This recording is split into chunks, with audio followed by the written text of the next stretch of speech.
I mean, SummerSlam is going to be epic. Tonight, we know what go-homes are like. We're really just putting the final touches to things. What I would say is that under Triple H, we've been seeing some better go-home shows than what we've seen in the past. So I think we can go into this with a bit more confidence than what we otherwise would have. So, yeah, you know, I don't know. The card tonight looks... But it will be a fun show, I'm sure. We've got Brock and Cody, so we're bound to get some at there. But to be honest, at this point, it's probably going to be a brawl, right? Or something like that. They'll pull each other apart and, you know, we head towards the match on Saturday. Then we've got Rollins and Sami Zayn in a bit of a weird combination, taking on Priest and Dirty Dom. So, Judgment Day, basically, without Finn Balor. We've got Logan, who's going to be on the show tonight. He's obviously having a match with Ricochet this weekend. And then we've got Maxine Dupree taking on Valhalla. So, that could be interesting. That could be fun. There's been some pretty fun stuff involving Viking Raiders and Alpha Academy. So, definitely could be something in that. But by and large, as we said, I'm not expecting this to be a show that we will revisit or it's going to rip up trees and blow our minds. I think this is just going to be a go-home. We're just putting the final touches in place for one of the biggest shows of the year. Obviously, SummerSlam is massive anyway, but this year we're at Ford Field. This year we're inside a stadium where we've actually held a WrestleMania before. This is going to be a big, big show, huge show, full of surprises, I've no doubt. Great looking card this weekend. And yeah, lots to talk about. There's a little bit in the news as well. Obviously, we need to talk about Adrian Street, RIP Adrian Street, who sadly passed away today, I believe it was. It was announced today. I didn't see if he passed away today or yesterday, but yeah, Adrian Street, an absolute legend. We can kind of briefly talk about him for those that don't know anything about him. I must admit, I don't have like a super in-depth knowledge about Adrian Street because I don't think he ever competed in the WWE. He's someone that competed like in the NWA back in like the 80s. And he was someone that Vince really admired. And as we said, we can touch on that, but I want to jump in the chat and say hello to people like Franks92, who said, I can't wait for SummerSlam. Jellyhead said, I'd never heard of him. What, Adrian Street? Well, let's talk about it now then. So Adrian Street, a really important wrestler because he was, there's not many wrestlers, if we're going to be honest, that have come from the UK, that have come from this country, that have really made a massive impact on the world. There's lots of good wrestlers that we have. There's certainly when it comes to world of sport wrestling, the kind of wrestling that was happening here in like the 60s and the 70s. There was lots of really good wrestlers that we had. And there was a sprinkle of wrestlers that definitely did influence people. You know, I'm thinking about like Rollerball Rocco, thinking about the likes of Johnny Saint, the Mick McManus. There's obviously Dynamite Kid is certainly one that influenced a lot of people. But one of those other names would be Adrian Street. And the reason why Adrian Street was so influential was because of his gimmick. So his gimmick was that he was very flamboyant. He would act gay, but he would never say that he was gay. And he actually spoke, I've seen a few interviews with him where he said, you know, that's something that people never really appreciated, was the fact that he would never say, people would always ask, you are gay, aren't you? And you got to remember, like, you go back to like the 70s and the 80s, it was a very different world back then. It's not as it is now. And, you know, if he was going to be coming down to the ring acting all flamboyant, right, that was going to spark opinions and reactions, right? Sometimes passionately negative in people that were watching, depending on the acceptance and the tolerance of the audience. And he would sort of play on that. He would play on people's opinions and feelings on like flamboyant people, gay people. And he said that he never came out. Like, he would always leave it as a gray area, right? And he was, I don't believe he wasn't gay. He actually had a partner who was his manager. And yeah, he really got somewhere with that gimmick. Like, he was vicious in the ring. Once the bell actually went, he was vicious, right? He was quite scary because he would come down acting all flamboyant. He would put makeup on his opponents once they'd been beaten. And, like, you know, he'd come, like, prancing down to the ring and everything, and he would play up the kind of flamboyant nature of his character, which would spark reactions from the crowds. Certainly got a lot of attention. And then, but when the bell sounded, he was like a dog, man. He was vicious. So you had this really interesting, like, juxtaposition between those two. And this really got him somewhere because, again, you know, go back in the day, there weren't loads of British wrestlers that would travel around to America in particular. There was a few, again, that would go to Japan and Mexico and whatever, but not loads that would make it in America, that would go to America and crack America. Well, this gimmick was so strong that it broke America. Like, he went to America and he actually made it in America. And, like, you know, was winning championships in the NWA. And I think Vince caught sight of it, and Vince liked it. I think the problem was that Adrian was getting on in age. He'd been competing in, like, the 60s and the 70s. And by the time he went to America, it was the 1980s. So even by that point, he was kind of kicking on in age. And obviously, Vince was looking for anything big and colorful and flamboyant. He was looking for that for his cartoony wrestling world of the 1980s. You know, you've got to think about the likes of Jake the Snake Roberts that's coming down with a snake, you know, Hulk Hogan, who's wearing, like, you know, bright colors, and Hulkamania running wild. You know, you've got the Macho Man with all of his stuff as well. Like, Adrian Street and his kind of flamboyant character would fit perfectly in that world. But Adrian Street was getting on in age. And so that is why Vince changed Adrian Adonis, is certainly what I've always been told, was the reason that Adrian Adonis became more flamboyant, more feminine. He was a guy in leathers who was in, like, a biker gang.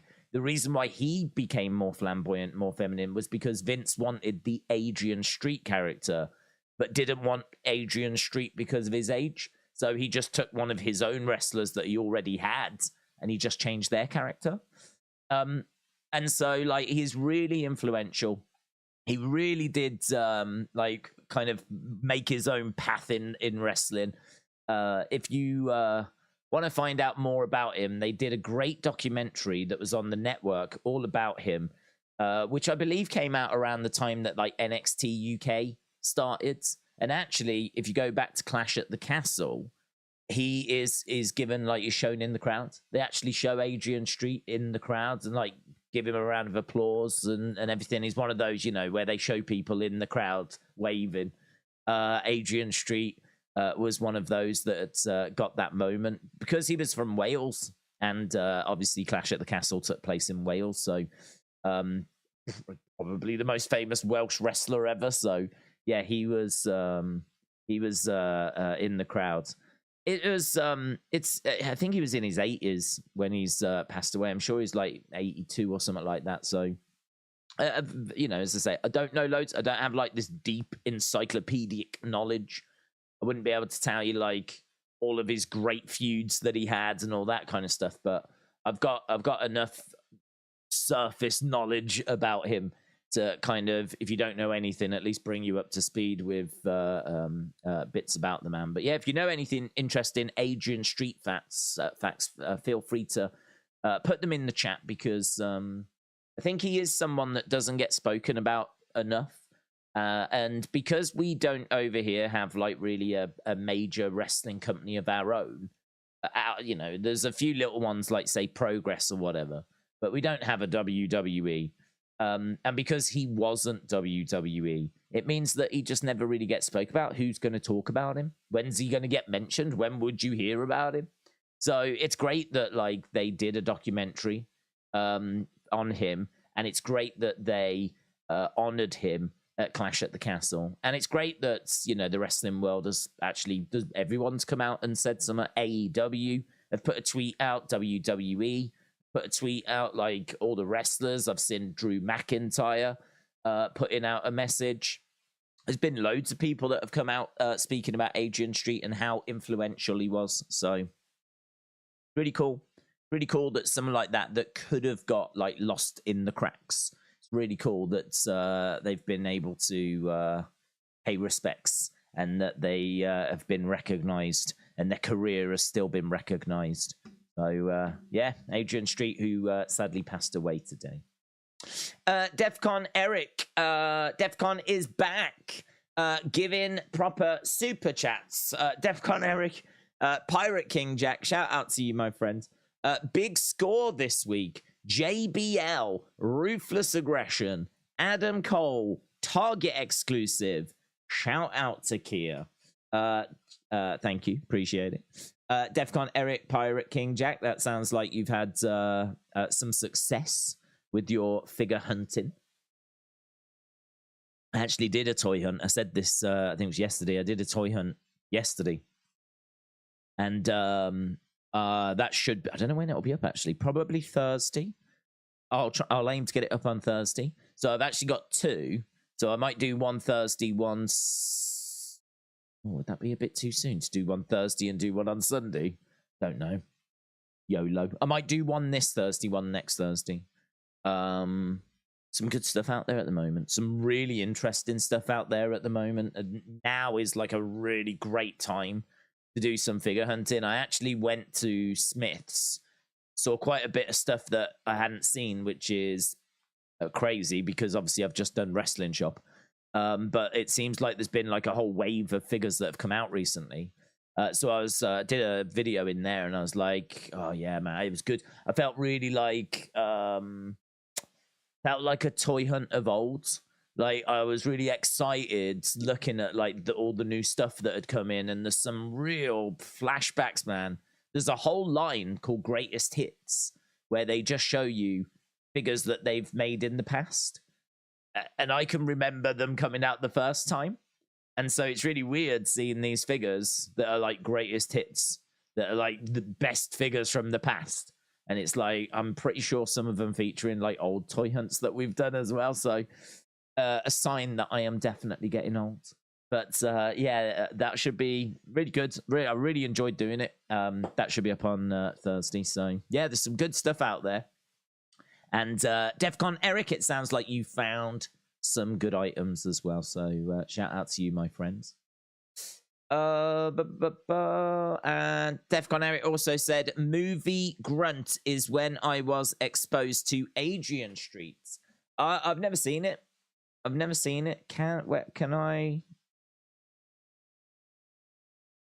I watch that movie anywhere? 1985 film.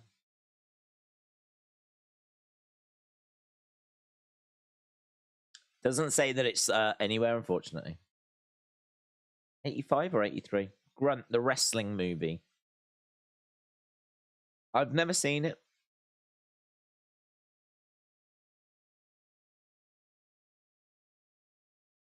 Just looking, see if I can see it anywhere. Like if it's on Netflix or Amazon or anywhere like that, but I don't think it is. Although, no.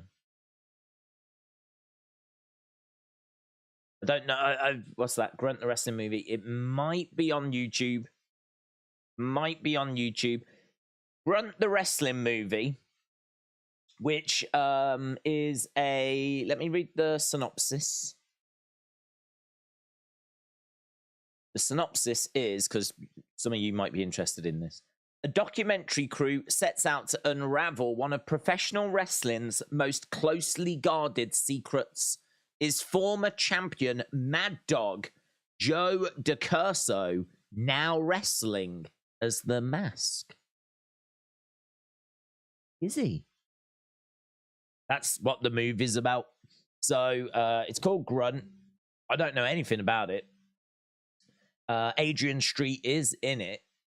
And so is like Dick Murdoch, Richard Beyer, Linda, obviously his partner. But yes, that looks like you can watch it on YouTube. So Grunt, the wrestling movie, it's on a channel called Aaron Dillaway. Aaron Dillaway, he seems to have uploaded it to his channel because he's got something that's 1 hour, 29 minutes long that's called Grunt, the wrestling movie. So you might be able to watch it on there. So that is going to be on my to watch list. Check it out. If you're not watching Grunt, then what are you doing with your lives? Of all the things that you could be watching, people will be like, oh, have you seen the new Cody Rhodes? I don't care about the new Cody Rhodes. I'm watching Grunt. Ace said, I like your predictions when you said Balor wins and Priest cashes in. Yeah, put my predictions up earlier. So I haven't been feeling very well recently, which is something that I haven't really spoke about because it doesn't really matter. It's only like a flu thing, but I just haven't been feeling great. And I've been feeling a bit run down. So I must admit that, like, when I did the stream yesterday, considering we'd done UFC Saturday night and then we did the stream yesterday, I was pretty much cooked. I was pretty much done. So I was like, there's no way I can do the review for this show now. Like, to do a review takes a couple of hours. I just didn't have it in me. So I ended up going to bed and like sleeping for about 8 hours. I felt really good when I got up. But then when I got up, I had a decision to make. I was like, right, I either do the review, which is late now, or I do the SummerSlam predictions. What do I think people will rather have? And I went with SummerSlam predictions, right? So that's why there was no review. I don't know what I'm going to do with it because I do need to do it still. But SummerSlam predictions needed to be done. So I did them. I've put them up. They're on the channel if you've not seen them. And yeah, it is true. I did predict that Finn would win and Damian Priest would cash in on him. Now, I don't have loads of confidence in that prediction. It's not one that I'm like, yeah, this is 100%, right? But I just think that there's been a lot about teasing about Judgment Day splitting. And there's been a lot of kind of foundation work done in regards to, you know, them saying, look, we're united. No one's going to divide us, blah, blah, blah, blah, blah, all this kind of stuff. I also think you've got JD McDonough, who we don't know quite what's happening with him. If we were going to bring him in, we could have brought him in. Like, I'm wondering if he's going to actually join up with Balor. I'm wondering if, like, Balor gets kicked out of Judgment Day and then Balor starts his own rival group. And actually JD isn't going to Judgment Day, but he's actually going to join up with Balor in a new kind of splinter group. And who knows, we could get Judgment Day and Balor's group going up against each other. I sort of feel like, if I'm looking at it, that's the direction I feel like we're going in.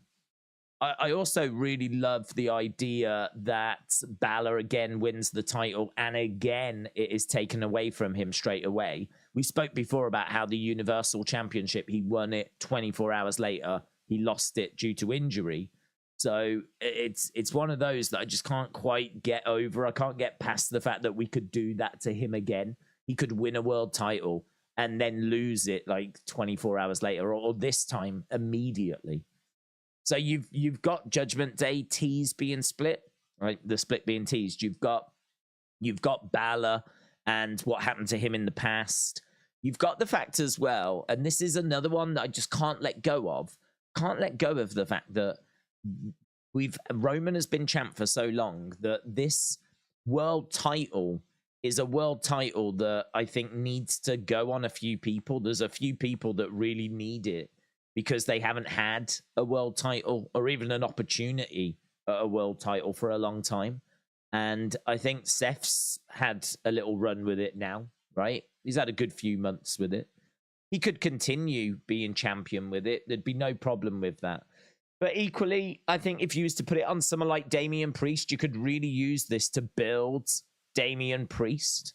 Like, Damian Priest could now have a good run with it for a little while. I'm not saying that Priest will go into WrestleMania 40 with it, but I think he could certainly see us through the back end of this year with that title. He's got money in the bank. They clearly see something there. He's big. He's got a great look. I think that his promos have gotten better, that his character's a bit more well-rounded now. It feels like he can stand a little bit taller on his own if he had to. Certainly than when he was pre-Judgment Day. I think he's in a better place now. So I'm just sort of looking at all this, putting the pieces together. And that is definitely a direction that is on the table for them if they wanted to go that way. You could also split Judgment Day without the title. You could have Damian cost Finn, Seth retains, and still do the split without the title being involved. You could absolutely do that. And then Damian keeps the Money in the Bank briefcase and then cashes in like next year or something. So you could also go down that road. That's a perfectly acceptable road. But you have to pick a lane, don't you? You have to pick a way. You can't really do a prediction video and go, well, they could do this, or they could do that, or they could do this, or they could do that. I mean, there's like 7, 8, 9, 10 different options they could do. You have to pick a lane. So I just went with that one. It's one that I think is logical. It's one that I think works. It's one that I could see happening. But then there's others that I could see happening as well. I think it's a tricky one to predict. So yeah, I think it'd be really fun if it did come off. I'd love to see Balor's face where he wins the title. He's celebrating his fight because he deserves to be a world champion again. He deserves that moment. You're telling me Finn Balor doesn't deserve that moment? He deserves to be world champion again. And then, oh my God, his face when Damian Priest's music hits, Priest starts coming down, determined. Or even Priest comes down celebrating, like, you did it. I can't believe it. Like, yes. And like Finn's like, oh, I did it and all this. And then boom, he gets turned on. It'd be so good. So yeah, I'm down for that. Part of it is definitely that I just want to see it. Part of it is that I just want to see that moment. But yeah, I appreciate the support. I appreciate you checking out that video. James, shout out to you, my friend. Appreciate the support as well. I hope you're well. Hope you enjoyed the cricket earlier. Brilliant. Defcon Eric, Pirate King Jack Adventures said, last one. R.I.P. Pee Wee Herman and Paul Rubens. Yeah, I saw that news as well. WWE putting out a message, a tweet that he'd passed away. He did a little thing on their show, didn't he? He was on, I don't know if he was on a couple of times actually, but he was a celebrity guest that would go pop onto Raw.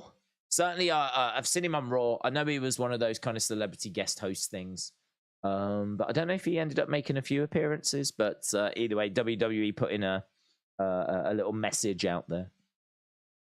Steven said, Days, hope you are well. I think Ronda Shayna fight should be settled in a classic SummerSlam Lions Den match. Submission or knockout. 53 days till my daughter arrives. Steven, shout out to you. Shout out to you. Steve said, not a great toy, but I got Christian Cage AEW in B&M for £10. I couldn't leave it as I am a huge Christian fan. Steve, shout out to you. I always love hearing about figures that people have picked up, genuinely. It's always interesting to me what people are actually buying and why they bought it and what I mean, like, you know, are they a Christian fan in that example, or are they just collecting AEW figures? Did they get it for the belts? Did they get it because they love the face paint or the ring gear, or they needed an opponent? Like, so you can get some really interesting answers as to why people buy certain figures. So yeah, cool. Definitely something I was interested in. I'll tell you something else I'm interested in as well. I was interested in people, and don't do this yet, right? We don't need the chat being filled with answers, okay? I know it'd be fun, but we're not here for fun. But I am interested in doing a video where we talk about people's favorite figures, like the figures that people absolutely love, like the figure you can't live without. If your house was on fire, you could only grab one figure. What would it be and why? And I think we definitely are going to do that because there's been, I don't know, there's been over 100 elite lines in the main line series. There's 6 figures in a series, so there's 600 figures, over 600 figures, just in the main elite line. Then you've got Ultimate Editions. Then you've got all the kind of sub-elite figures, things like your WrestleMania figures, your Royal Rumble figures, SummerSlam figures, Retrofest, Hall of Fame, Hall of Champions, NXT figures, like Flashback line. Like, there's so many different ones that they've done that are just, not even part of the main core line. And then you had your defining moments as well. Then you've had like ringside collectibles, Target exclusives, Walmart exclusives. We've had Walgreens exclusives. There's been so many figures. I mean, easily we've gone over 1,000 figures. And I'm talking elite figures, right? If you used to put the basics in as well, I don't even know what that number would be. I haven't got a clue, because there's been over 100 basic lines and loads of sub basics and battle packs, the battle pack range as well. And then you've got offshoots like zombies and mutants and masters of the WWE universe. Like, it's a very complicated world, the figure world, in all fairness. Like, it's complicated. If you don't collect figures, the main thing to know is that there are basically elite figures, which are really cool, got extra articulation, extra accessories, possible, and basics, right, which are just basically the figure, and the articulation is not as much, and you don't get accessories. Basics are a bit cheaper. They're normally about £12. Elite figures are normally about 20, 22, something like that. And then you've got Ultimate Editions, which have got loads of articulation, loads of accessories, but they're about 35. And then you've got offshoots of all of those. So, yeah, I think, you're talking like over 1,000 figures just in the elite lines and Ultimate Edition lines and defining moments, whatever. And you could throw in the basics as well. But what would be that one figure and why? If you had a fire and you had to just grab one, what would it be?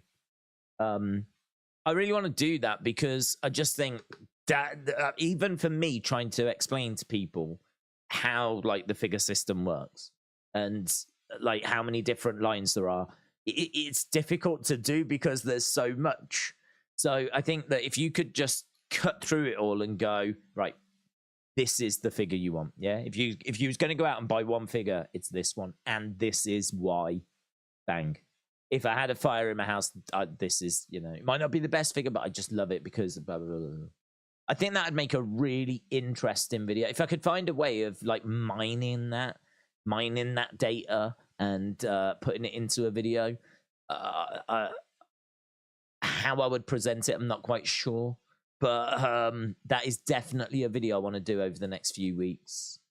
So as I said, don't go firing it in yet because I'm going to... I think what I'll probably do is I'll probably put a message on the YouTube channel, on the community page, where I ask you on there to leave a comment as to what's your favorite figure, the series it's in, whatever, and why. And then what I'll do is I'll take screenshots of those and then include them in the video. And I'm sure we can get like a healthy amount of responses. How I'm going to take that data and present it, I'm not certain about yet. Once I've got a bit more of an idea on that, then I'll put the post up. But keep an eye out for that because that's definitely where my head's at right now. That's definitely something I'm thinking about because I don't think that's a video I've ever done. And I think it's a video that's got some real value to it. I think it's something people would enjoy. So definitely looking to do that. I think Ilya Dragunov is going to cost Drew and join Imperium as they have teased adding a new member, said Planet Dan ASMR. Undercover Manager said, I know it's a way off, but I'd love a return to old school Survivor Series matches. 5-on-5, 4-on-4, have multiple on the Premium Live event. Also, do you think anytime soon we see Cardona or Aldis in WWE?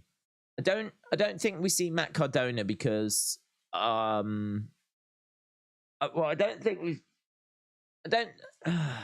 don't know what Triple H thinks about him. To be honest, he could have brought him back straight away, but he didn't. You know, you think when Triple H took over, he was bringing in the people he wanted. He didn't go and get Matt Cardona. Now, obviously, he could have been tied up to a contract, could have been tied up to an Impact deal or something like that. So maybe that was preventing things. With Chelsea Green being around, you know, I'd say increases the chances of him coming in. He is someone that's got a lot of experience, and we know how WWE loves experience. You know, they brought back Shelton Benjamin, they brought back Emma, they brought back a few different people that have, like Bobby got brought back, Bobby Lashley. So we know that if you're a steady hand, if you're someone that's got some experience about you, they'll always, you know, be able to use you, rely on you, find something for you to do. There's something in my head, though, that says Triple H has got not an issue with him, but just, I don't know, there's something there. And I don't know why. I don't know why my head is telling me this. Can't answer it. But there's something not right. And I can't remember what it is. But so that one I'm not certain on. I'm not sure about. I know of a problem that they've got with Nick Aldis, and that's Bruce Pritchard. Bruce Pritchard has made a few comments about Nick Aldis in the past, talking down on him a little. And he's someone that I would love to see come in. There's been talk of him coming in as like a producer or something, but not an in-ring talent. I think that'd be a great shame. A great shame. Although saying that, even if they can just find a way of using him, he's such a great mind. He's been in the industry so long. Who knows? If you bring him in, he might just find his way onto TV. So I don't know. Nick Aldis, I feel, could come in, but maybe not in a wrestling role. And Matt Cardona, don't know. I think if we were going to do it, we would have done it. And someone's telling me there's an issue there. But I can't quite remember. But who's going to return at SummerSlam? Well, I'm feeling better about Bray. Because there was reports the other day that Bray is rumored to be getting involved in one of the main event matches. So you know what they say: no smoke without fire. Obviously, there could be completely out. There was rumors doing the rounds that the Saudis had bought WWE as well, and obviously that turned out not to be true. So, I mean, it could turn out not to be true, but that was doing the rounds a little while ago. So feeling better about Bray. Haven't heard anything on Randy, to be honest. So not sure on that front. Big E, we know, has been going to the shows, and there's been talk of people saying, like, you know, did you hear Big E is there, kind of a thing. There's every chance he's been having meetings, getting ready for his return. I know that he was given 100% okay back in like March, but they were just triple checking that everything was good. And he's been in the gym for a long time. He's huge as ever. So, you know, it's not that he hasn't been doing gym work or anything. He looks great. I could imagine if he got the like total clearance in April, then he could have been like working on his in-ring, just doing some stuff in the ring, just really getting ready, getting back to, you know, chomping at the bit. And the thing with SummerSlam is that it's a big show, but it's also the end of the current creative. Really, the Raw, next week's Raw is going to be massive because that's going to be the start of the next cycle of creative. And they've said that LA Knight is going to feature in that next cycle. He's going to be quite prominent in that next cycle of creative. And there could be some NXT call-ups and, yeah, Big E. So, I don't know, it's the same names in it. Big E, Randy, Bray, There's obviously some thoughts about The Rock potentially coming in. That's been attracting a lot of speculation. There's a fair bit that's floating around in regards to people that could be returning. But there's no, you know what I mean, they're going to be surprises. And to be honest, I want them to be surprises. I really hope none of them get spoiled. I don't want any of them to get spoiled. It's all right having the odd little, we're hearing a little rumor that, you know, this could be happening, but we're not sure. We're hearing a bit of a rumor about this. I'm all right with that. I absolutely don't want, right, it's confirmed Bray's going to be in that. I don't want that. I don't think anyone wants that. Like, let's just watch the show and, you know, enjoy it for what it is. I think that for me, there is a line, and it's a difficult line for like wrestling journalists like Sean Ross Sapp, Dave Bounce or whatever, because they are there to report what's going on, basically. And if they find out that someone's going to be there, what do you do with that information? Because if you find out that, like, you kind of got to report it because you found out something that people are going to be interested in. But equally, what purpose does it serve? Like, what purpose does it serve? If you find out that information the day of the show, say, what purpose does it serve to tell people this is going to happen other than you are just spoiling the big moment, the big surprise later in that show, which everyone would find out anyway in a few hours' time that it's going to happen. So, but it's tricky because I can understand that they are there to report on that stuff. And if they find it out, they've kind of got to report it. I don't know. I suppose they don't have to report it. No one's making them report it. So I don't know, man. I think that's really difficult, isn't it? Really difficult. So I hope it doesn't come out anyway. I hope we don't get any of those surprises ruined, and we can just enjoy it for what it is. If Priest did turn on Balor, who would be the face in that situation? Good question. I suppose in a way it would be Balor. I mean, Judgment Day are heels right now. So if a heel turns on a heel, it's tricky, isn't it? If a heel turns on a heel, it's tricky. It would come down to how you wanted to present them going forwards. I think because they're both heels, you could do it either way. I think it'd be a bit harder because I think people would feel sorry for Finn that he had won the title, got there, and then it get taken from him by a supposed friend. Even though it's in the rules, right? Even though it's in the rules, he's got money in the bank, briefcase is allowed to do it. I think people would naturally feel sorry for Finn that once again he's had that world title taken away from him. So I feel like the face would be Finn. But I don't think he would be out and out face. I think he'd be one of those sort of tweener, you know, a face, but with a real edge to him, just out for blood. I suppose in a way it's a little bit like Shayna Ronda. Like, technically Shayna's the face, but she don't feel like she's a face, like bubbly face, like here for the fans kind of a thing, you know?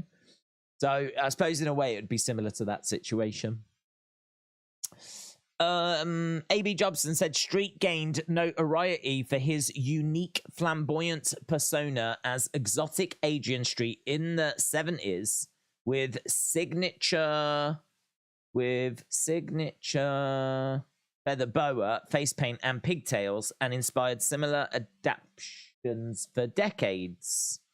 The Welsh wrestler began working several North American wrestling territories in the 1980s, which included being voted for Best Gimmick in 1986 at the Wrestling Observer Newsletter Awards. AB Jobson, shout out to you. As I say, keep firing in your knowledge on Adrian Street or whatever it is you want to talk about. We've got just over 20 minutes. Febin said, will we have an FPL group? Did you make your team drafts? No, there's. I think James has done an FPL group. I only did an FPL group. I don't even think I did one last year. I only did one when we did the Football Days channel, and only did one for that, a group. And actually, ever picked my team? No, I haven't. To be honest, I haven't. Which I don't even know if I will. Just because I am really, really struggling with time. I was talking about this the other day. I was talking about this, about how people... So someone asked me about Collision and if I will watch it in my own time. And I said I won't, because I won't be able to. Like, for me to get a couple of hours to sit down and watch Collision and really watch it, not just have it on in the background. I mean, I could probably get away with having it on in the background. But to be honest, I mean, if it's on in the background, I'm getting the commentary, but I'm not. I don't know. Maybe if something happens, I can watch and see a replay of like a key moment or something. So, you know, it's, I suppose, better than not watching it. But I ain't got 2 hours to sit down and watch that show and actually sit and watch it and give it the time that I would if I was doing a watch along for the show. I sort of feel the same about FPL, like Fantasy Premier League. Like, I'm really going to struggle to find the time to like keep on top of it, change my team and all that kind of stuff. So I don't know. I think that's going to be probably it might feel like a job. It might feel like, oh, it's Friday, I've got to get that done, kind of a thing, you know, rather than, I don't know. It was always been enjoyable before. I've always enjoyed it. I've always enjoyed looking into it, trying to figure out, oh, are they going to play? Are they not going to play? I just don't think I can give it that time at the moment. So no FBL group, but I think James has got one, and I don't know that I'll be playing it myself this year. Eric said, do you keep the figures in the original boxes or do you take them out? A bit of both. So the way that I was doing it was that I would buy them from the shop, from Toy Hunting, bring them back, and then I'd open them because I was doing reviews and I was doing figure videos and stuff like that. I'm in a different position because I am someone that needs the figures, use the figures for YouTube and videos. So for me, they were never really an investment of like, here's my collection, I'm hoping to like sell them and make money. It was never about making money. So taking them out of the packaging, you know, it didn't bother me. But I do have a lot still in packaging because I have a lot. I mean, we are talking a serious amount that I never got around to reviewing. Part of that was that the Toy Hunt videos did very well on the channel, but the review videos have always been quite lackluster when it comes to engagement. People will watch them, but they don't really seem to enjoy them as much as the actual toy hunts, which makes sense because with the toy hunt, you can see loads of toys. You can have loads of fun. You can go to different places. You know, it's a lot more exciting. Whereas if you're doing a review of a figure, it's hard to make that entertaining, and you're not going to see loads of different toys, and you're not going to go to loads of different places. I mean, I suppose you could find a way of doing a review in different locations. Maybe that would make figure reviews quite exciting. Perhaps you could go to different places and do them outside and include like some aspects of those areas in the video to keep them fresh and exciting and different, like, you know, and make a bigger deal out of them. But I mean, that's not something that I ever did. But that's an idea, you know, it's maybe a way of making them exciting. But either way, I never got a chance to do bigger reviews for everything I bought, and so I've just got a garage full. But that was not by choice. That was just the way it played out. So if I was you, what would I do? I think if you're a kid, toys are to be played with, aren't they? It's one of those where when you're older, you might look at it and go, oh, I wish I'd kept it in its box. I mean, keep the box, and you can always put it back in the box. But I think it's a shame if kids are buying toys and not playing with them. So, but if there's ones that you get that look amazing, they've got amazing body paint, like say Finn Balor or a Batista with the tattoo detail and things along those lines, or certainly if you've got one and it's a rare, you know, it's an exclusive, a Walmart exclusive, a Target exclusive, a Ringside Collectibles exclusive, something like that. Those ones you could probably look at and go, well, do you know what? I'll keep that in the packaging, leave it on the shelf. That's the special. That's my special one, right? But I think if you're a kid, you definitely want ones you want to play with.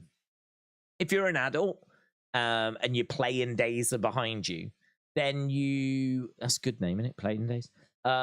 Then you might want to keep them in the packaging, and you might want to, have them on display that way. I find them hard to display though in the boxes, and they take up so much more room. I mean, it's I think this is the challenge, isn't it? If you are going to keep them in the boxes, how are you going to display them?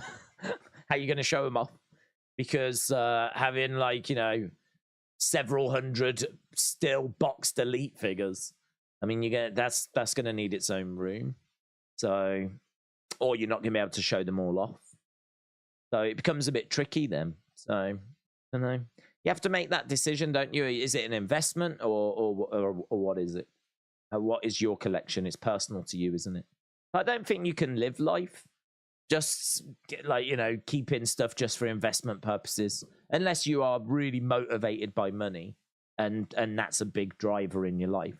But I think there has to be. I think there should be a balance. I think there should be a balance. I think there's definitely ones you could open, have fun with, put on display, and then there's ones that you can keep boxed, keep to one side, rainy day, if you do need to sell them. Mitchell, shout out to you. Mitchell said, Days, did you get chance to watch the Cody doc that released today? I didn't. It was very good. It acted simultaneously as a Dusty doc in a way. I didn't. I said I would try to get chance, but I didn't say I would watch it today. That is one that, again, I will struggle to find the time to sit down and give it full attention. But in all fairness on that one, I don't think I need to be watching it vividly, because that you'll be able to just follow it listening. So yeah, I'll give it a watch. I've said before though, it's not one that I'm desperate to see. It might sound bad, but I'm not desperate to see it, because I don't care about his personal life. I'm not bothered. I could have watched Rhodes on top if I wanted to, see how he lives his life with Brandy and what his life's like and whatever. I could have watched that, but I didn't, and I didn't seek it out either. I think documentaries for me are more engaging when the wrestler has finished their career, and it's more of a overview of their career. Now, I suppose in regards to the Cody one, it'd be very interesting to get his thoughts on Stardust and to hear him talk about the Stardust character. If he's going to talk about his wrestling career, and he's going to talk about what was the hopes for the Dashing character, where did he see that get into? What did he think about his time with Legacy? If he can give us insight into different stages of his career, some of the advice he got, people that was maybe a bit difficult to work with, but people that were really great with him, what was in the plans that never came to fruition? Did he ever think Stardust could go on to be a main event character? Did he know from the start that it was just garbage? What kind of ideas were pitched that, if it's that, if that's what's in the documentary, I think that could be really interesting, and I would, that's the stuff I want to get from it. But if it's here's Total Divas type thing, where we're seeing him having an existential crisis about should he go back to WWE, and he's talking to Brandy about it, and it's all feelings and emotions and all that kind of stuff, it's a bit Total Divas, isn't it? It's a bit Total Bellas. It's a bit Rhodes on top. And that's the kind of thing, if it's that aspect, don't. But if it's the other aspect of here's a load of interesting information, I'm more into that. So I must admit, it's not one that I'm desperate, because I've got a feeling it's probably going to be more of that than that. But I could be completely wrong. It could be awesome. It could be a lot of fun. And it is still one that I will check out. But it's not one of those that I was sitting here, hitting the refresh button, oh my God, is it live yet? Is it live yet? I had people going, what time does it drop? People were like, ah. really desperate to know when they can watch it. So there's some big Cody. I mean, listen, there's some big Cody fans out there that will love it, whatever it is, and more power to you. I am not judging you. I am not saying that it's garbage. I am not saying that it's worthless. I'm not saying anything like that. I'm just saying that for my excitement for it, right? My excitement for this documentary was like a 4, right? It was low because I, first of all, hadn't heard anything about it. Seemed to come out of the blue. Then when it arrived, I saw like they were doing a premiere for it the other day. I was like, oh, is this going to be all the like brandy stuff, lovey-dovey family stuff, which I'm not interested in. Like, I'm not going to learn much from that. I'm not going to learn much. It might color his character a little bit more, but I want the facts. I want the interesting tidbits. So if it's got that in it, then that's what I'd be looking for. So I don't know. I'll try and find a way of watching it, and we can maybe talk about it later in the week. But I'm glad you enjoyed it. You said it was good. It acted as a dusty doc. A dusty doc. James, shout out to you. Let me know I'd missed Mitchell's. I love this fan funding, so we shouldn't miss any now. What I can do is click onto this. It's called fan funding. I can click onto that, and then they're all there. It's amazing. I have really got to work hard to not get to the super chats now. I have got to be a very next level, incompetent level of incompetence if I am going to miss these super chats now because of this fan funding thing. So yeah. Thomas said, what figure is your MVP of the collection? I don't know, to be honest, because I'll tell you the figure that I've historically said is the best, and to be honest, I have not thought about changing this. I probably could, but I have not thought about changing it because I can't say that I've seen a figure that's made me go, oh my god, that's the best figure I've ever seen, right? There absolutely could be figures that do challenge this. If someone was like, nah, there's several that are better than that now, I'd be like, yep, I can believe it. But of the figures that I have seen, I've not seen one that has changed my opinion on it, but then I've not seen a lot of these in person. And the figure I'm talking about is Finn Balor Ultimate Edition. Finn Balor Ultimate Edition. I don't remember what series. It's like series, I don't know, 4 or 5, something like this. Quite early. It's an amazing figure. It's an amazing figure. I'll see if I can find a quick picture of it. Finn Balor Ultimate Edition. What I love about this figure is it's an Ultimate Edition. It is what series? What series are you?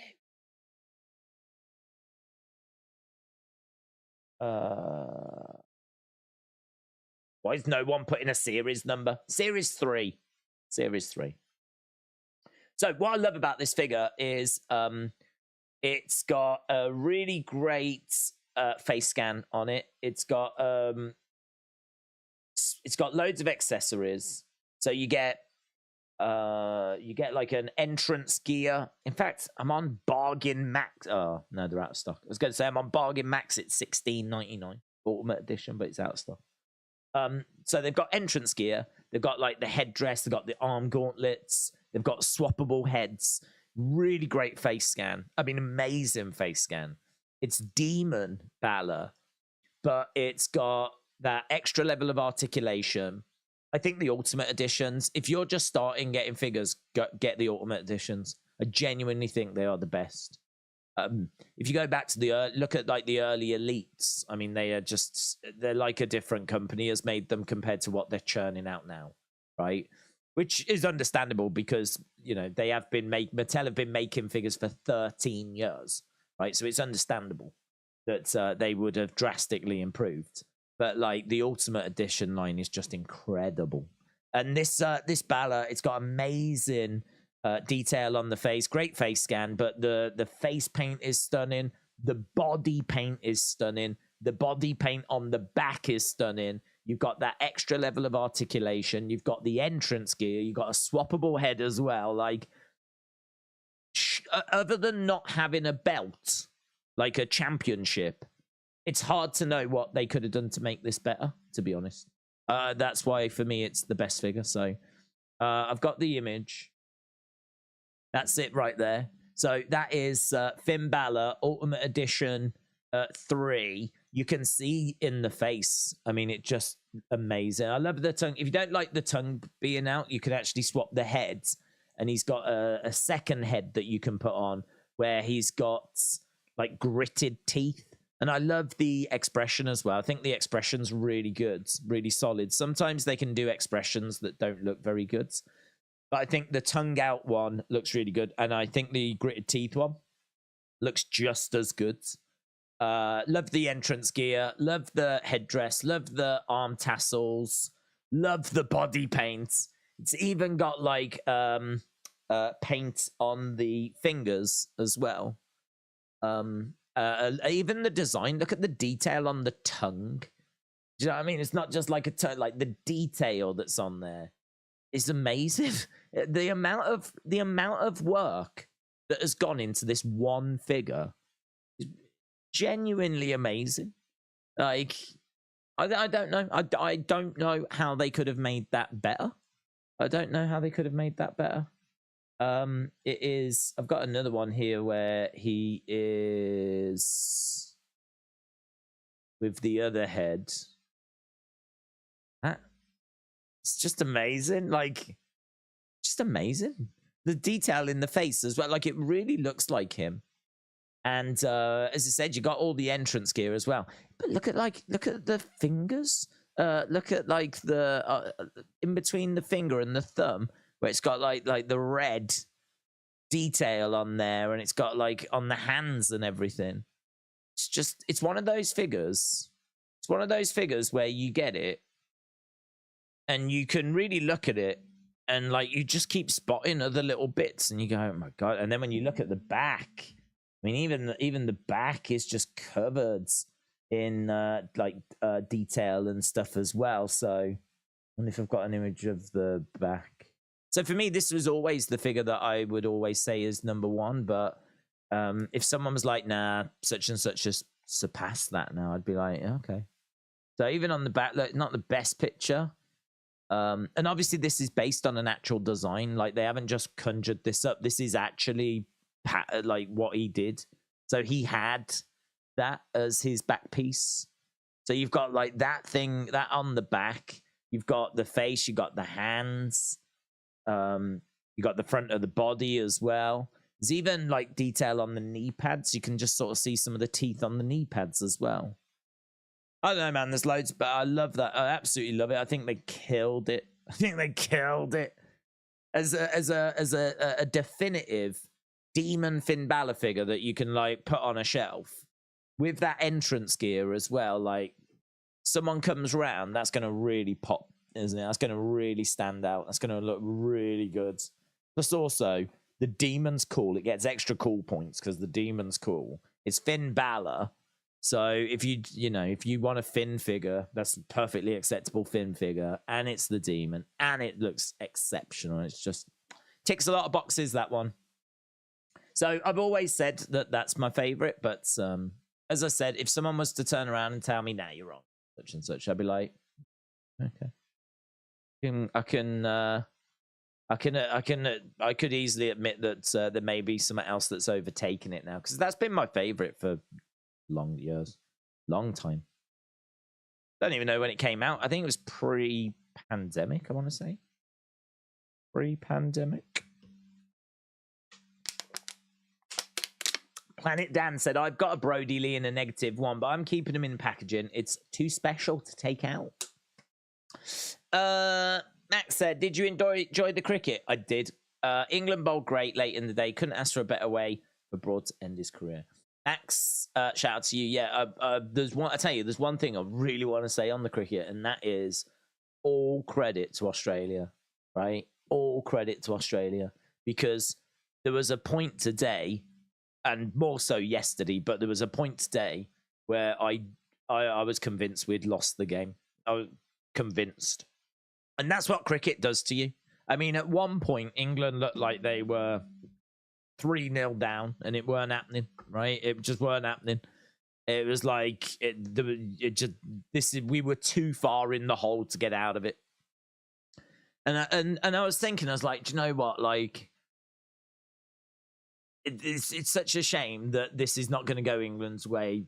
And like, I bet there's going to be a load of people that are going to give me grief and all this kind of stuff. And I was like, man, it's going to be, it's a real shame, because England have played well. They've played well, and it just hasn't come off for them. Oh, nice graphic for Adrian Street to start the show. And so for England to win the game, to actually go on to win the game, the feeling was relief. That's what it was. It wasn't like overwhelming joy or anything like that. It was just one of pure relief.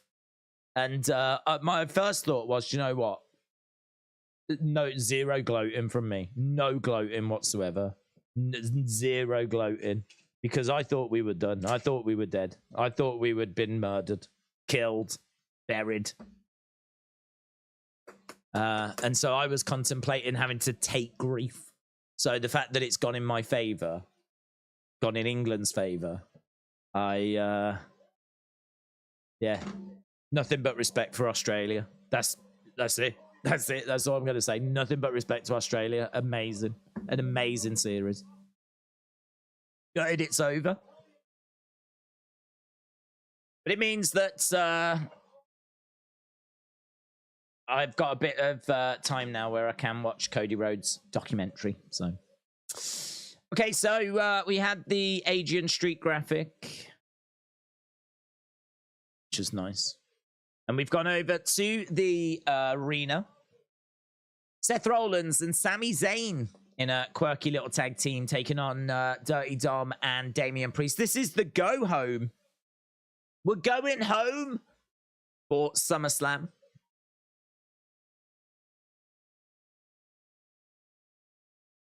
Cody and Brock live tonight.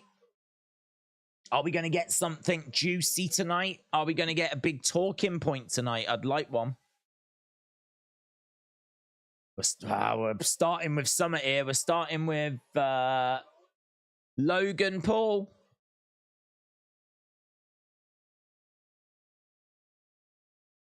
Logan Paul coming out.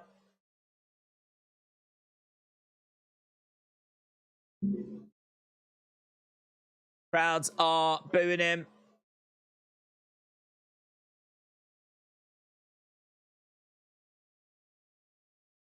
The global sensation. So Logan Paul making his way down to the ring. Really a confusing tag match tonight. It is, isn't it? I took a break from streams. I deleted Twitter and I regretted going back on it. Oh, I saw that Cora Jade did that. She deleted her Twitter, hadn't she? She said, I'm sick of hearing what you morons have got to say. You can find me on Instagram only now. I've been saying the same about Twitter. Yeah, I agree. I agree. I think taking a break is a good thing. Really good thing. Recharges the batteries.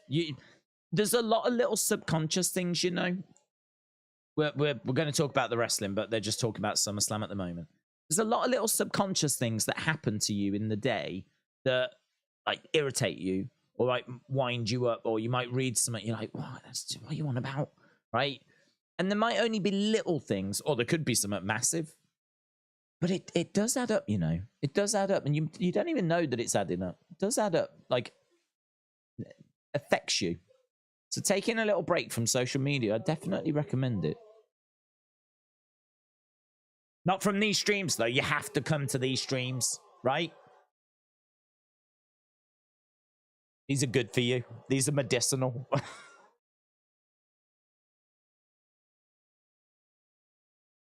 I've got this thing where I don't like talking in front of brain dead people for too long, says Logan Paul. He must not talk to the mirror then. He's here for Ricochet. Oh, that's nice. So Samantha Urban.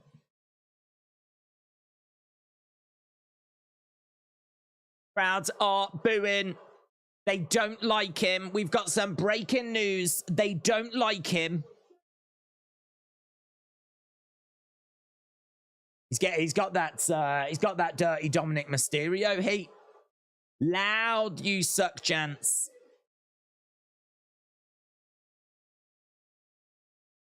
What? Boo.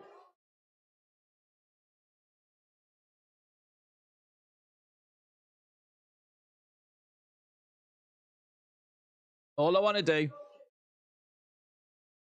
was showcase Ricochet's amazing abilities.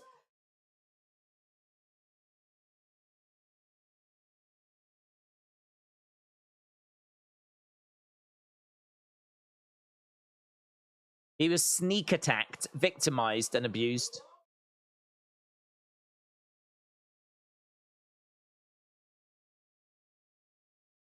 What?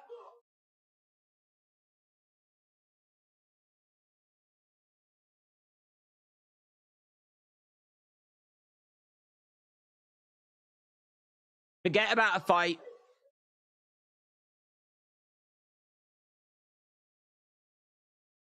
He said he's going to beat Ricochet in the most viral WWE match in history. It probably will be. I mean, I'd imagine they've got some big spots planned. Here's Ricochet. Loud boos, man, for Logan. I must say, he interacted with the crowd well, though. Interacted with the crowd well.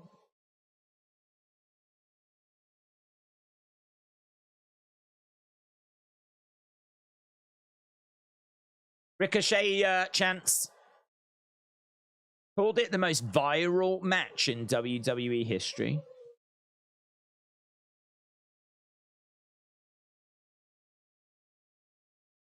All-time live stream.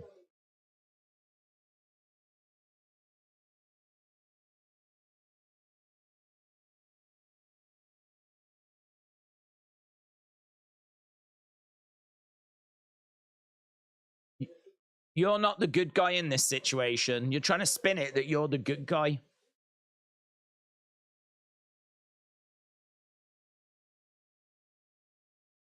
You're not going to fool Houston. You can fool the people that follow you online, but you ain't fooling Houston.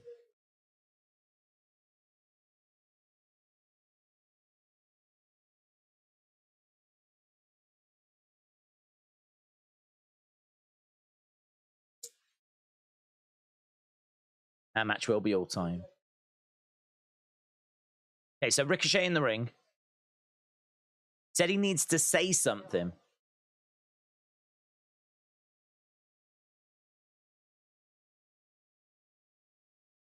I think you're a horrible human being. They do too.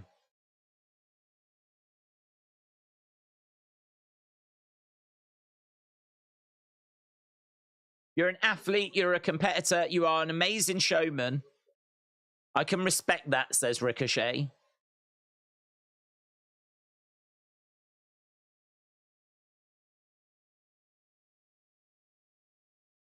Boos again.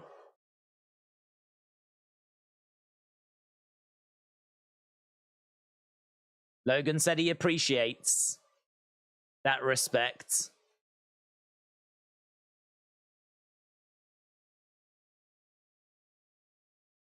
You suck.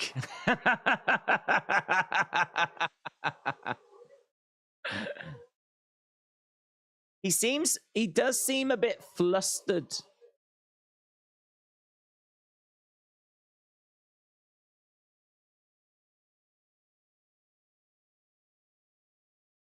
Seems to be a bit red in the face, Logan.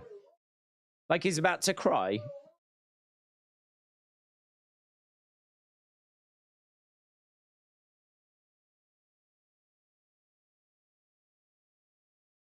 Okay, so they're showing the double jump spot. Crowd has never been so right, said Davids.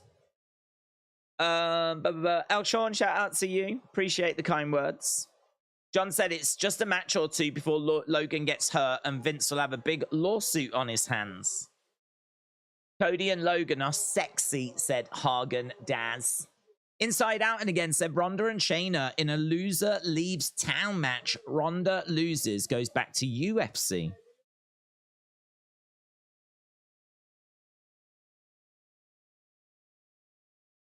Okay, so he goes for a fist bump.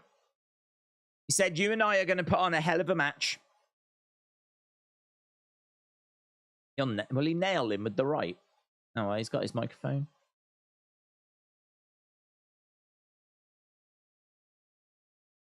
Bump between them. After the match. Oh. That ring announcer. Samantha Irvin. That's your fiance, right? Ricochet's like,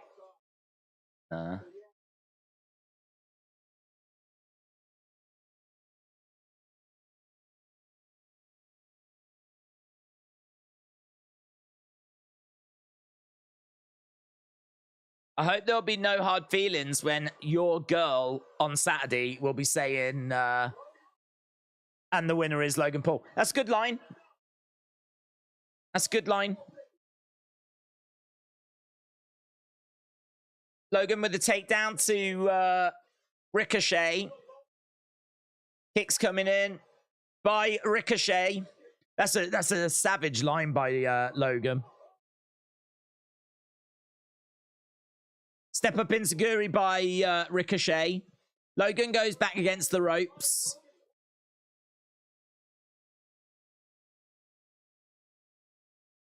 Tell you what, crowd fired up though as Ricochet is unloading on Logan.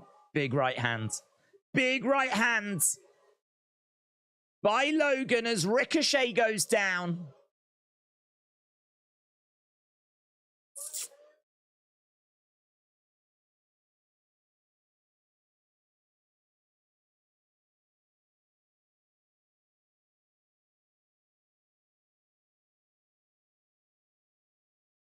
He's taking a picture there, Logan.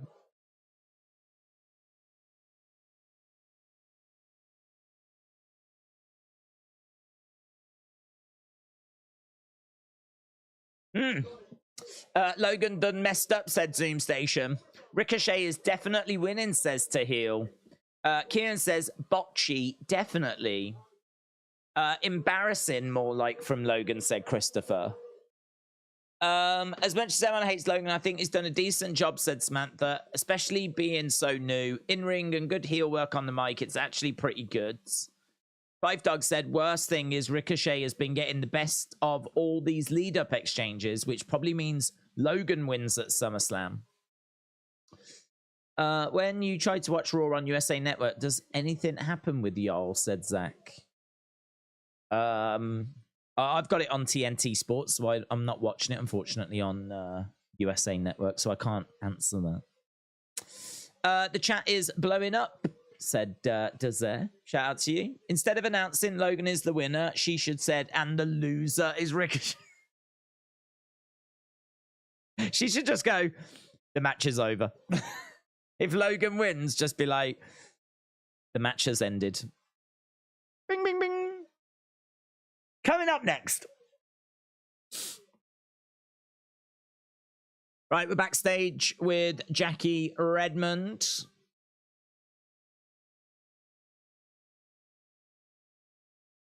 Giovanni Vinci and Gunther. See what they've got to say.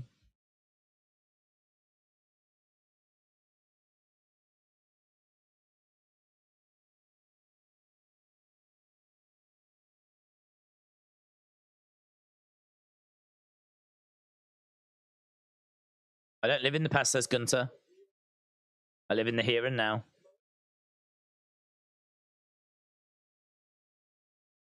Disappointed with Ludwig?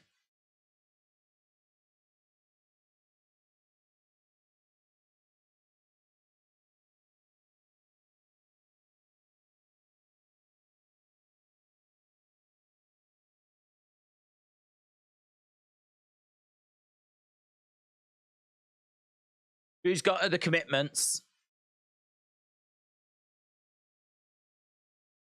Okay.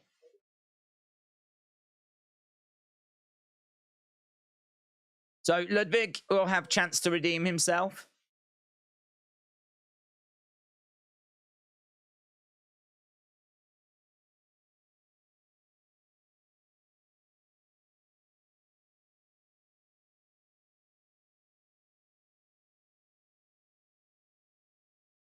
Bro. Okay. So now we got Riddle making his way down to the ring. So it's going to be Gunther, who's going to accompany Ludwig Kaiser to the ring. And he is going to be taking on Riddle. The original, bro. I don't like Logan, but he is a way better wrestler than Dirty Dom, says Adam. Days, who are you picking, Logan or Ricochet? It's done, mate. SummerSlam predictions are done, and they're on the channel already. Check them out. That says to me you've not watched. That's what that says. Yeah, I did a short. It's only a minute long. I put it on TikTok and I put it on and I put it on Twitter actually.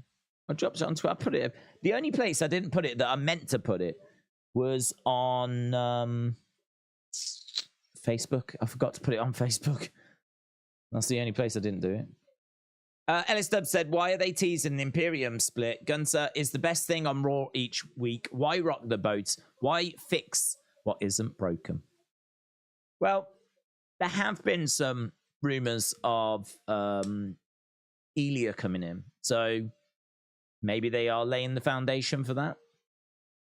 I don't want that personally. I don't think that's good. I mean, Ilya is someone that is unhinged. I can't see Ilya in Imperium. I can't see it. Doesn't work. Ilya is not someone that takes orders. He's not someone that falls in line, right? He is very much singing to his own song. He's very much dancing to his own drum. Like, him being a member of Imperium just doesn't fit his character.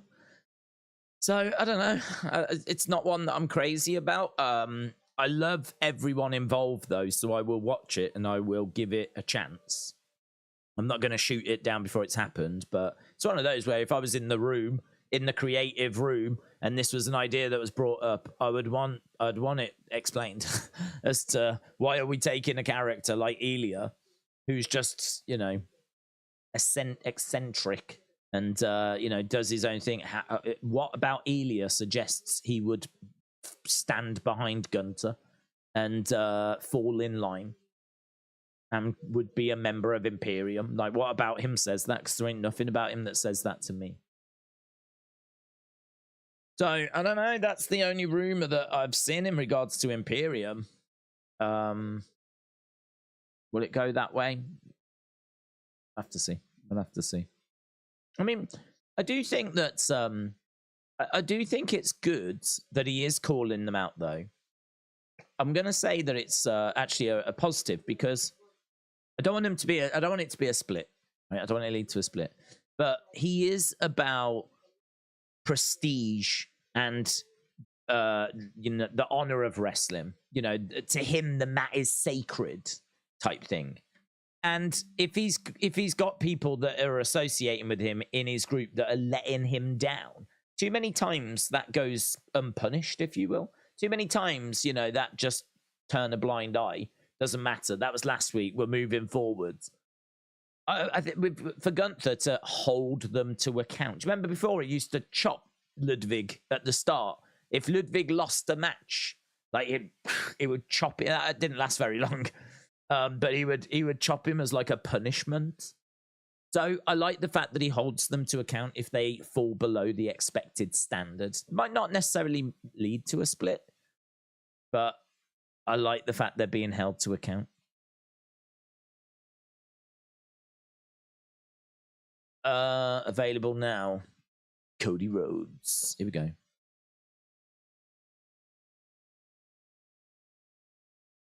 Network documentaries.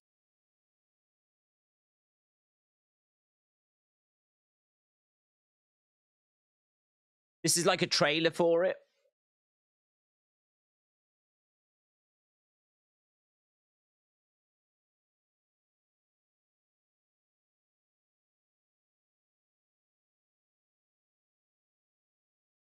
Out of.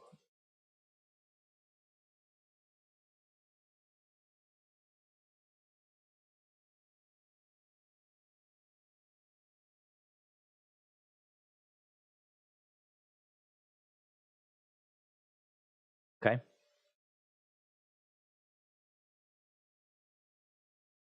Right. Little advert there for the Cody documentary. I haven't seen the trailer for it. What jumped out from the trailer is there's a lot of legends involved. You know, we're seeing Hogan, we're seeing Triple H, we're seeing Undertaker sat down, talking heads, Kurt Angle, saying a few things. Didn't really say much. The only thing that was in there in the trailer that seemed interesting was the Vince flew to his house thing, but that's been picked up already. No, I will watch it. Mitchell said, Gunther better catch Ludwig's coat for this entrance. He's not wearing one. Contact is not wearing one. There is no coat to be caught. So Imperium have made their way down to the ring. And Gunther has got a few words for Ludwig. Ludwig Kaiser. I wonder how she'll introduce Logan Paul. You know how she likes to do a Ludwig Kaiser. Well, he's just thrown shade at Samantha Irvin, so at SummerSlam, she... Ladies and gentlemen, Logan Paul. Ricochet! And his opponent, Logan Paul. Ding, ding, ding! That would be funny. Do it, Samantha. Do it. Samantha, if you're watching, and I know you are in the ringside area, just give him a very dismissive intro at SummerSlam. And the Maverick Logan Paul. Coach Coat said, if there's an earthquake, coffins become maracas. Is that true? Is that like a second function that they have? Let's go.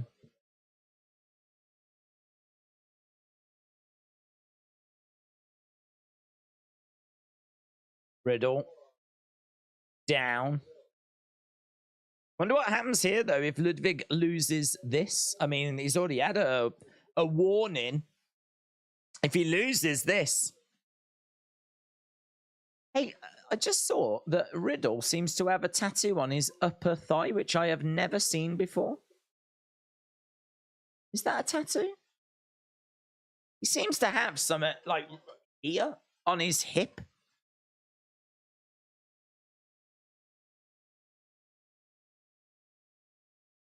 Which I don't know why I've never noticed it. I've never noticed it.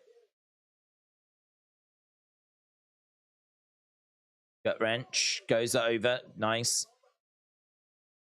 Gut wrench suplex. And again.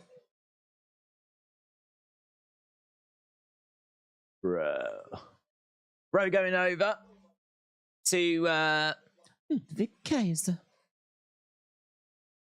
Days coughing on that SummerSlam go home herbs. Best SummerSlam was 89. Hulk and Beefy versus Macho and Zeus. Please crash on the couch for Mania 41. Lots of booger sugar with chains and whips. Thank you. Thank you. Always feel that your comments, Godfather's Home, they're like poetry. It's like a little delivery of poetry for each stream. It's something to look forward to. I enjoy it. Riddle in the corner, still struggling here. Against ropes goes Ludwig. Oh man, that drop kick was sick. He kind of took off halfway in the ring. The man just flew. He just flew.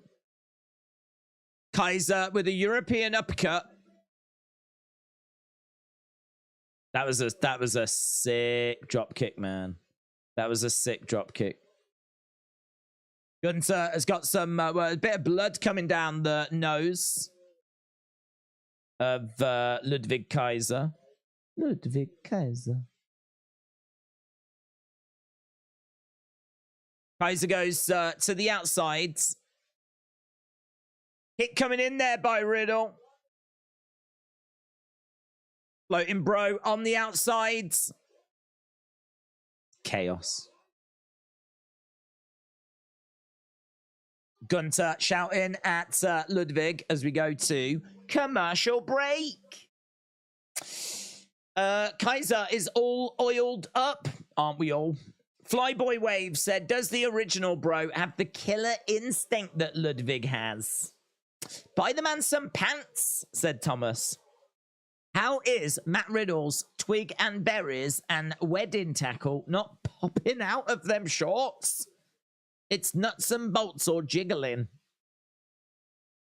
I mean, I saw the tattoo on his hip. I have not studied anything else, to be honest, down in that region. I'm sure it's all fine.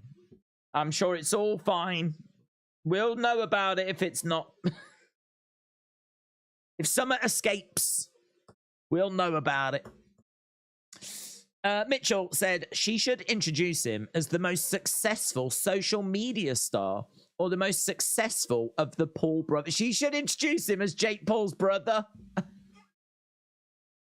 And his opponent, Jake Paul's brother, Logan. Yes. That was your idea, Mitchell. Love it. Love it. Introduce him as Jake Paul's brother. Jake Paul's less popular brother, Logan. Don't even say his full name. Jonathan, shout out to you, my friends. Appreciate the support. William. Mr. Hensey is in the house. I'm sure this is going to be a mature, well thought out, insightful, borderline educational comment that I haven't even seen yet. But knowing William as much as I do, this is going to be something that we can enjoy, discuss. Philosophy. People will look back on this comment. Let's see what he says. William said, it's like one side of my junk is swollen long ways. The other is like only at the tip. It kind of pancakes on one side. Do with that what you will. Welcome to this WWE Raw live stream where we share our thoughts on wrestling and we discuss all of our favorite wrestling moments, past, present, what we hope to see in the future. We've got a very vibrant community that like to share their thoughts as well. So there's a lot of good stuff going down in our live stream, as per usual. Quite a range of thoughts and comments and emotions.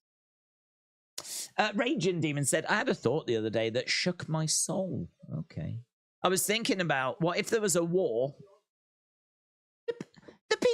Do people know why we're here? Just a quick question. Something that I've never thought to do before. Do you know what this is? What we do? Do you know what we do? What we're doing? Do you know what's going on? Do you know where you are? Okay, what if there was a war and someone let off a nuke? What would happen to us? I quickly thought of something else, says Raging Demon. Well, I mean, it wouldn't be good, would it?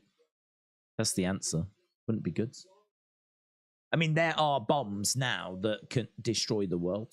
So, depends on the size of the nuke is the answer. There are bombs that can set off, like, is it thermal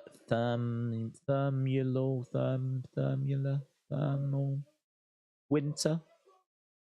Like, it, like, completely messes up the atmosphere. Back to the wrestling, eh? Kick out by Ludwig. Ludwig Kaiser.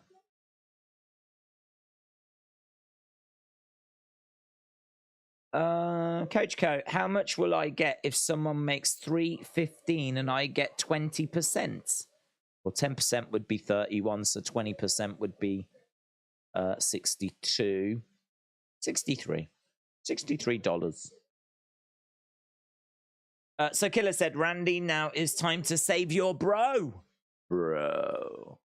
Kick coming in there by Ludwig. Clothesline down goes Riddle. Ludwig in control. Apparently, no Drew here this week. Lazy. Kick coming in there by Riddle. Bit of a weird match, this, don't you think? Considering it's Gunther against Drew at SummerSlam. We've got, to build that match, we've got Ludwig against Riddle.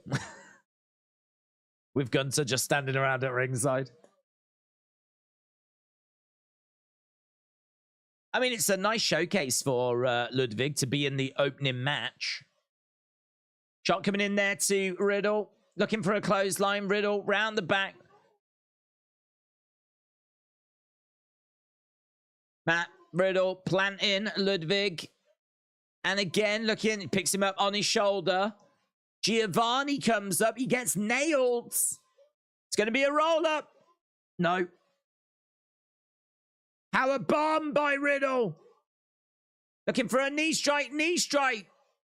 Gunther, 1, 2. Oh, kick out by Ludwig. Oh, look, Gunther can't believe Gunther's like that. Gunther, he's got emotions. He's got feelings.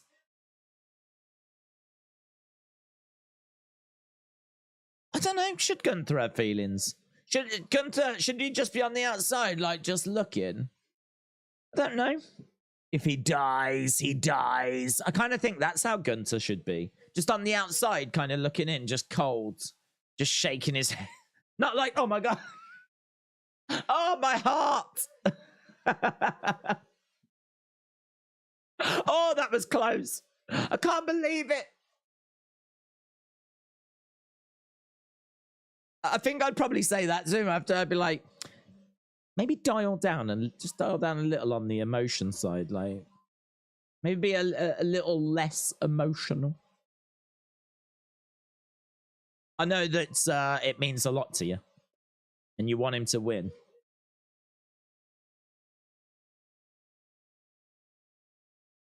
That's good. Thumbs down. If he dies, he dies. 1, 2.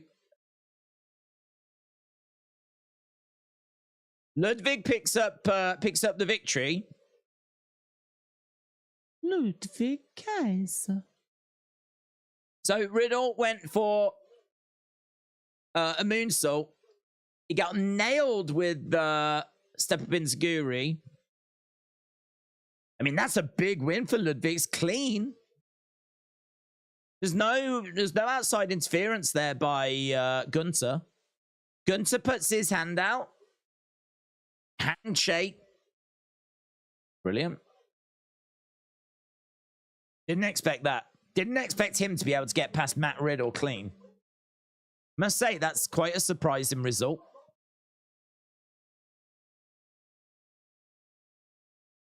Oh, that was a good match. Oh, that was two weeks ago. The Viking Rules match was 2 weeks ago. Gunther. 2 weeks ago? I can't believe it.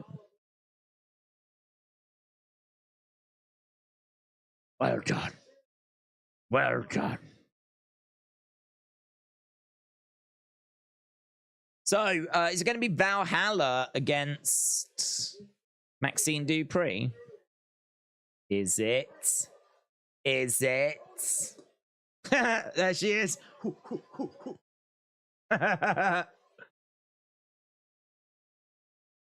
Just getting ready. There's Valhalla. How's she getting ready? Talking to her gods. channeling the gods. Those gods haven't helped her out much so far, have they? For that match coming up tonight.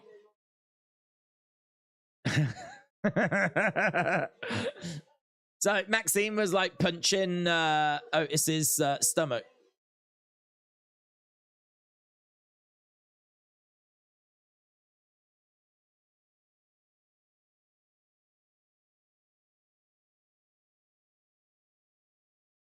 Brock and Cody. Up next. Otis the punching bag. Bang, bang, bang, bang, bang, bang, bang, bang. Let's go. Tomorrow night. The Blockbuster Blonde. Tiffany.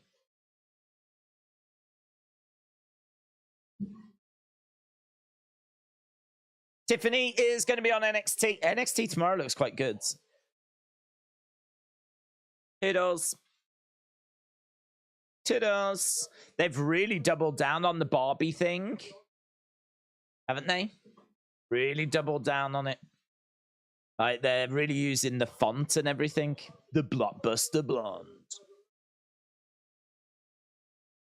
It does.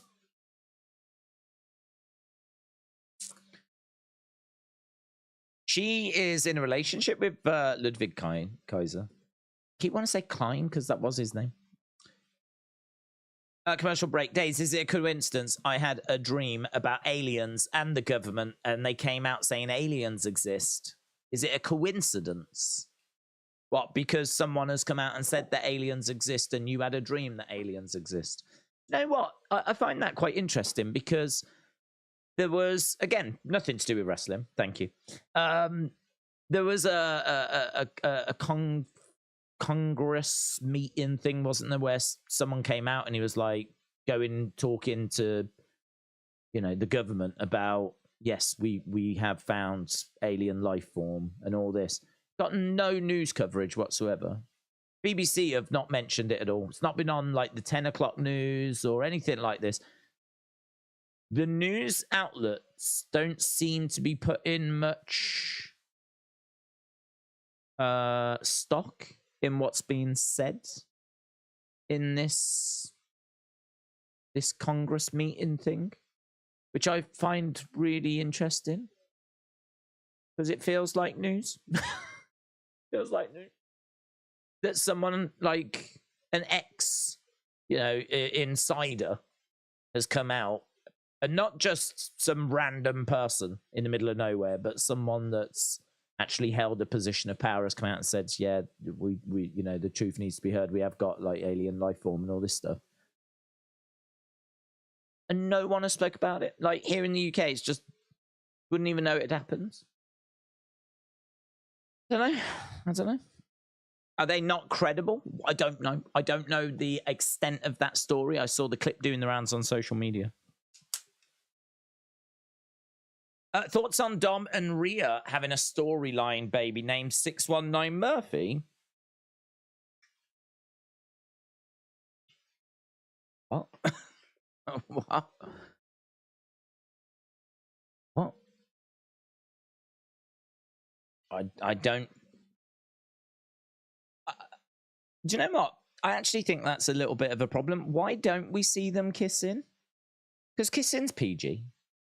So they're in a relationship. Mummy likes to keep talk. Mummy's always on top, all this kind of cheeky stuff. But they always smile at each other, but they never they don't ever kiss or do anything like that. So I don't know. The thought that they're having a baby. I mean, I think that's a bit of a problem for their relationship. Is it you sort of know they're not really in a relationship. It doesn't feel like they're in a relationship. We all know that like she's with someone else, and that's fine, right? It's fine that like she's obviously not really with him. You know, this is scripted. But even so, like, I don't know. It doesn't feel like they've gone far enough with it for me.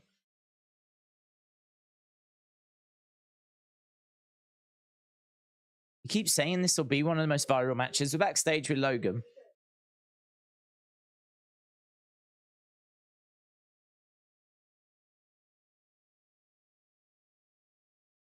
He calls Ricochet a full-grown fetus.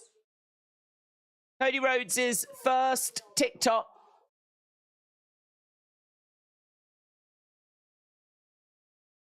TikTok, what do you want to talk about? Go and follow Cody right now. And follow Wrestling Days as well when you do it. To see all my dancing TikToks.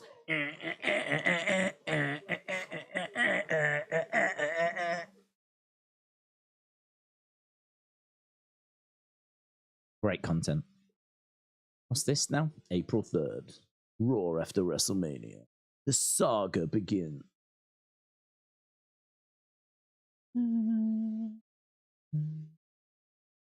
This, that. Oh, I love you, but I hate. Sounds like that, doesn't it? That song. Oh, I love you, but I hate you at the same time. Very emotional. What's going on? Is this wrestling?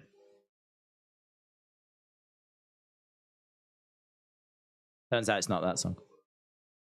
Well, I don't think it's that song.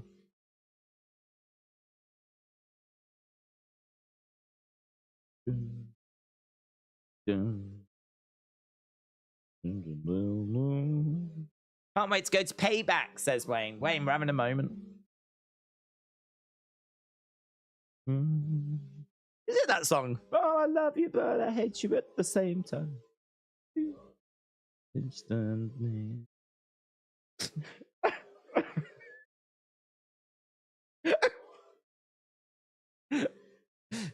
They're going to be killing poor Gunther backstage. They'll be like, oh, it is that song.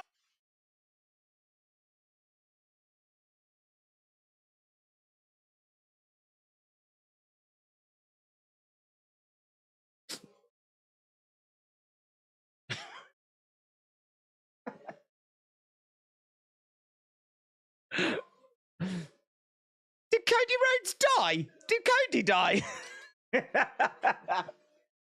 Is this a tribute? R.I.P. Cody Rhodes. R.I.P. Cody Rhodes. I'm going to miss him, man. He was so good. He was such a good wrestler.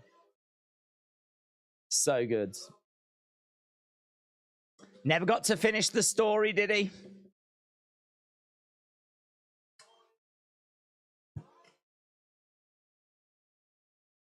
Wow. Do you think whoever chose this music was like, nailed it? Nailed it. Oh, man, you want to see the... Oh, man, I nailed this. And at what point did someone watch this and go, yep, that seems about right. We're gonna build up this match for SummerSlam, this brutal match between Brock Lesnar and Cody Rhodes.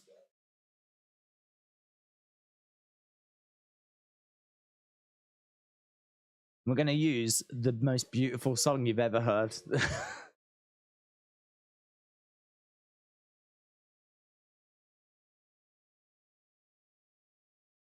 But this just proves no one reviews WWE's production, said Mitchell. Oblongbox said they're really trying to sell us on this no Lesnar Cody Rhodes match. AB Jobson said some of us are oversized fetuses. Any of us? Swahiti fans said, Days, what matches we could have seen at Money in the Bank? Fans and I wanted to see Roman defend his titles in a ladder match. That would have been booked before the pay-per-view. That should have been booked before the pay-per-view. Yeah, there's been a... Oh, she's got a cool jacket. I just saw a woman that had a Cody jacket. Yeah, that's been a big criticism, hasn't it? The fact that he's not been defending those titles. I mean, I don't think he's actually gone from... He's gone from WrestleMania to SummerSlam without defending that belt. Not even at house shows.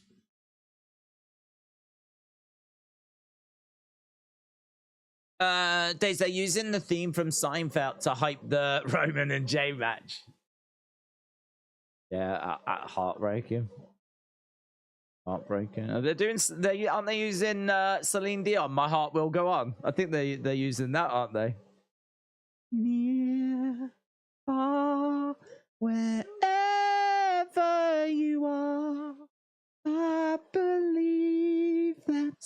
The heart does go on. That's for Shayna against Ronda. Right, here's Maxine. Dupree. We don't do that anymore, do we? Dupree.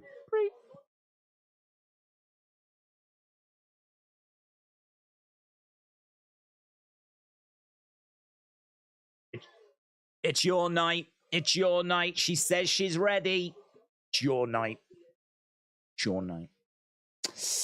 Does this mean Brock will work hour 2 on Raw instead of hour 1, says David.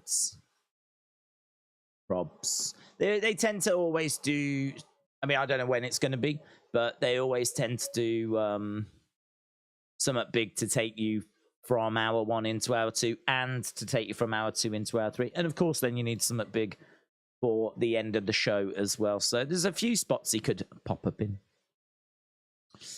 In the vast expanse of the cosmos, where stars dance to the rhythm of time, I ponder the intricacies of existence and the mysteries that lie beyond our grasp, says Kojiko. Very nice.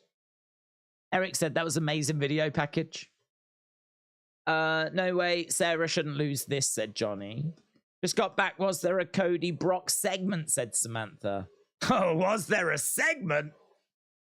Hell yeah! Get the flipping tissues. Yes, there was a segment.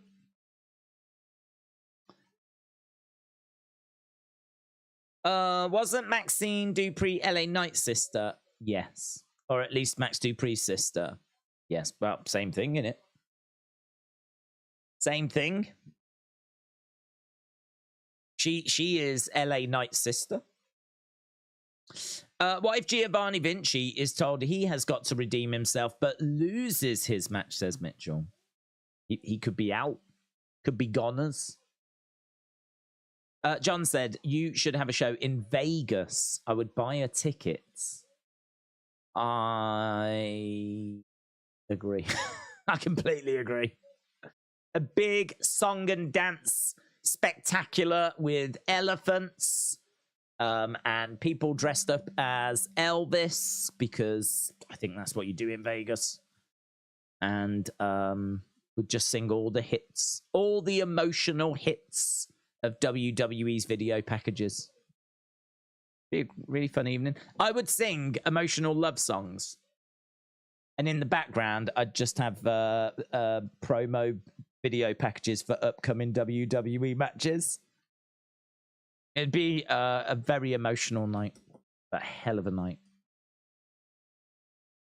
People would pay days to stop singing, said James. Well, listen, however you get that dollar, eh? Russell Andy said, Days, remember when Mad World was Christmas #1? They're using that to hype up Finn versus Seth. Yes. Isn't that all around me was familiar faces? That one. Worn out places.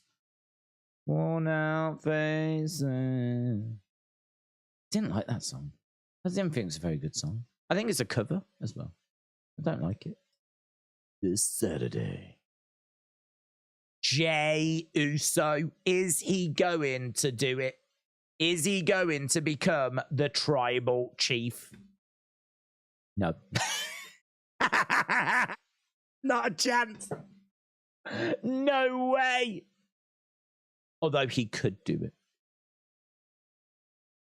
WWE is devoting more time to that garbage video package than they did the actual Cody Brock feud, says Oblongbox. AJG said, sing No Holds Barred. Sing No Holds Barred, what do you mean? I just know it as the song from the Gears of War trailer. Was it in that? Even Days is on the Cody train, said the critic. I like Cody. I do like him. I'm not crazy about him. I'm not like, I don't know. I'm more on the Sammy train, to be honest. think Sammy. I like people that make me laugh. Right, here's that's why I've kind of warmed to Chelsea Green. She makes me laugh. She doesn't make me laugh. This hot mama, this cutie pie, she doesn't make me laugh. Valhalla making her way down to the ring.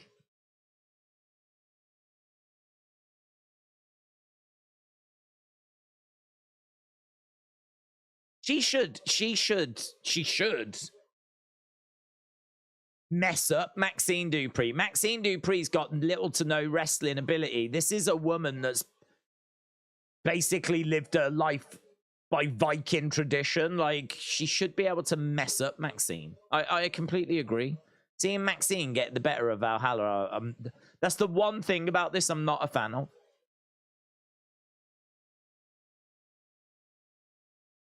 Right, here we go. Maxine versus Valhalla dream match. Double knees there by Valhalla. Headbutt there by Valhalla.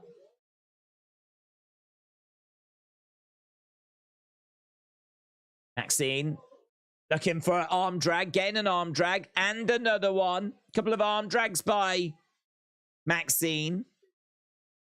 Grabbing Valhalla. Reversal. Maxine went under the... What happened there?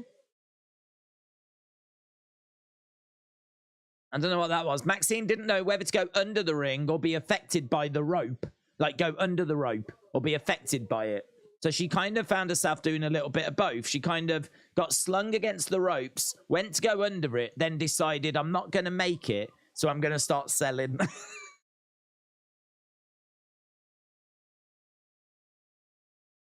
Valhalla is... oh, that's a lovely submission holds. That's lovely submission holds.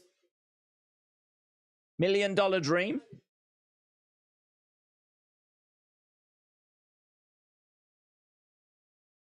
Maxine trying to get back up to her feet. Maxine shouldn't really be getting out of this. Valhalla gets chucked over. Valhalla arm drag again. She knows how to do an arm drag, and she's going to spam it. This is like watching 2K23. Nice suplex.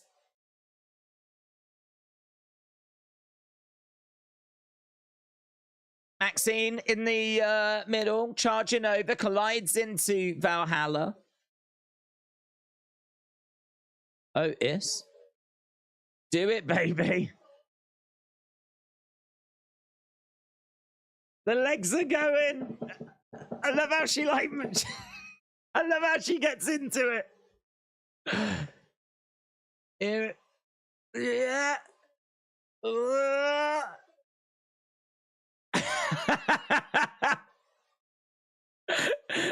So she did the caterpillar. She drops the elbow.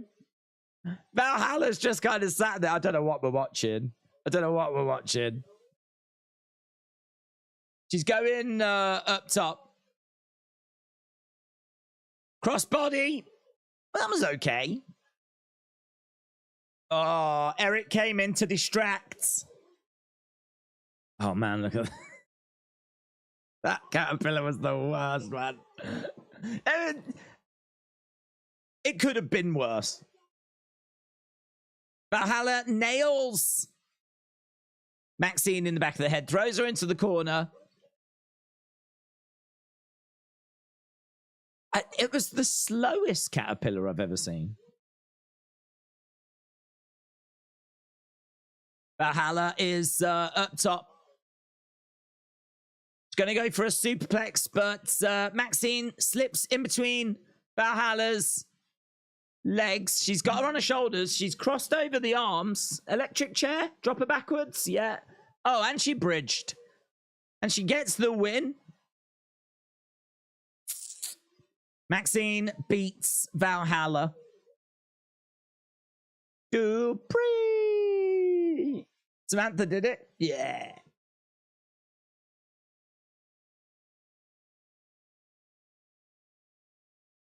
For Academy have trained Maxine to pick up the win. I like this finishing move. I like this finishing move.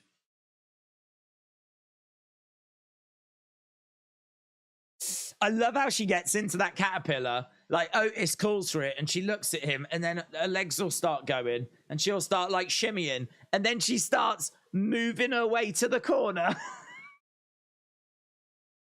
Just tickles me. I love that. And then she goes into it and she's like, it's one of them where I think it's when you like when you first learn to drive, you know what to do, but you're like, gear. Touchdown there. So you know what to do, but it's like, now I do that. Now I do that. And like watching her do the caterpillar is the same thing. She's like, do that. Do that. And you can sort of see in the speed of it that she's not just doing it. It's not naturally flowing. She's not just like doing it. It's like every step of it, she's telling herself what to do. I do that. Now I do that again. It's the slowest thing in the world, man. What's the slowest animal in the world? The slowest animal in the world is Maxine Dupree's caterpillar.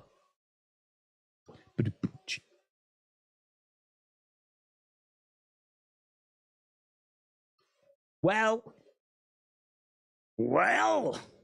that will divide opinion. A sloth. Maxine's is slower than a sloth. Sloth is a speed demon compared to Maxine Dupree's caterpillar.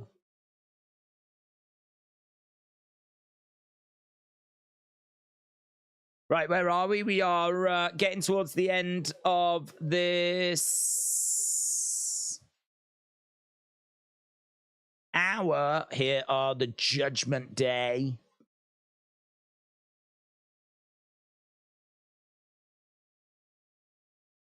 Judgment Day making their way down to the ring.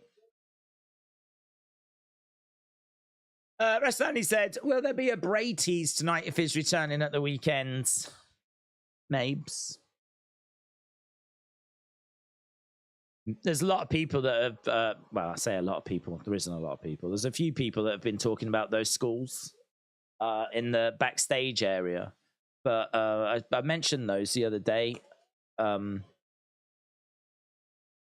One of those schools have been backstage for months and months and months.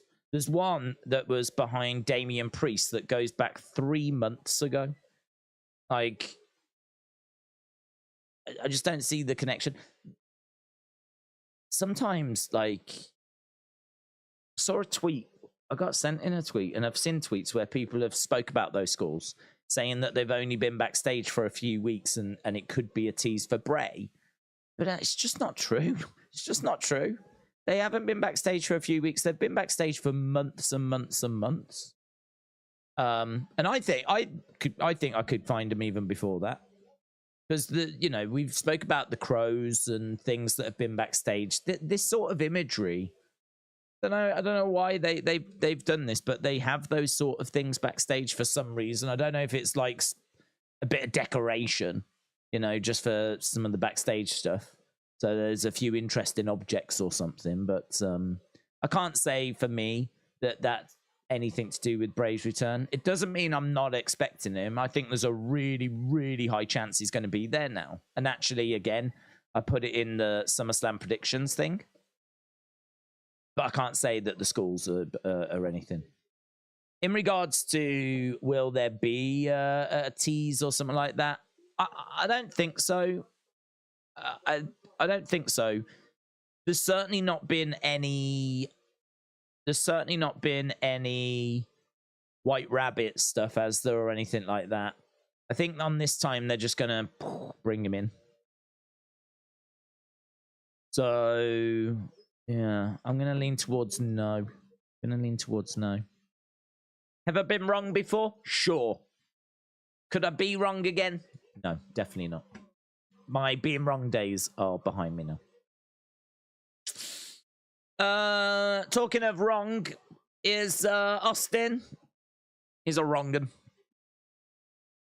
Hope you're well, Austin. Austin saying hello to everyone. Apart from me. This is the last Monday Night Raw before Damian cashes in on Finn and ends the Judgment Day, said Andrew. Days has been wrong many times. Shudder your face. Nunya said that's what they should have done in the first place. Mitchell said if the USA women lose to Portugal, we're eliminated. You won't lose. Portugal, I think I read earlier, are ranked 21st in the world. You're ranked first. Congratulations, John Cena. He has got the #1 movie in the US and the #1 movie worldwide. Hidden Strike. Hidden Strike, John Cena. We're backstage with Shinsuke Nakamura. Shinsuke's Tommaso. We could have just gone our separate ways. I'm going to fix this problem.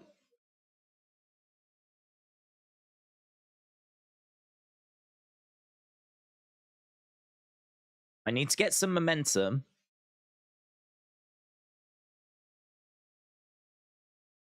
In the Battle Royal.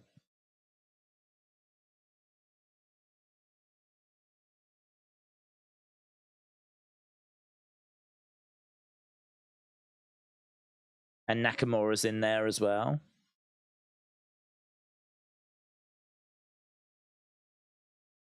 It's no surprise these two are in it. These are the names that we would expect. I think The Miz could be in there as well. Bronson Reed. Going to be pretty stacked field.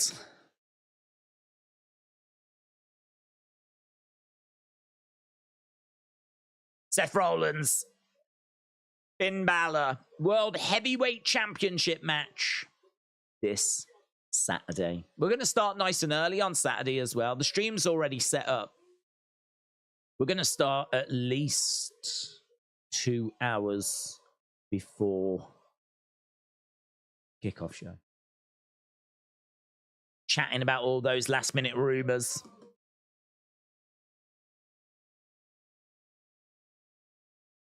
Here's Damian Priest. Can't believe the guys didn't win the belts. Gather you got the power sorted. Less extension leads. What a nightmare for you. Steven, shout out to you. Yeah, it is sorted. I said this the other, I think it was last night. Nothing got fixed. It just fixed itself, which makes us think it was water that got into the circuit. My concern is what stops it happening again.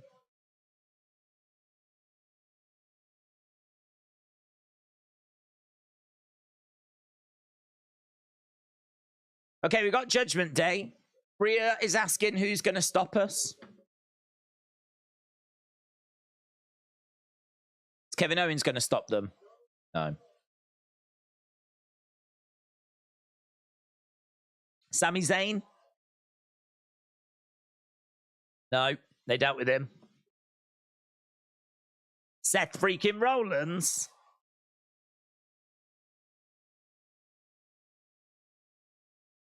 Impossible.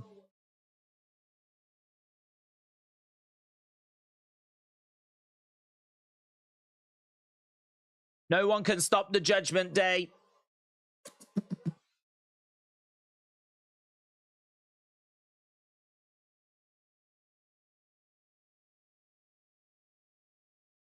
If Sami and Seth show up,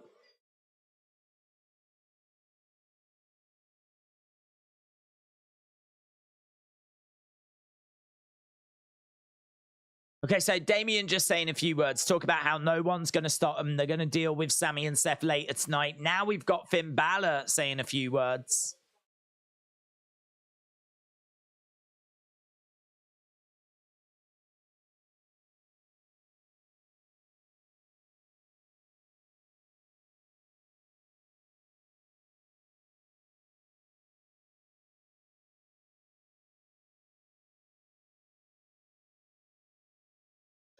Balor said he woke up for the last 7 years looking in the mirror, seeing the scars of what Seth had caused.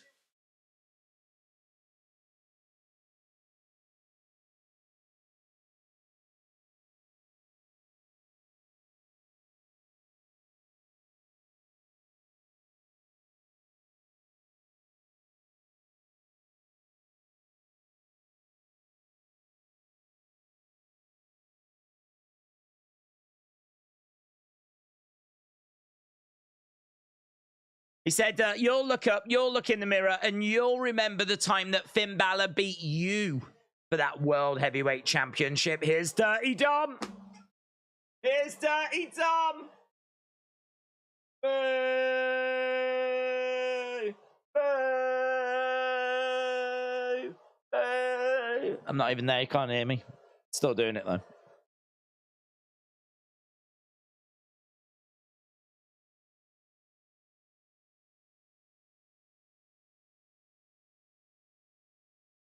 You suck, Chance. Imagine Logan Paul, Dirty Dom tag team. I'm bringing back the Mysterio name. Getting really worked up. You will bring some pride to the Mysterio name, says Rhea. But that was Dom's go. That was... that was Dominic's go. We've worked our way down the line.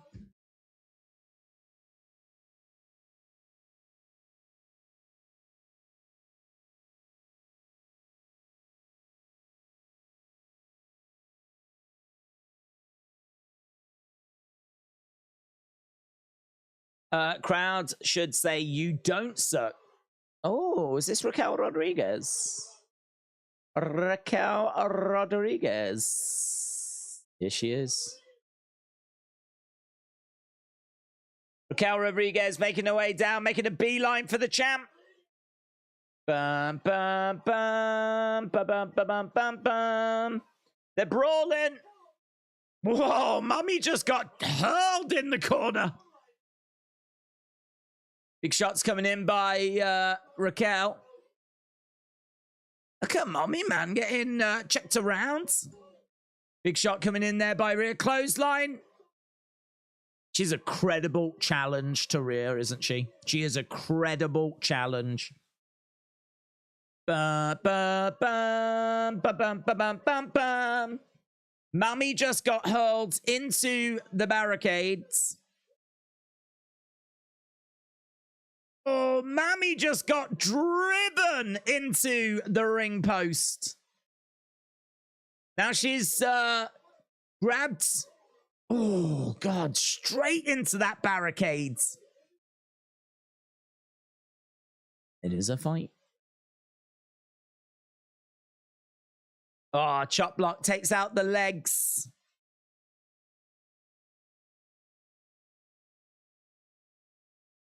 Rhea chop blocks the leg of Raquel. Raquel goes down.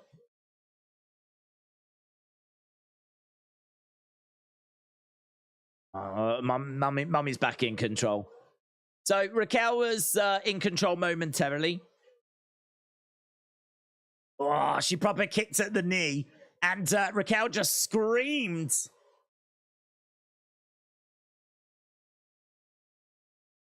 Well, she chose that fight. She came down to the ring. Mummy ends up standing tall. I thought that was going to be quite a significant moment if Raquel would get the better of her. But Rhea's the one that stands tall.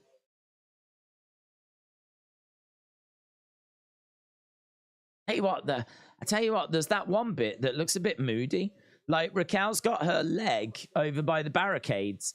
When Rhea stomps on it, like the knee looks like it goes in a direction it really shouldn't be going in. I'd be really careful with all of that stuff because she could pick up a legit injury there. That's a big feud. That's a big story. Just be a bit careful there, Mummy. We need Raquel. I'm looking at the odds. It's 14-1 that Bayley wins the Rumble. Who's your pick?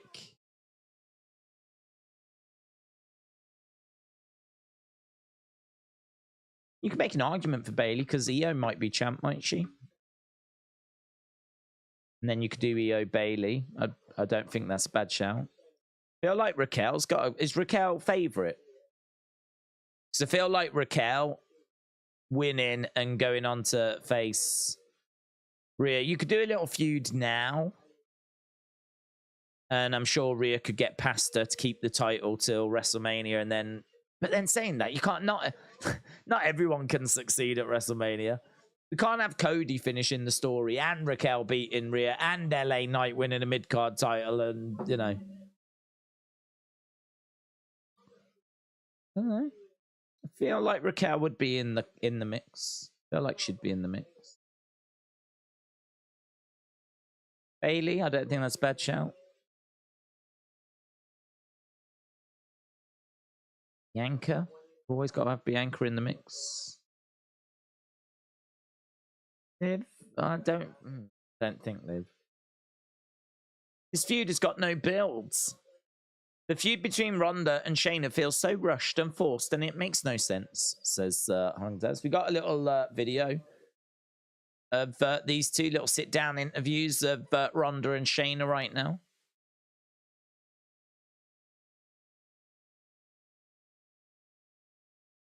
Oh, we're just seeing the 4 horsewomen, MMA 4 horsewomen.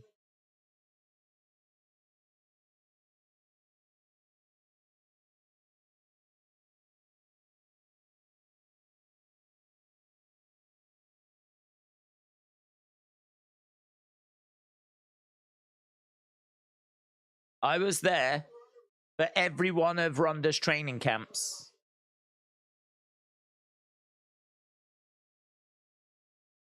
Guess how many camps of mine she showed up to? 0.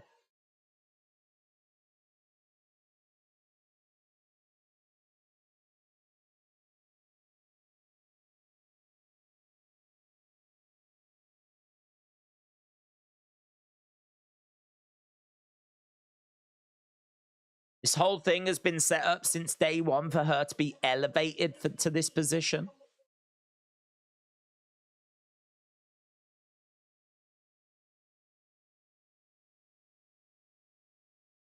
The beat continues. Well, a very interesting video package. I thought that was interesting.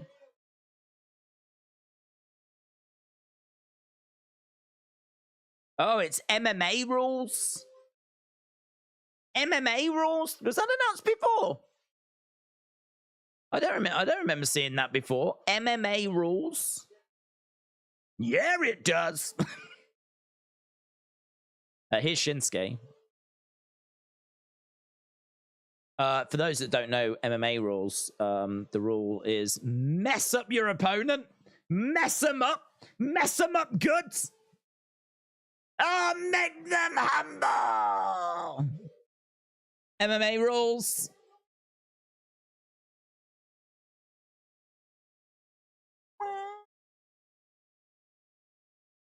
Shinsuke Nakamura making his way down. First time MMA fight. MMA rules. We'd better see blood, said let him in.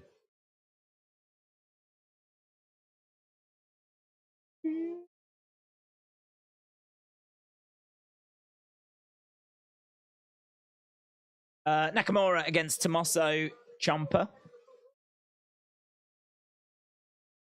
Shayna's 20-1 after beating Ronda. She goes on a streak till the Rumble, says Wrestle with Andy. Well, this is the problem, isn't it? You can make stories for quite a few, but it's trying to pick the one they're going to go with. So, yeah. I like how you're looking at it now, though.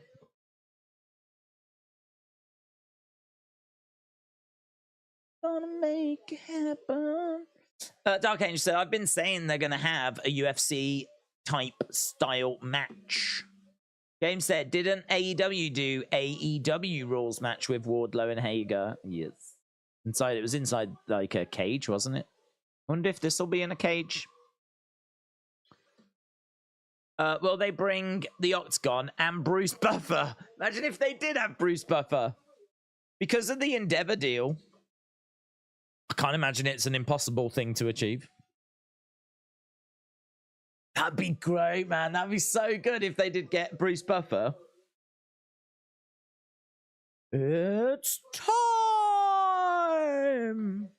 5 rounds!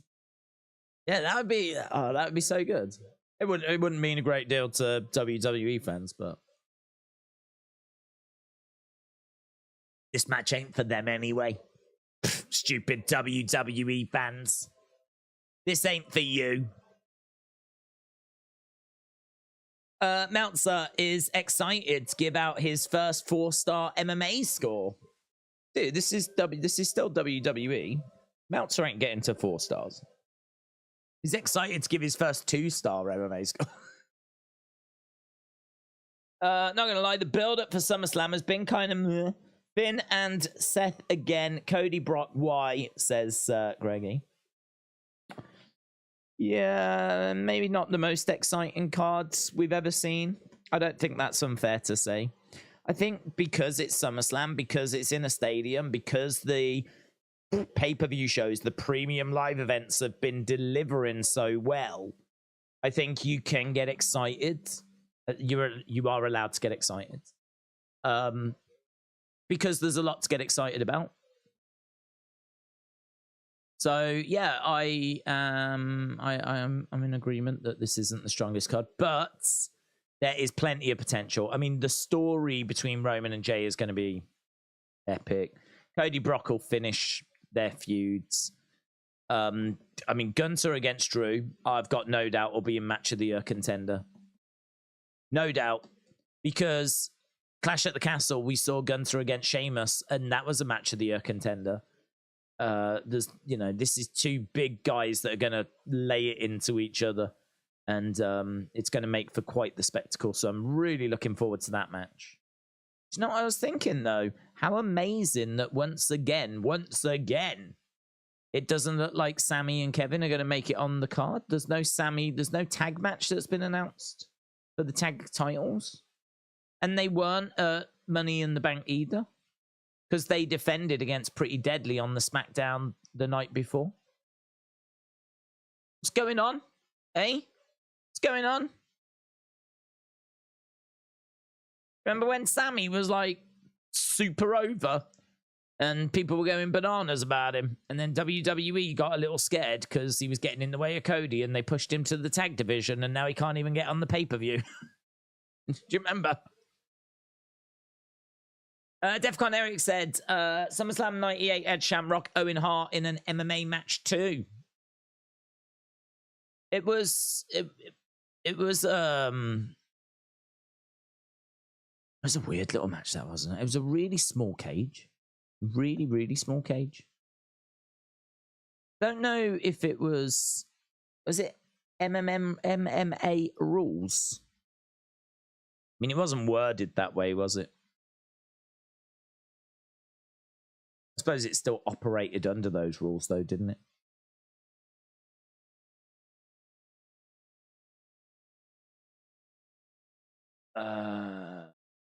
Lion's Den match is where a wrestler must knock out their opponent unconscious or make them submit inside an octagonal cage. The rules are made to mimic MMA matches, with the octagonal cage meant to mimic the cage used by UFC. This was Shamrock's speciality match. The first example was SummerSlam. Another example was SummerSlam 99 with Shamrock and Blackman.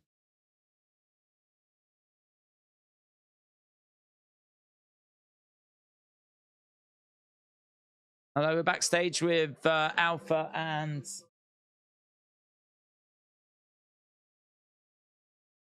Imperium.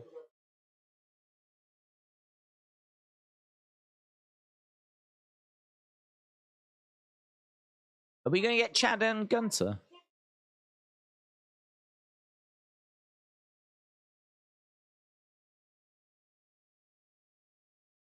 You need her to speak for you.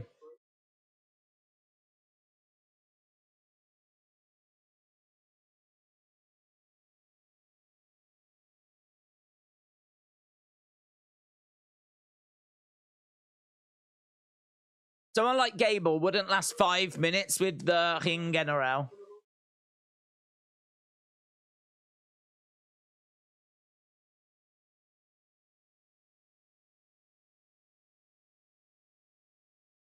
I won't need 5 minutes to beat you.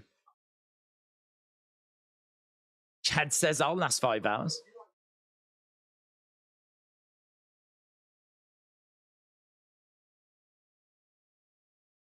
Ooh. Ooh. Gunther against Gable tonight. Damn. Gunther and Gable. That is going to be sick. Are they going to do 5 minutes, though? So I think what they're going to do is have it be like a draw. I don't think he'll beat him in that time. He shouldn't beat him in that time.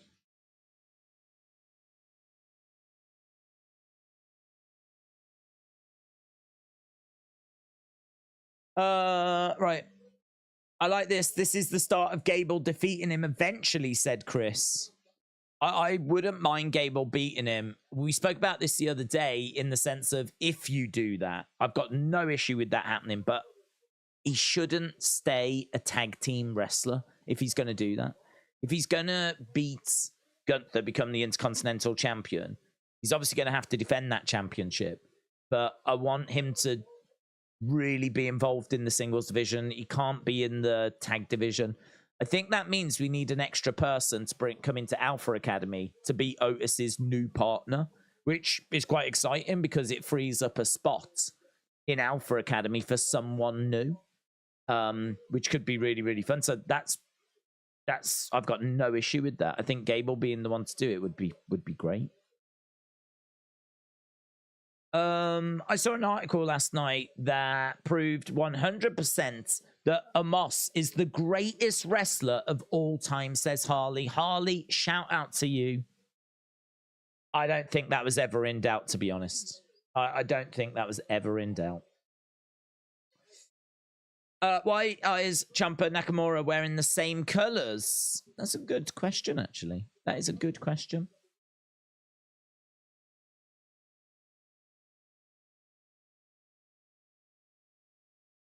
Maybe it's just a coincidence. I really like this ring gear for Shinsuke. Perhaps they... it could be a little subconscious thing to say that they're kind of both on the same page. Could it be that... But I don't think they're going to build towards being a tag team. Because the rumors are that we're going to get Johnny Gargano and Tommaso reforming DIY. So I don't think it's that. It might just be a coincidence. I mean, in fairness, I don't think you're going to look at them and go, "Oh God, hang on, which one's which?" I think like we can tell them apart just from the hair alone.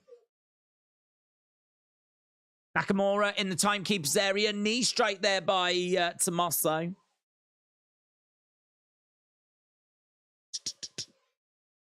Amos is the goat Carly. The goat Carly. I love it. The goat Carly. Yes, Homo sapiens rise, says Harley. How about Duke Hudson being called up to join Alpha Academy, allowing for Chad to be a singles competitor? That would be good. That'd be great. Good shout. Good shout.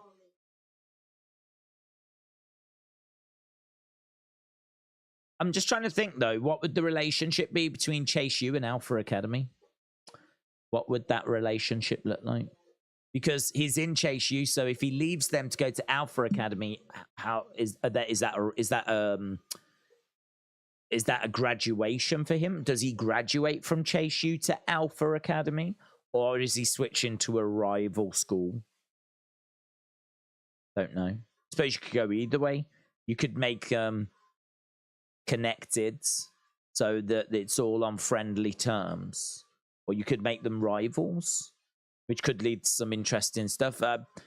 People have said it in the past about like maybe doing a Chase U Alpha Academy type feud. Obviously we would need to bring up Andre Chase in order to do that, but he'll come up eventually. But then if you're going to lose Duke Hudson, you're losing a big part of Chase U, aren't you? I mean, at the moment, it's Duke Hudson, Andre Chase, Thea Hale. There is obviously a lot of other people in that group, but we haven't really been introduced to them. Yeah, interesting. I like without getting too bogged down into Chase U and all that stuff. If we were just going to pluck someone, I think Duke Hudson's a good shout. AJG said, Days, for some reason, it just came to my mind that we've not seen anything of Omos. You haven't seen him for a while, yeah? I kind of like that, though. I think if he is someone that's an attraction, isn't he? He's someone that you don't want to overexpose. You don't want to see on a regular basis. Because he's a big guy, he's a monster. He's not someone that needs to be coming out. I don't think him beating jobbers really does anything for him. You could bring him out like once in a while to like mess up some low-level talent. And then get him in a feud against some of the bigger stars. Because like the fact he's gone away, you can always, bring him back. He's learnt some new skills. He's learnt from his mistakes. He's more dangerous now. He knows where he was going wrong. You can always bring him back, say that, give him a bit of a win streak. So the problem is he's took L's against Braun, L's against Brock. So he needs to come back and get dubs. So there does need to be a change, a shift in his creative.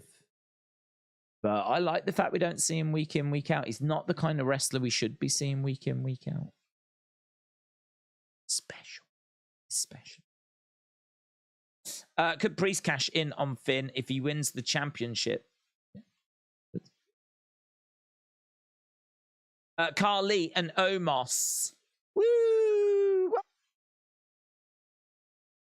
What about Shout and Benjamin with Otis? I don't think I would do it, to be honest. I really like Shelton, and I really think he would fit that group very well. But the reason why I wouldn't do it is because I think it's perfect for a new face.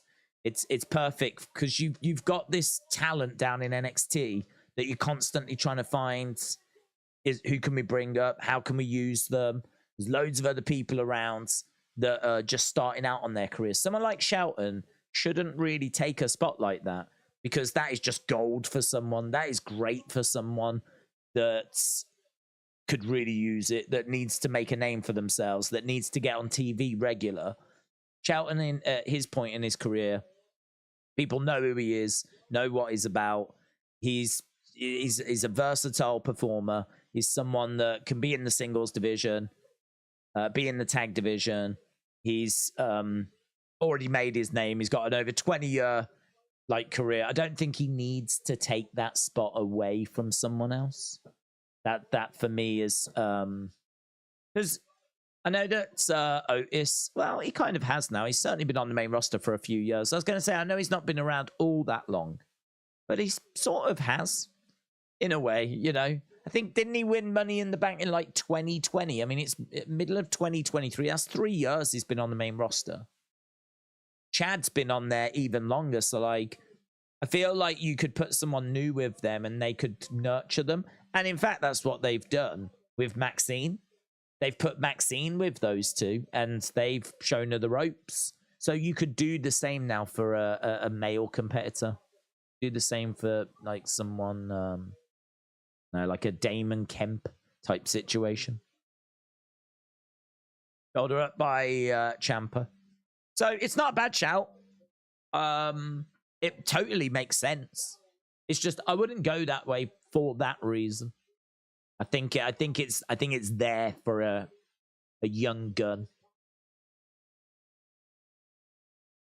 Knee by Ciampa. Tonight we got Chad Gable against the Ring General Gunther.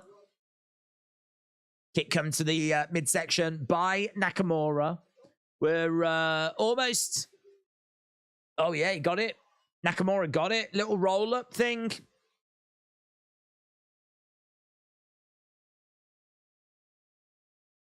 Nakamura! There's a guy in the crowd that was leaning over looking at the camera going...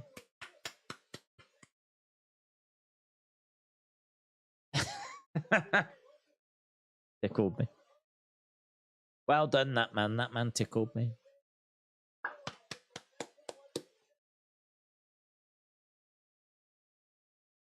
So,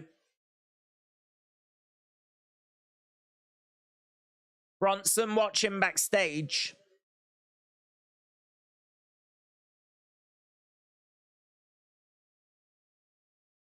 Days, I sent you something. Where? Where, Jordan? Where? But who should dethrone Kevin and Sammy? I think you got a few options, but I like Pretty Deadly. I like Pretty Deadly a lot. I think they could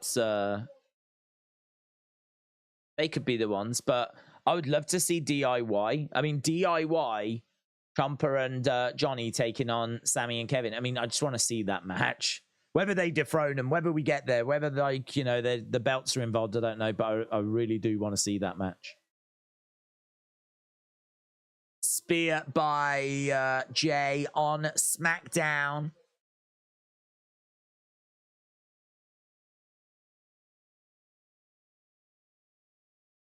So we're just seeing what happened on Friday. Obviously, we did the watch along for that. And we're back tomorrow, of course, for NXT. I always mention that because I know there's people watching for the first time. Hello. So, yeah, we're here for Raw. NXT. We'll be back with AEW this week as well. Shouldn't be any technical problems. Hopefully. And obviously, SmackDown. And then, of course, we've got SummerSlam on Saturday. Tribal Combat for the undisputed WWE Universal Championship. Coming up next, Brock Lesnar, Cody Rhodes.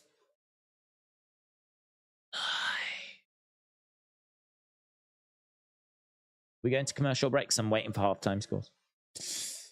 Moss.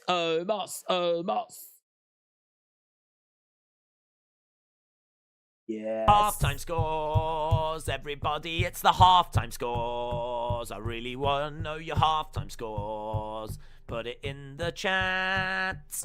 Halftime scores, everybody, it's the halftime scores. Are you happy? It's the halftime scores. Are you happy or you sad? Halftime scores, everybody, it's the halftime scores. I should get that recorded. If I got it recorded, I could just press play then. Just sit here like this. Here we go. Deborah with a 6. Virus with a 6. McLean with a 7.5. Marty with a 6. Trini with a 6. Greg with an 8. Mr. Tar Heel fan with a 7. Trey with a 6. Anthony with a 10. 10. Couldn't have been any better. David with a 5.5. Mitchell said 6 to 625. What about you? I agree. We've got Jordan 625. Dirty Aubrey with a 6. Elizabeth 6.5. Donald with a 4. Samantha with a 6.5. JJB Gaming with a 3. Loopy Girl with a 5. Leonard with a 625. WWE AEW fan said it's been about a 5. It's the definition of mediocre and has failed. 69. Aaron said 6.75. Seth freaking Rollins said 6.5. Young Heath Ledger said 6.5. Spike with a 6. It's about Mbappe to Chelsea. What is it, Jordan? Just let us know. Is it happening? Is he going? Has he signed? Have you got the inside scoop? Jay Bryant said 7.5, good, but nothing particular standout. Let Him In said 6.5. William said, I judge a show upon entertainment. And of the segment that does that, I give a point, or does not, I'll take a point away. It's simple math. What's your score then, William? How have you scored it? This deep, very intensive scoring system that you score every show by. How is this show shaken out so far? Ronnie said 6.5. 1 Minute Wrestler said 7. Chris said 6. Zoom Station said 5.555. Return of the Jetty Rusty Spooner said no LA Knight won. Jamie Roy said 6.3. William 4.8. 4.8. That is what the Williams supercomputer, Williams algorithm has spat out for this show. Big Time Baxter said 7. Gabriel says 1. Chris said 6. And only because I got to see Maxine. David said, I'm pretty bored of this Raw. Nunya said 7. Travis said 6. Needs more Judgment Day. Mitchell said 69. Deborah said, Days, I would have Jay beat Roman and then drop it to Drew because Drew needs another title run. Future compilation, shout out to you, said 6.25. Keaton said 10 because of the Brock Cody promo package. That's true. I think a lot of you have forgotten about the emotion, the sheer weight of emotion involved in that promo package. We're backstage with Raquel. Matthew Lopez, shout out to you, said, how you been? It's been a long time. Welcome back, my friends. Hope you're well. Hope life's been treating you well. Treating you better than Raquel. You'll get your match when you're clear.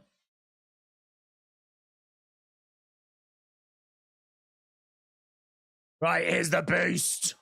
Here is the beast. Beast, beast, beast, beast, beast, beast, beast, beast, beast, beast, beast, beast, beast, beast, beast. He is the beast, beast, beast, beast, beast, beast, beast, beast, beast, beast, beast. Beast Lesnar. King Yeti, 69. King Yeti, shout out to you. Matthew said, my friend is going to SummerSlam. Is that friend or fiend? It's friend. He said friend. I can see the R. It's got the R in it. It's definitely friend. Definitely friend. Thought it was fiend. Thought it was for a second. Young Heath Ledger, shout out to you, my friend. Appreciate the support. As always. Young, it's such a good name. It's a good name, that is. Young Heath Ledger. Right, we've got Brock the Beast in the ring. Wearing a black Harley Davidson vest jacket thing. Black hat, denim.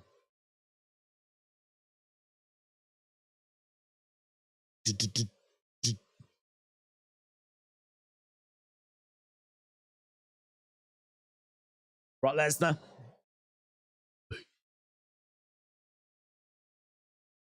Press the sad music. I know. Oh. Cody Chance. Smirk on the face of Brock. Ladies and gentlemen, my name is Brock Lesnar. Did wonder who this was. It's like, who's this guy?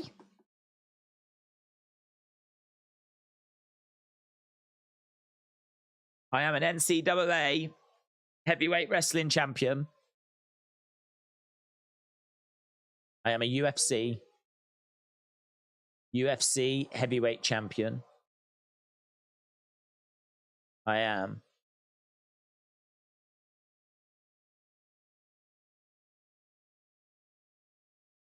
WWE heavyweight champion of the world.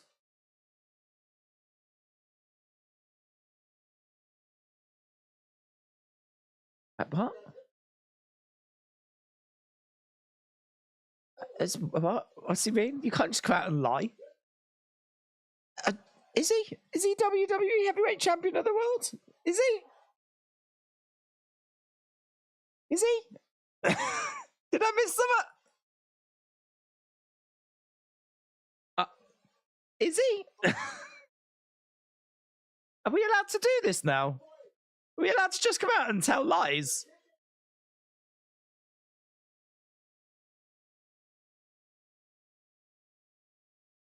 Crowd are yelling what? They probably are yelling what, 'cause he's just come out and lied to us.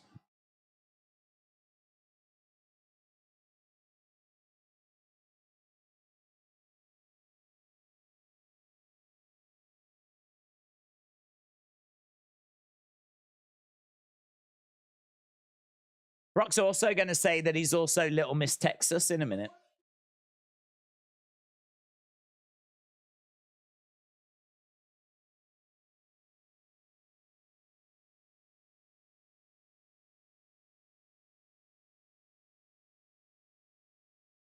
He's not the best talker in the world, is he?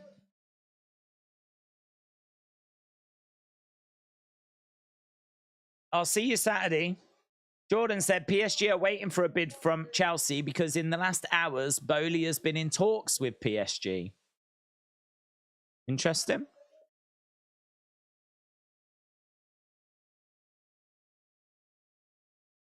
Here's Cody. That was really all over the road, innit? He's drunk. Brock looks drunk. He might be drunk.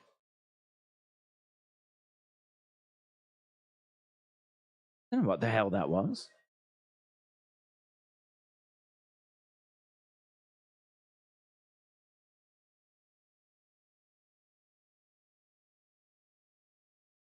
Cody should come out and go, "You're WWE World Heavyweight Champion."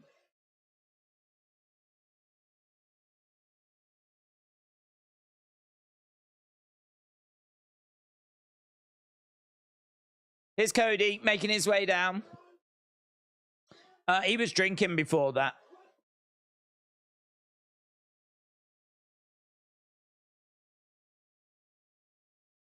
Okay, so Lesnar in the ring. Cody circling round the outside.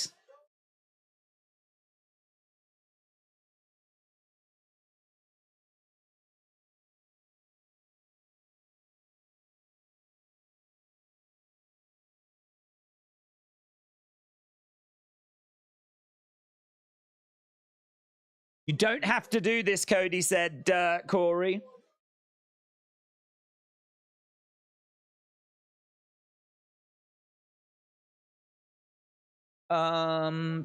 Shake his hand, never fall. That is the oldest trick. He might be drunk, but his promo was still better than any promo given by Ronda, said Chris. Paul said, I hate Orange Cassidy and Cody Rhodes.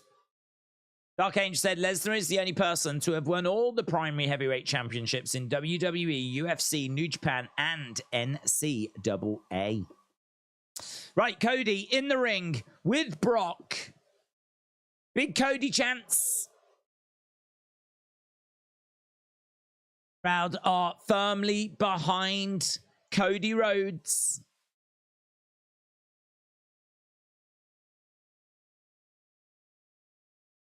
Staring at Lesnar. Flinches to take his hat off. Cody didn't flinch.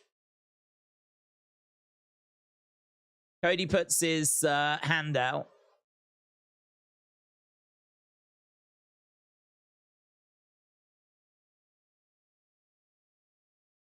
Brock shakes the hand.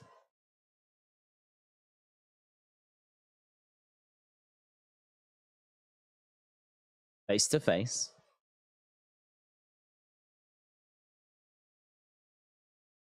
The size of Brock's head. Brock went to go. He pushes Cody. Brock walks out the ring. Cody goes against the ropes. Suicide dive. Jumps onto Brock. Brock goes down. They're brawling on the outsides. Cody gets driven into the ring post. Now Brock grabbing the ring steps. Brock with the ring steps. Smashes Cody with the ring steps. Cody goes down. Cody goes down. Brock using those ring steps. Brock walking away. I thought it was going to get a big brawl. Maybe the locker room coming out. Oh, he's gone back, actually. Now he's using the ring steps again. Brock driving those ring steps into Cody. Cody going down. Brock walking off. Brock's music hits. That's all you're getting. That's all you're getting. Enjoy it. Oh. Coming back. Big clubbing blow. Oh, he's come back for more. He's come back for more. Ring step being smashed into Brock's walking off again. He's such a tease, isn't he? Brock's such a tease. Does a little summit, walks away. Go back for a little bit more. Walks away. Comes back for a little bit more. He's going back again. He loves it. He loves it. Cody in the ring. He's got Cody up on his shoulders, looking for an F5. Oh, F5. F5. Like a beast.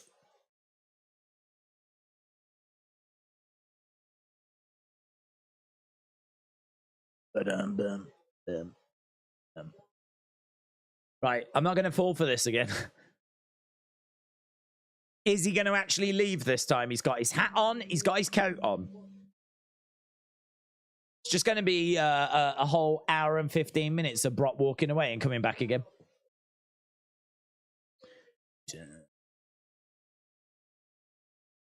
Cody literally thinks he's the biggest babyface ever that as always has to be injured going into SummerSlam.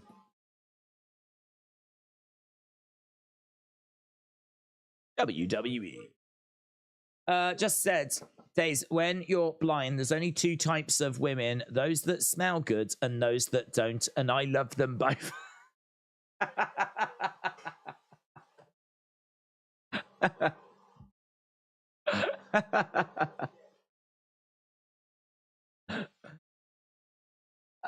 That's a great, that is a really great comment. That's a really great comment. That gets the brand new segment of the streams. Comment of the stream, yay! We're not even finished. We've still got an hour and 15 minutes to go, but that's one of the funnest comments I've read in a long time. So I'm fairly confident it's comment of the stream. Well done. I mean, I haven't really got like comment of the stream or anything. I don't have any graphics or anything like that. So I feel like there should be confetti. I could have confetti, actually. I do have confetti. I'll set the confetti up. Hang on. Gonna be a whole thing. I'll evolve it over like the coming weeks. What can we put on here? Let's go for this. There we go. Look. Yeah. Woo. Could I make that look better? Sure. Sure. I could make that look better. But I think it's pretty. I think it's good for how it is, actually. Do you know what? I could kind of try to fit it in a little more seamlessly to the stream. There's something, I can't put my finger on it. There's something about that confetti. It's just a little jarring. Something just doesn't seem quite right. I could investigate, make it, but I'm gonna leave it as it is. Yeah, comment in the stream. Woo! Confetti time. Bet you didn't even notice, did you? That I played the confetti again there. How you do it? That's how you stream. Jonathan said, I'm getting tired of this. It's making AEW look bad. Just change Cody's name to Ken the Barbie Beat Up Doll. Well, it'd be on trend, wouldn't it? It'd be a good way of getting trending at the moment. Christopher said, it's so obs Austin. He finishes the so-called story at WrestleMania 40. Chris said, Triple H backstage like, hey, Cody, want to attack my throne again? Wrestling Generation said, could Randy return tonight or SummerSlam? Oh, I'm certainly not expecting tonight. Could he be at SummerSlam? Yeah. Yeah. Could. I'm not expecting tonight. I'm guessing a normal one of a match. Yeah, they've not announced any stips. There's been no stips. Bishop said, are WWE doing Clash at the Castle this year? Don't believe so. It's been no announcements, no teases. They've already done one show in the UK, so don't think so. Skiller said, Triple H, Cody, you're going back to being Stardust after I'm done with you. I don't understand. Why is everyone like... I don't understand. Why are people saying Cody's like being buried? Because he just got beaten up by Brock. Come on, guys. You know how this works. Babyface gets beaten up. Then at SummerSlam, Cody will win. Here's Gunther. Gunther against Chad Gable. The Ring General? What's she saying the Ring General for? The Ring General. The Ring General. Don't say Ring General. Stupid Samantha. That's an L. That's an L by Samantha. We do have a countdown clock on screen. 5 minutes.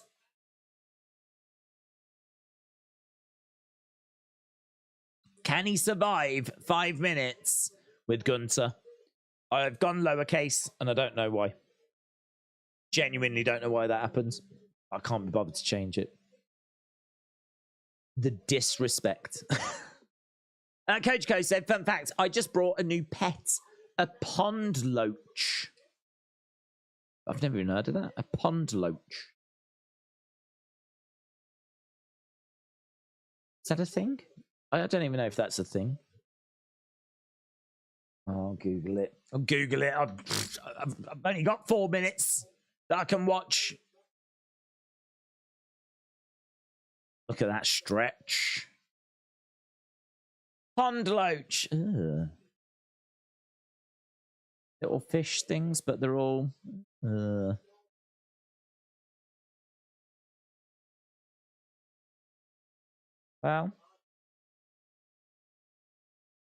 all creatures deserve love. Dom needs to beat the out of Brock, said Travis. I love the ring announcer so much, says Courtney. Yeah, I love the ring announcer.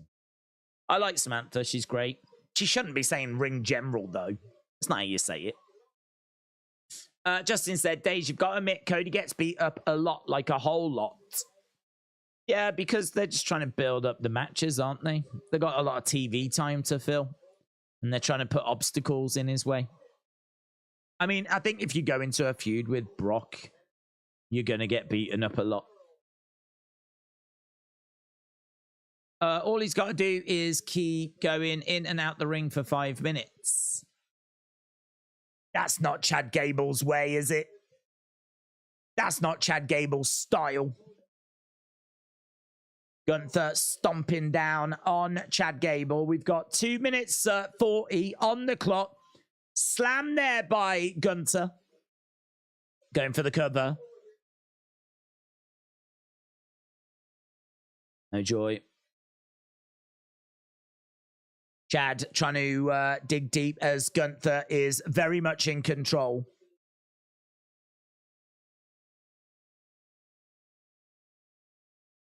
Chop coming in there by Gable. Uppercut there by Gunther.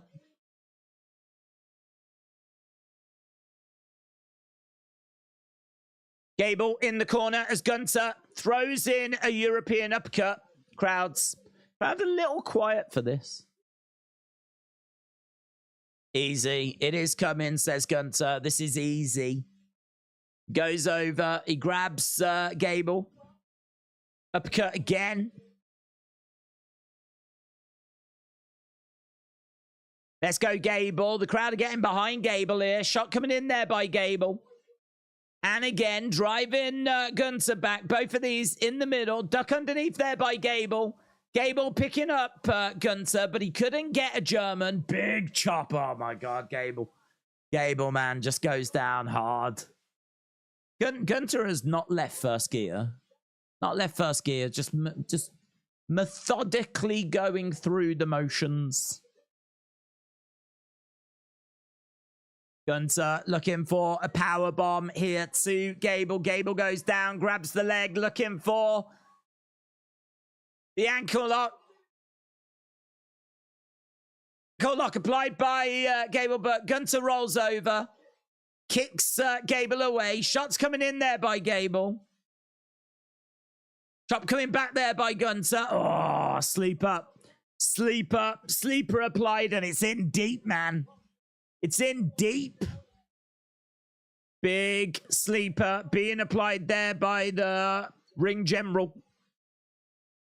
Big clubbing blows coming down by Gunther. Again. He's got that sleeper hold applied.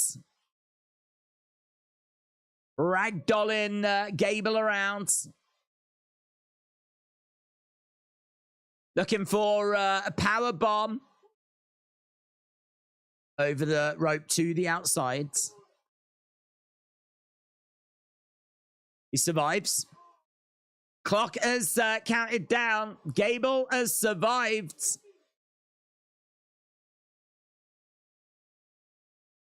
Time limit has expired. Chad Gable announced as the winner. This match is not over. Add more time to the clock.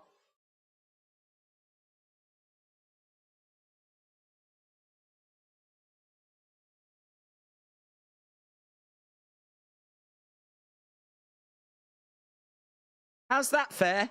How's that fair? How is that fair? The match is going to continue. So, they announced Gable as the winner of the match because he survived the 5 minutes. And then because Gunther got upset, they've now restarted the match. How's that fair? How does that work?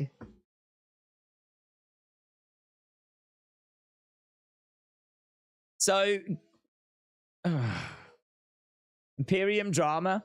Chad beat Gunther. Didn't. Gable won. What a joke. This defeats the purpose of the challenge. Gable is screwed. Give him an IC title, says Austin. Justin said it's called Champion's Advantage. And it's a load of rubbish. Gunther being a Karen. In my book, Gable won. Still counts as a lot. Where is Big Drew? Don't like it. I really don't like it. I think Gunther's... I think Gunther being undefeated is really important. And this is... You're playing around with it here. Playing around with it. And then, like, seeing, like, this match continue. It's just silly. The match has been made official. So they've made the match. Set the match up. The match has played out. And now, for no reason, we're just going to extend, just changing the rules on it. Nah, I don't like it. Don't like it. Don't like anything about it. I love everyone that's involved. I love Gunther. I love Chad Gable. But I don't love the creative on this. They should throw this match out. It doesn't make sense. Vince is back. It's Vince. It's Vince. Hashtag fire Vince. Hashtag fire Vince. It's got to be Vince. Right, we're at commercial break, by the way. We are at commercial break. We are approaching the final hour.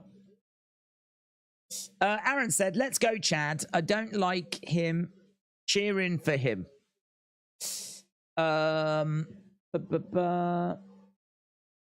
Scorpio said, it's nothing wrong with it. They messed up by making it seem like a loss for Gunther. Was it not just a test to see if Gunther could beat him in 5 minutes? That would have been better. It would have been better. I mean, I can't remember the official rules on this kind of a challenge. I mean, I suppose if Gunther says that I will beat him in 5 minutes and then he doesn't, then he has not achieved what he set out to achieve. But I was prepared for them to announce that being a draw. I was, you know, for that to be announced as like a loss for Gunther, considering, and you know, he's never lost on the main roster. You know, we're really messing around with something here. I mean, that should be a loss, and in people's eyes, that is going to be seen as him losing that. I mean, has he been pinned? Has he been submitted? No. But him suffering this being his first singles loss. But it's not going to be his first singles loss because they've continued the match for no reason, even though this match was signed off and was made official.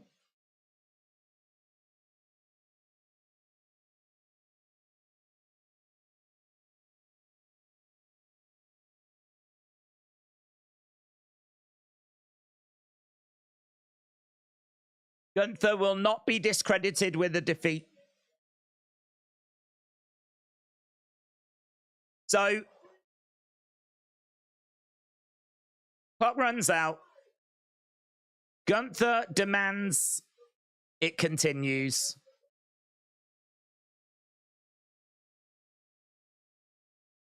And this is where we are. Gunther, I mean, we're getting a banging match here, but it's not one that I expect Chad to be able to pick up a win in, because you'd think this would be pay-per-view.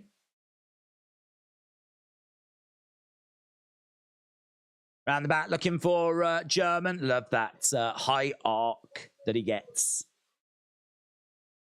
Shoulder up there by Chad.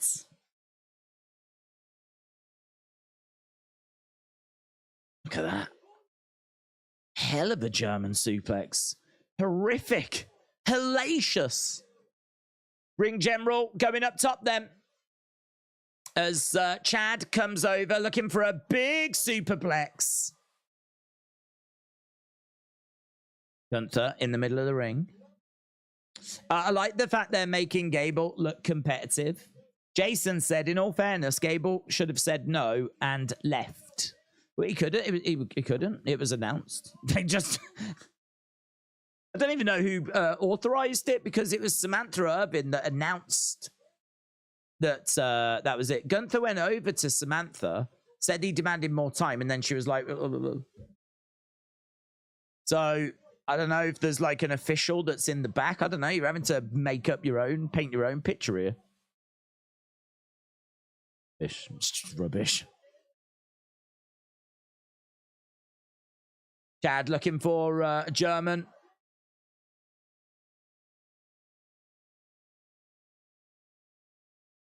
Samantha has been the anonymous Raw GM all along. It turns out she's got more powers than I was aware of here. What if it turns out she actually owns the company? You know, like how Vince McMahon was a commentator and then it turned out he owned the company. What if it turns out all along he's been answering to Samantha Irvin? She's the one that's really in. She's the higher power. Gunther goes over to the corner. Roll up by Chad.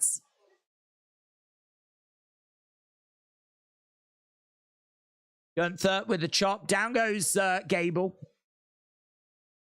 Another chop coming in. Down goes Gable. Gunther is furious. And he's looking for a powerbomb. Powerbomb to Gable. 1, 2, 3. Gunther wins.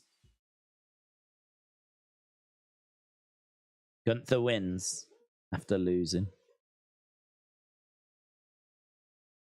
In general. Gunther wins. Samantha is his long-lost daughter. What happened to the clock and the extra time? Send your questions into WWE.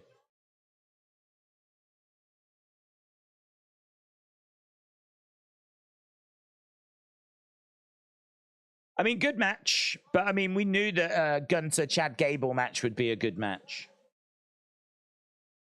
Not fair for Gable. Right, Gunther is on the commentary table. Let's see what he's got to say. Get used to it.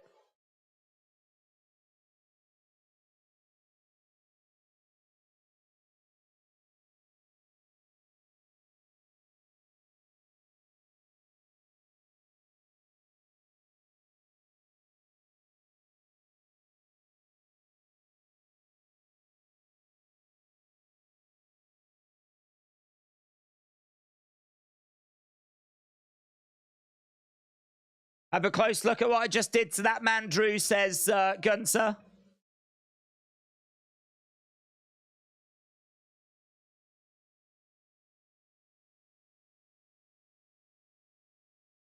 I'll end Drew once and for all at SummerSlam.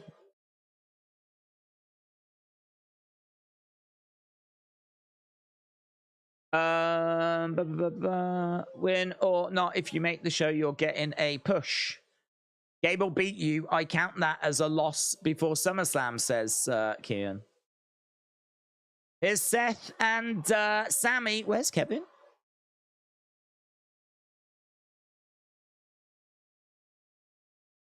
I can see people saying, oh, that was clever because it got heat on Gunther. No, it didn't.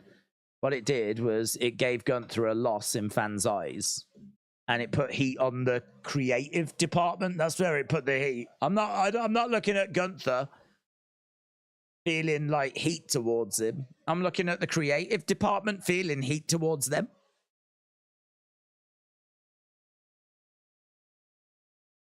Is big time. First female superstar to be featured on the 2K video game cover. That's what it just said on, I think.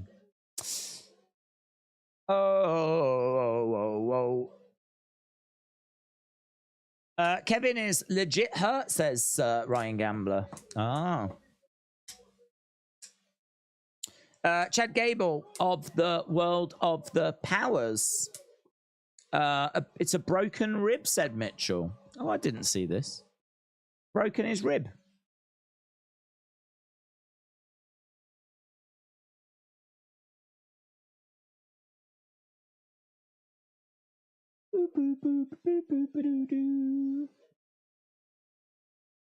WWE wrote Kevin off TV last week using a Judgment Day attack to cover for a broken rib he had been working with for a while. Word is KO tag titles. Keep them off the card at SummerSlam. Obviously won't end Owen and Zayn's issues with Judgment Day. World Heavyweight Champ Seth Rollins getting ready for his latest defense. Blah, blah, blah, blah. Interesting. So apparently he'd been working with it for a while.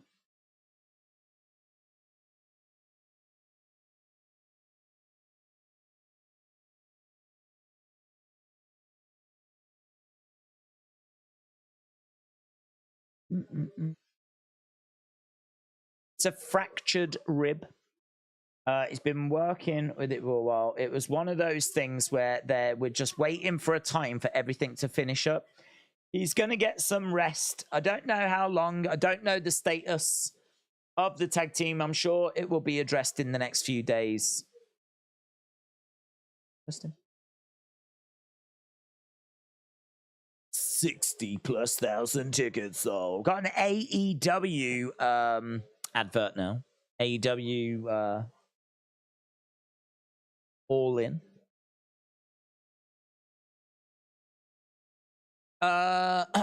Seth is the new Kevin Owens, said King J. Lee hasn't been around. She's on Treasures, says Mr. Cardinal. BB Mikey said we're going to a holiday park called Butlins. When did you last go to Butlins? 2005. 2005. I think it was Butlins. It was either Butlins or Pontins. It was okay. I don't remember the room, actually. I don't remember the room. Now I'm saying it was okay. I remember the so like these holiday parks were massive in like the 50s and the 60s. And basically it was like somewhere in England, UK, for families to go. You stay in like a chalet flat apartment thing, and then of course there's like a big entertainment complex, so you know there'll be bingo and there'll be singers, cabaret, and you know all that kind of stuff, and like a restaurant, and you know there's a park for the kids to play in, and it's normally by the beach, by the seaside, and it's just like a place for families to have like a weekend or a week or whatever. But obviously, as the years have gone by, they've dropped in popularity because now it's got cheaper and cheaper and cheaper to just get on a flight to Spain. I mean, to go to Spain is not that much in the UK. To get to really anywhere in mainland Europe's not too expensive. I mean, I'd imagine it probably is now. Cost of living, all that, you know, fuel prices. But yeah, it became a lot more as a viable alternative to go to like a hot country and get the sun and a different culture. And so they've really dropped off. So now, like Butlins, Pontins, and everything, people don't go to them as much. So I think they're struggling a little bit. But I went in 2005. I had a good time. I had a really good bar, like where you could hang out, and I think they were showing wrestling. You know, I'm sure they were showing a replay of SummerSlam. I think SummerSlam had been on, and there was a replay. That was Hogan, Shawn. I remember going into the bar, and that match was playing. So yeah, they were showing that. There was like a cinema that was showing, I want to say Herbie Rides Again with Lindsay Lohan. I'm sure that was on, which I didn't watch. And yeah, there's got some nice food, and there was like an arcade with some arcade machines and whatever.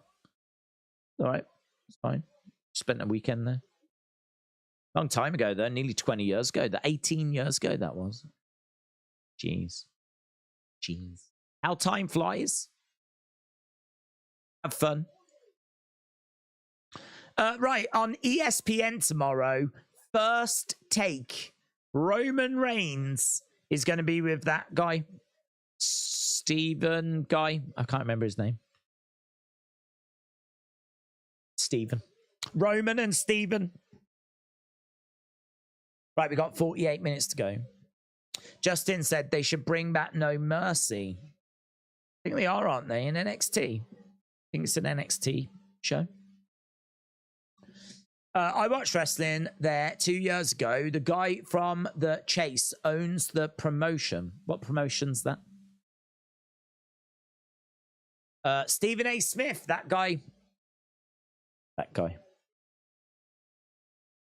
Right, we're backstage with Byron and Cody. Becky's in the ring. I have to ask, will you be able to compete? Can he compete? Can he do it, guys?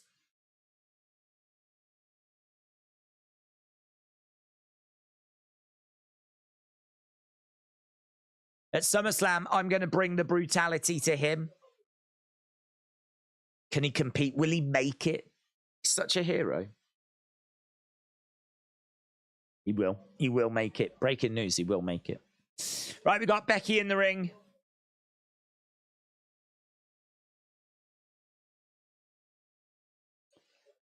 Is there anyone that gets more injuries for a big match than Cody? It was that flipping torn pec, wasn't it? That torn pec and the reaction to it, and they just keep kind of going to it. The broken arm thing was silly.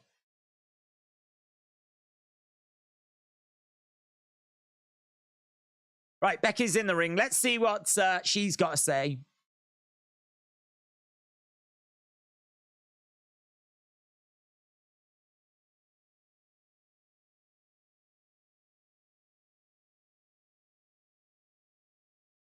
The man has come around to Houston, Texas.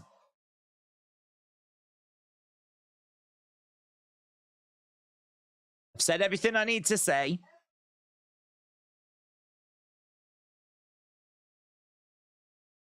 Done everything I needed to do to get my rematch with Trish. And there ain't nothing left to do but do it.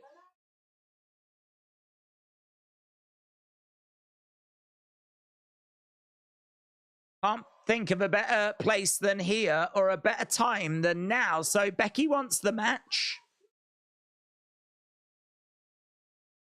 Here and now, says Becky. Is Trish. So she's earned the rematch after victory last week over Zoe. I don't think she's going to agree. I don't think she is, guys.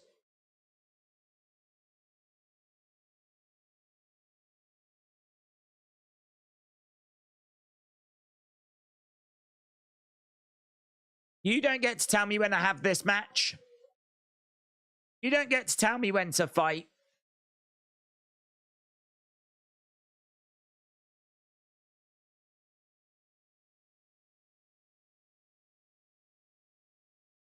I will tell you when.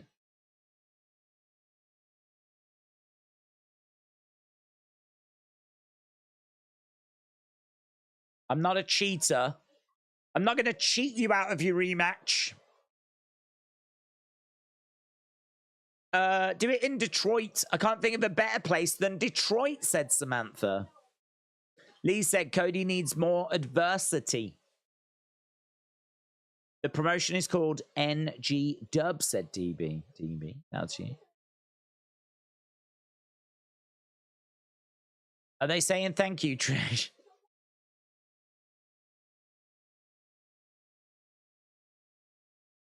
So they're booing Trish. Oh, Adam Pearce is coming out.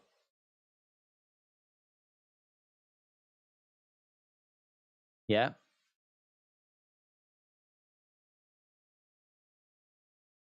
This match is going to happen tonight.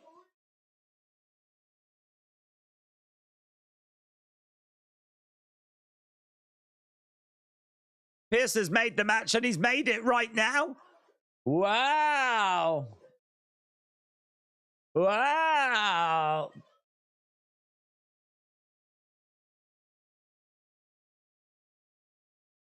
I like this. Very good. No way did I expect this match to happen right now. So Becky is stretching, getting ready. Trish gets into the ring. There's a ref in the ring. We're about to get underway, and we are underway. Oh, Zoe Stark comes in.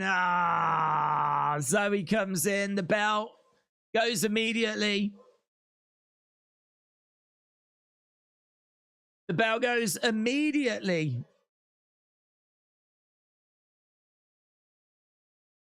It's going to be a DQ win for Becky. Well, there you go. She got a rematch. She'll be satisfied with that, I'm sure. She got a rematch. So Zoe immediately getting involved results in a DQ. Becky has got a win over Trish now. We can all move on with our lives. Trish goes into the timekeeper's area. Forearm strike coming in there by Big Time. That was quick, said Justin. Was quick. The face mask. Fun fact, I remember downloading LimeWire. I remember LimeWire. It coming in. I don't know what happened to the world of torrents. I don't know what happened to all of that. It's probably still there, isn't it? It's like Napster days, that is. Trish using a chair.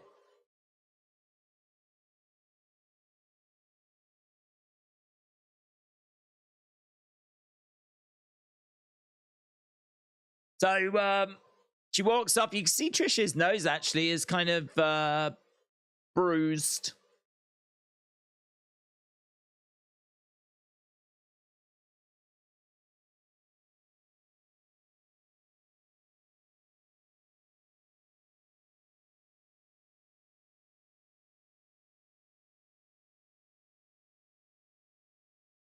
Okay, what's this? Twisted Metal. Going to be a new series coming to Peacock. AJG said, for real though, Becky's got buns. Rudolph the Red-Nosed Reindeer. Twisted Metal coming to Peacock. What happens to Kevin Owens tonight? Oh, he's not on the show at all. Samoa Joe as Killer Clown. Oh, is that the show that he's in, is it? Right, yeah, I did hear about that. Twisted Metal is great. I know the game. But I'm not aware of the show. But now that Samoa Joe was mentioned, I do remember reading that he was going to be in it.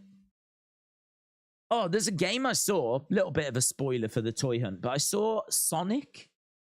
There's a new Sonic game, which looks quite interesting. It's like Sonic. You get 1, 2, 3 Sonic CD, and then like 12 game. I didn't even know they did 12 Game Gear games, but there's 12 like Sonic. It's like a Sonic collection thing that's just come out. I mean, I don't know how many times I've bought Sonic in various different forms, various different ways. But do you like me a bit of Sonic? You know, do you like me a bit of Sonic? I've never finished Sonic. Sonic, not Sonic Origins, Sonic Frontiers. What's it called? It might be. Is it Sonic Origins Plus? Yeah, it's probably that. Sonic Origins Plus. Collection of Sonic the Hedgehog with 16 legendary titles, 12 Game Gear games. I'm just on Steam. I'm just looking on Steam. I can't see the new one though. Oh, there it is. Plus expansion pack. $8.99 for the expansion. I do like a bit of Sonic. I do like a little bit of Sonic. Be tempted to get that. Ain't got time. Sonic Origins. Sorry, Sonic Origins. Yeah, Sonic Origins. They're oranges. It's a new fruit that's coming. Blue, spiky. Sonic Generations. I think that's a different one, isn't it? I think that's a game that's sort of based on the old Sonics, but I think it's like a new game. I think. Could be wrong. But Sonic Origins is a collection of the old games, but there's a new one, which is Sonic Origins Plus. Got more stuff in it. If anyone remembers buying PS magazines as a kid, you're just as old as me and days, said TV Mikey. There's always a new Sonic game, said Scottish Nightmare. I'm still stuck on Sonic 3. I've never finished a single Sonic. Never finished a single one. In fact, me and finishing games do not go together very well. I've only finished, like, I think one game. And that was Borderlands, which I just loved so much. I just could not stop playing it. Got to the end. And then the story got so confused and I didn't know what was going on. And then when I got to the end, I swear it was glitchy. I remember seeing like the end thing and everything. And then, I don't know, I was just free to run around after it had finished. Ended up going in a cave, getting stuck. And oh my God. It didn't have a satisfying end for that game. That's the only game I've ever got to the end of. So God only knows. That'd be a good video, actually. It's probably out there, but people just showing you what the end of games looks like. So I've never seen the end of games. I don't know what the end of Sonic looks like. Cody's going to be on the Today Show. Onkar, shout out to you, my friend. Appreciate the support. Hope you are enjoying the show. Enjoying this week's Raw. But we haven't got long. We've only got 35 minutes left. 35 minutes left of this week's show. Cody Rhodes is going to be on the Today Show this Thursday at 9 a.m. Be there. Cody is going to go to the Today Show and get beat up. Yeah. He's going to get injured. Gets injured everywhere he goes. Sonic 1 is the only one I've not done. I did Sonic 2 after many tries, says Stevie Mikey.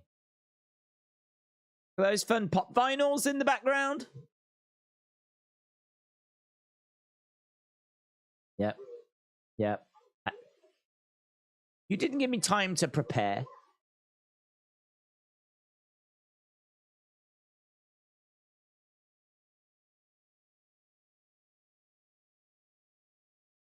Your face, Becky, again.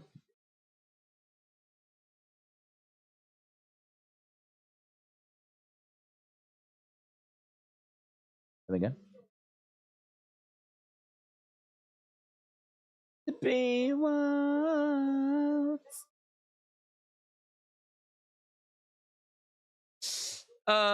This week's go home has been bad, said Christopher. If Gunther wins at SummerSlam, it'll be the longest IC champ ever. Payback or Survivor Series will be a good time to drop it to Gable, said King J. Imagine if Brock beats up Cody on the Today Show. I wish I could get back into Red Dead Redemption 2. It was just not for me. I love the characters. I heard some great stuff about that. Great stuff about it.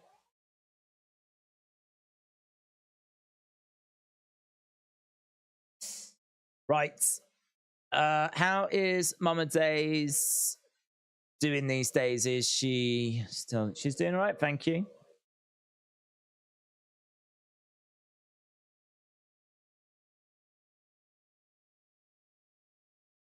We've got Shayna and Ronda again.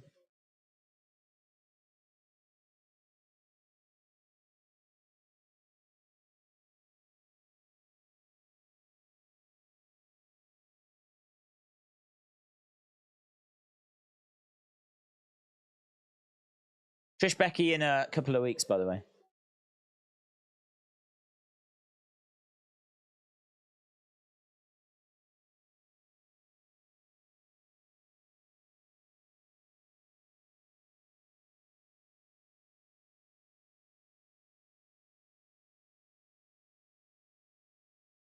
Everyone was ready to step to her. She needed me, said Shayna.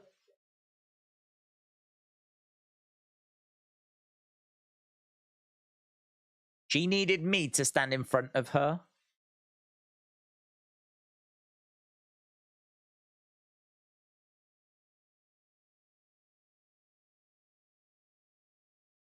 Ronda getting upset.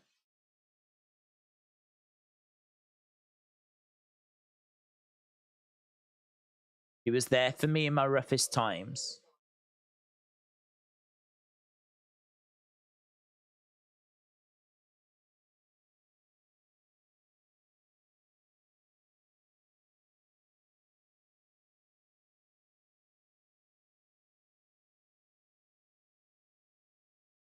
Trying to figure out the tone of this.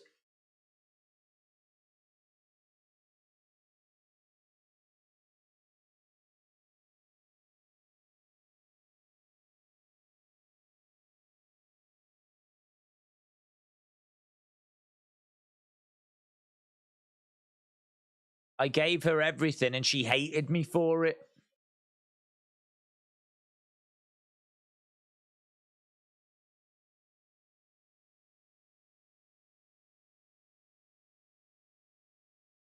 Everyone's crying. Shayna's crying. Ronda's crying.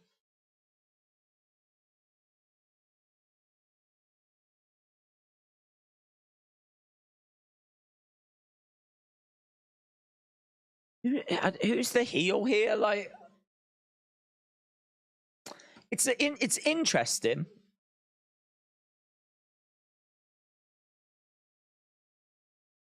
She has never been the baddest. It's always been me, says Shayna. I love that line.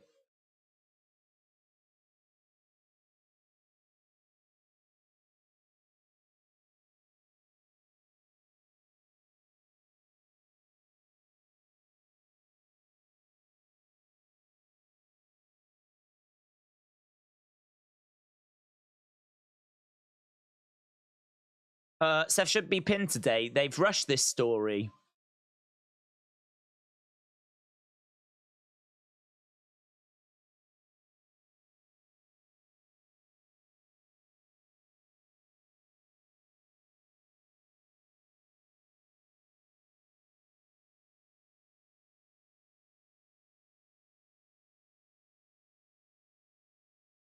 Outside of her husband and her mother, I was the first to hold her baby. That's my goddaughter.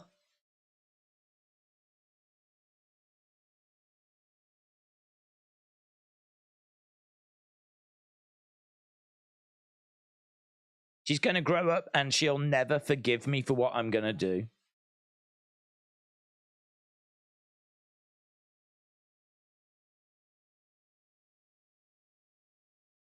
Do you know, I find that really interesting because it would be so easy to make Ronda the heel and to have Ronda saying Shayna's below me. She's worthless. She's always been worthless. Like, it'd be like, you know, I'm embarrassed for her. I've always been embarrassed for her. You know, but she hasn't really been saying that. I don't know if it was just the delivery of it. I mean, calling her a stable boy is not a great comparison, or comparing her to a stable boy. The story that Ronda told was the story of a stable boy being given everything by a king and then eventually turning on the king, killing the king and taking everything for himself. And so, you know, Ronda was kind of telling that story as this is that situation. Basically saying I've given her everything and now she's, you know, now she's coming after me. She wants it all. But I didn't watch it and get the sense that, like, she was being a heel. I got the sense that she was telling her side of the story, which is, you know, she was this great fighter, this champion. She gave a lot to Shayna, you know, gave her accommodation, trained with her, worked with her, allowed her to kind of share the spotlight that Ronda had. I just didn't get a vibe that Ronda was being like a heel there. But equally, I wasn't really getting a vibe that Shayna was being a heel, because Shayna's side of it is, well, you know, I was there to protect Ronda, and what thanks did I get for it? It's really interesting. I don't know. The storytelling on that is a little more complex and a little deeper than just your traditional heel and face story, which I find quite interesting. I find it quite intriguing. That's why I was listening to it. I don't know where it goes after. Some good lines in there as well, though. I really like the lines that are in there. That line from Shayna saying that Ronda was never the baddest, it was always me. Kind of like I was right here in front of your eyes all along.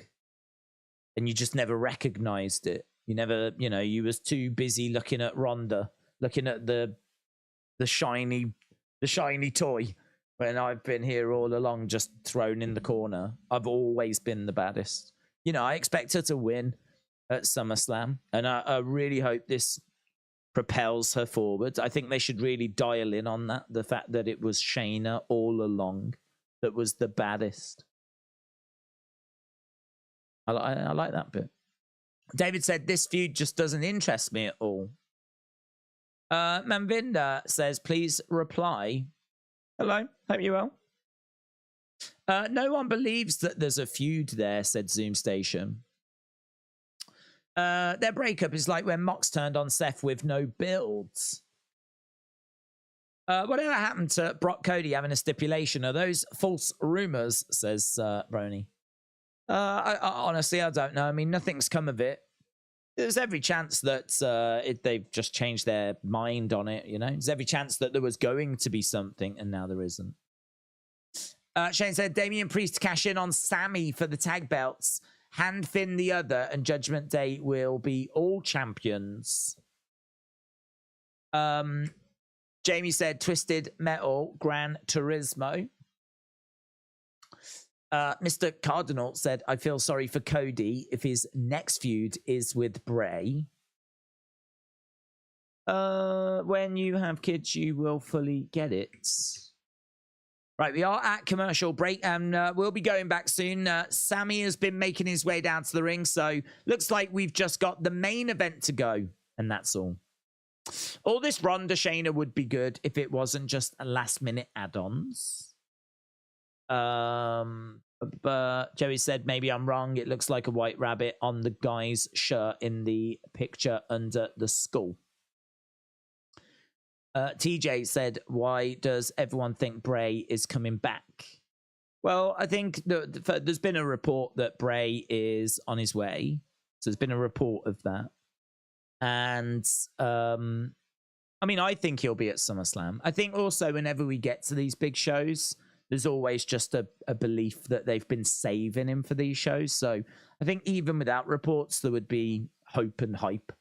But add in the fact that there's been a report that he's expected to get involved in one of the major matches at SummerSlam. You know, that means that things have gone into overdrive. Manvinder said, Damian should cash in on the IC Championship and win it. Finn should win the World Heavyweight Championship. Dominic, the NXT Championship, and NXT North American Championship. Rhea Ripley should be double champ. Tahil said they should take the cash in on any champ out. Only the main champions, I agree. It'd be better than a mid-US title he cashed in on. Arash Mind said Bray will attack every match. Count on it. Adam said Bray's return was a massive flop anyway. Maxim Boy said they teased the Randy Orton return.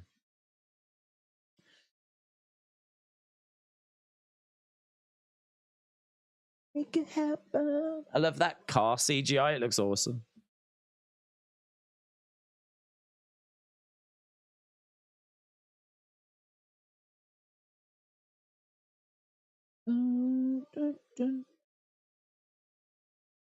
Okay, Brock Lesnar, Cody Rhodes.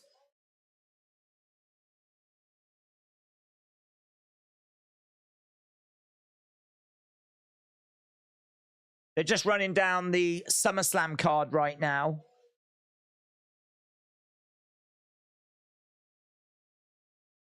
Logan Paul, Ricochet.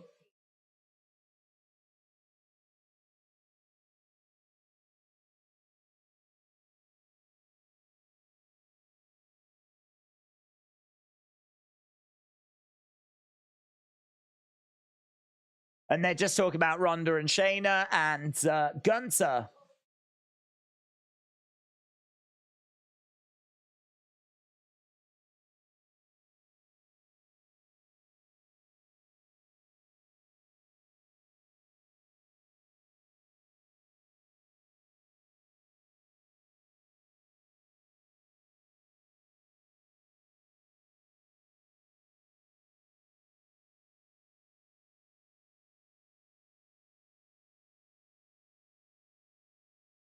Okay. SummerSlam will be amazing. Not as good as Money in the Bank, says DB Mikey. WWE and AEW fans said, I can't wait for SummerSlam. Tahil said, Bray should attack Logan. King J said, they teased Randy. I missed it. When was it? I didn't see anything. Manvinder said, what's your opinion if Jay dethrones Roman at SummerSlam and wins the Undisputed Universal Championship? I'm not for, it's not what I want. It's not the direction I would go. I like Jay. But I wouldn't be over the moon with it. The reason being because, as I said, I think I'm looking at the bigger picture. For me, the bigger picture is that whoever beats Roman is doing something that hasn't been done for 3 years. And that is going to be a big deal. Whoever beats Roman, that's a big deal. They're going to get a big push. They're going to be a big star. They've got the title. Really, whoever beats Roman is positioning themselves as like the new face of the company. It's got to the point now where I think we all see Roman's belt as being the belt. That is the belt, right? I know Seth's got a world title, but Roman's got the title. And for me, it's more than just that title. It's really that if you've got that belt now, you are the face of the company. So I sort of look at it and think, well, is Jay the right person for that? I mean, from a storyline point of view, you could say, you know, it makes a sense. Jay becomes the new tribal chief. He becomes the thing, but I don't look at Jay as a tribal chief. I don't see him being like. I don't see him being Roman's level. I don't think he's got Roman's star power. He's one half of the Usos. And I think he'll continue to be one half of the Usos. I don't think he'll be a singles guy. So with that being said, is he the right person to get that big push? Is he the right person to be put in that position as the face of the company? For me, I'd have to say no. I don't think he's the right person for that. Not when you've got people like Cody Rhodes on the roster, who is a singles wrestler, who is trying to finish a story. You know, it just feels like if we're going to give it to Jay, we're doing it because of the story. Whereas bigger picture, I don't think Jay's the right person for that position. So my prediction is that Roman retains. But I like Jay. If he was to do it, I wouldn't be like crying about it. I'd just be like, I don't think that was the right thing. But I'd watch it to see if it was. I'd watch it to see how it played out.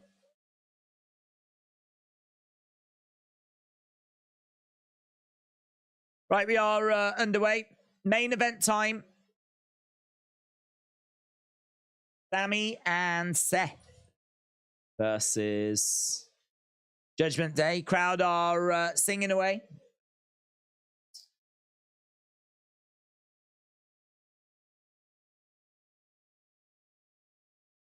Sami. Shot coming in there by Finn.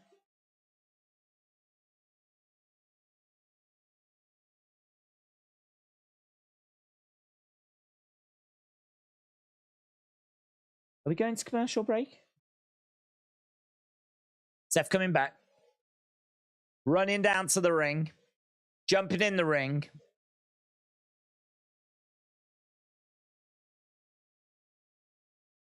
So we got Dominic, we got Damien on the outside. We got Sami, we got Seth in the ring. Okay. What's your... Oh, we read that one. I don't like multiple main event thing. There should only be one main event, said WWE AEW fan. Jay Bryant said, Cody versus Brock could be great. Some Funhouse style videos talking about Cody's family with like a Gold Dust, Dusty, Orton, DiBiase. Maybe a subtle elite reference here and there.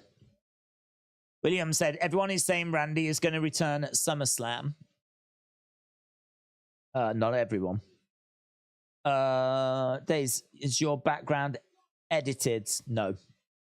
I'm on the roof of the building that I live. It's just the quietest place that I can do these streams. If we need to make noise, we can make noise. Trini said, poor Randy is at home with his family, chilling by his pool, having a relaxing evening, but his ears keep scratching because fans won't stop wondering when he's coming back. Matt says, Days, how are you doing tonight? Looking forward to seeing SummerSlam. Yeah, I'm really looking forward to SummerSlam. I think the card's good. I think there's enough there to make it a really, really strong show.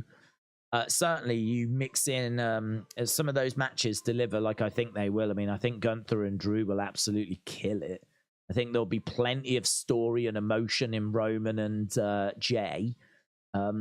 not too sure about Bianca, Charlotte, Asuka. I like all three that are in it, but I've said before, I'm just not the biggest fan of triple threats. But Gunther, Sheamus, Drew was excellent at WrestleMania. If they can come up with something as good as that, then brilliant. I'm going to hope they will. Logan, Ricochet is going to have, like, you know, big spots in. That'll be, you know, visually impressive, I'm sure. Yeah, I mean, look, I think the card's all right. Could it be better? I think it could be a bit stronger, but because, like, I feel like Roman could have, I don't know, dare I say, a more credible opponent. Probably going to get shot down there. I think the part of the problem is we just don't see Jay as a singles competitor. We don't see him, like, fighting as a single star. This isn't something that's I don't look at Jay as being someone that's got Roman's number. We've seen Roman beat Jay before, so I just don't see him as being a credible threat to Roman, and that's our main event. You know, it'd be different if this was, you know, Cody against Roman for the first time, you know. I mean, I suppose you can make the argument with, well, who else is there? Who else could they have built up? Who else could it be that would be taken on? I think AJ Styles would have been good. I think AJ could have been interesting. We could have done something there. But, you know, I understand the whole story has been around the breakup of the bloodline. So from a story point of view, this is the match that makes the most sense. Certainly a lot of people invested in it. Bloodline story's been amazing.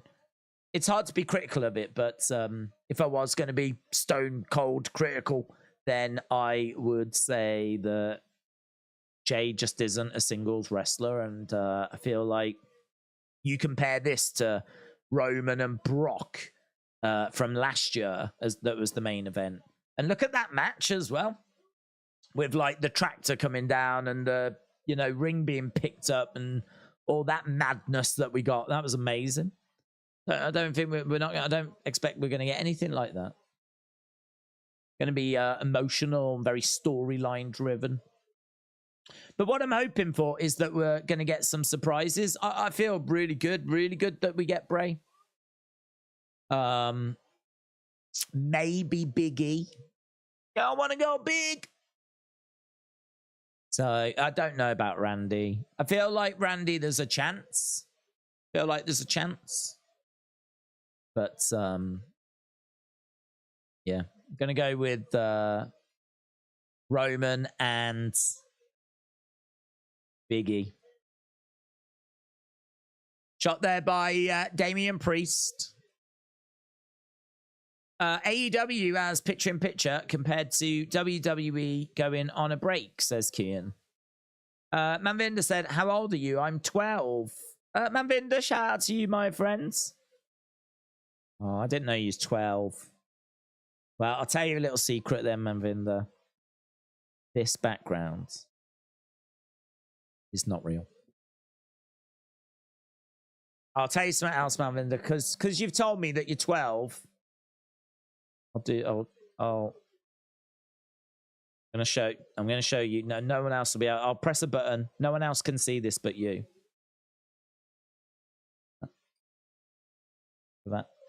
I've momentarily turned it off so you can see what the truth is. You can see the truth now. This is the truth. This is behind the scenes. Behind the scenes. Secrets expo. You remember that guy that was exposing the secrets of wrestling? That's what I'm doing right now. I'm exposing the secrets of YouTube. I've done that live on stream just for you. You're welcome, mate. Welcome. How old am I? I'm 21, by the way. 21. 21. The vast majority of us in the chat are 21. This is what it looks like when you get to 21, mate. It's all downhill. It's all downhill. And I've been 21 for a very long time. Very long time. Mitchell said, Days, I honestly think Jay should have challenged Roman Not for the title, but just for the head of the table. Maybe Jay doesn't want the title. He wants to lead the tribe. That would have helped end Jay's story, says Mitchell. I don't mind that, Mitchell. I don't mind. I appreciate the support as well, but as always, as you know, amazing support. I really appreciate it. I really appreciate it. Yeah, I see what you're saying. I think everything being involved, you know, I mean, the belt, the tribal chieftain, all of that stuff going into the pot, you know, it's a lot, isn't it? I think they've done it to try and raise the stakes of what could be a match that a lot of people are looking at thinking, oh, Jay ain't going to be able to beat Roman. So you just, you know, you chuck more things in. Well, you know, if he does, he gets this and he gets that, and he gets a new car and he gets a boat and he gets the tribal chief thing and he gets this. So, like, they're trying to stack it to, like, wow, if he can do it, he gets all of that. Wow. So, yeah, maybe it'd be a bit more, maybe, like, you know, realistic that he could win if the title wasn't on the line. But then Roman's got to defend the title, innit? Got to defend the title. I agree. I would have no problem with Jay beating Roman in a non-title match. I'd have no problem with that. There'd be some that would. Some would be like, what, you want Roman to lose, but to not lose the belts? And, like, you know, doesn't that take away from when someone beats him for the title? You're just taking it away from them. My counter argument would be no, because say at WrestleMania 40, Cody pins Roman. In that moment where Cody's finished his story and he's got the belt and he's looking up at the heavens and he's looking up at Dusty and there's tears and they cut to the crowd and there's tears and I'm sure his mom's got tears and, you know, you're telling me in that moment there's going to be people going, oh, this would be better if Roman hadn't lost that non-title match. I don't buy it. I don't think they would. I certainly wouldn't be thinking that. Cody would have finally finished his story. It wouldn't be about Roman at that point. It would be about whoever's just beaten him. And I really don't think that achievement would be lessened, would be decreased because Roman had lost a non-title match to Jay like 6 months before. So I really wouldn't mind that. I wouldn't mind that. And I kind of made this point around Sammy that, like, this could result in Roman being more unhinged, and actually this could unlock the final part of this story. The final part being Roman having to deal with that loss. He's lost. He's still champ, but all of a sudden now people can see that you can beat him. He is beatable. He can be defeated. And Roman is now having to try and deal with that, which makes him vicious, angry. You know, that kind of relaxed Roman we see in the locker room, that can go. You know, the Roman that we've seen sat there, you don't see that now. Now you see a Roman pacing around backstage. You see a Roman that's asking questions, not liking the answers, second-guessing the answers, second-guessing the wise man. Looking at the wise man, like, you know, asking the how did this happen? Starting to lose it, starting to become unraveled. And you could run with that for, you know, the final part of this story. I really wouldn't mind that. I wouldn't mind Jay, but Jay being the one to win the title, Jay being the one to be the tribal chief, Jay basically being the one to then become the face of the company. I just don't see Jay being that person, personally, but I know some people do. We'll find out. We ain't got long to find out, have we? We ain't got long to find out. In comes Sammy. Shots coming in by Sammy. Sammy going against the ropes. Clothesline. Down goes Damien. Sammy with the kick there to Dirty Dom.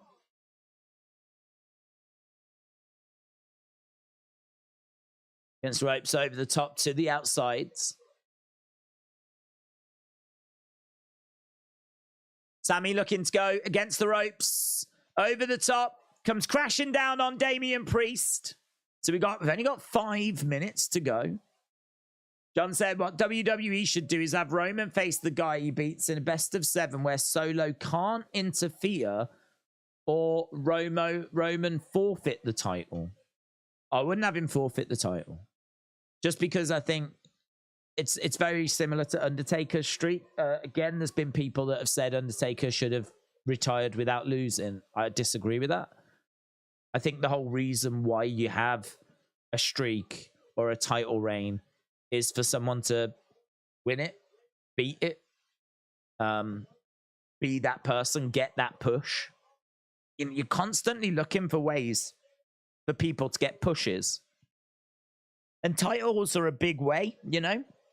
Winning a title is obviously the biggest way. If you can win the world title, that's a massive thing. If Sammy was to win the world title, it'd be the biggest thing that happens in his career. The massive push puts him on a different level. The world title is significant.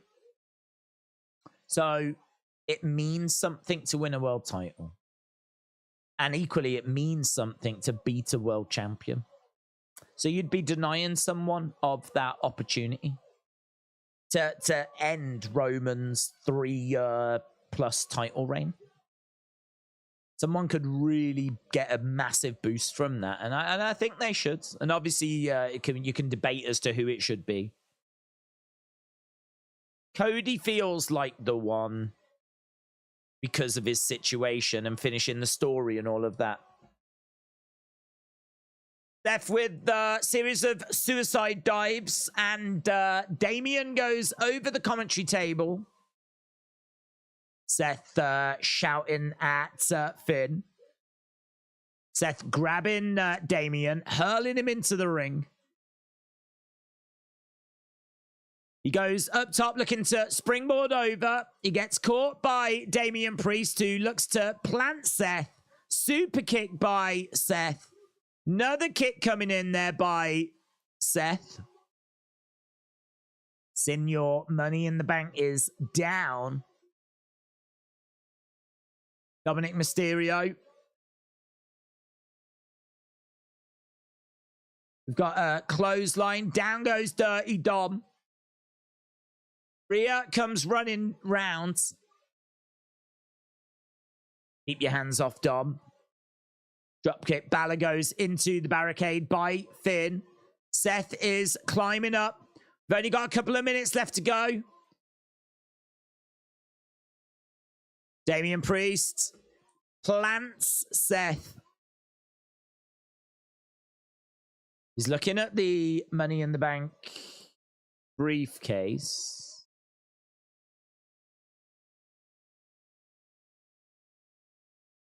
He wants the contracts. Finn has got the briefcase. Finn's looking at the briefcase. Cash it in. He did give it him, in all fairness. Super kick. There was a slight delay, though, by Balor, but Balor did say cash it in. Dirty Dom gets smashed in the face with the briefcase. Balor gets hoovered. Curb by Seth. It's all happening. And there we go. Seth picks up the win. Balor does give it him.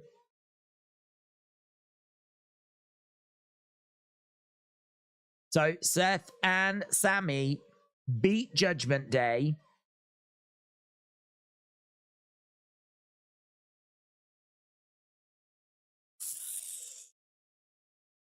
Oh,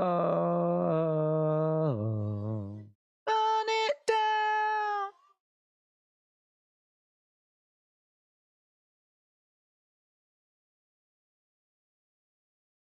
So they're saying a momentary hesitation might have just cost Damian Priest the gold.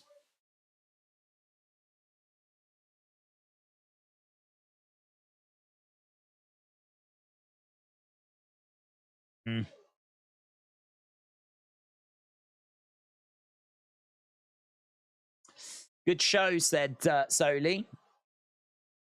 Check your banner. Who is Judgment Day? I never worry about it, but oh, see the blood. Looks like when he got curbed, he must have really got bust open, because looks like there's a fair bit of blood.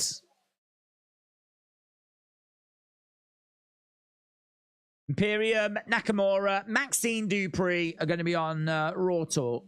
Yeah, a bit of blood there by Damien.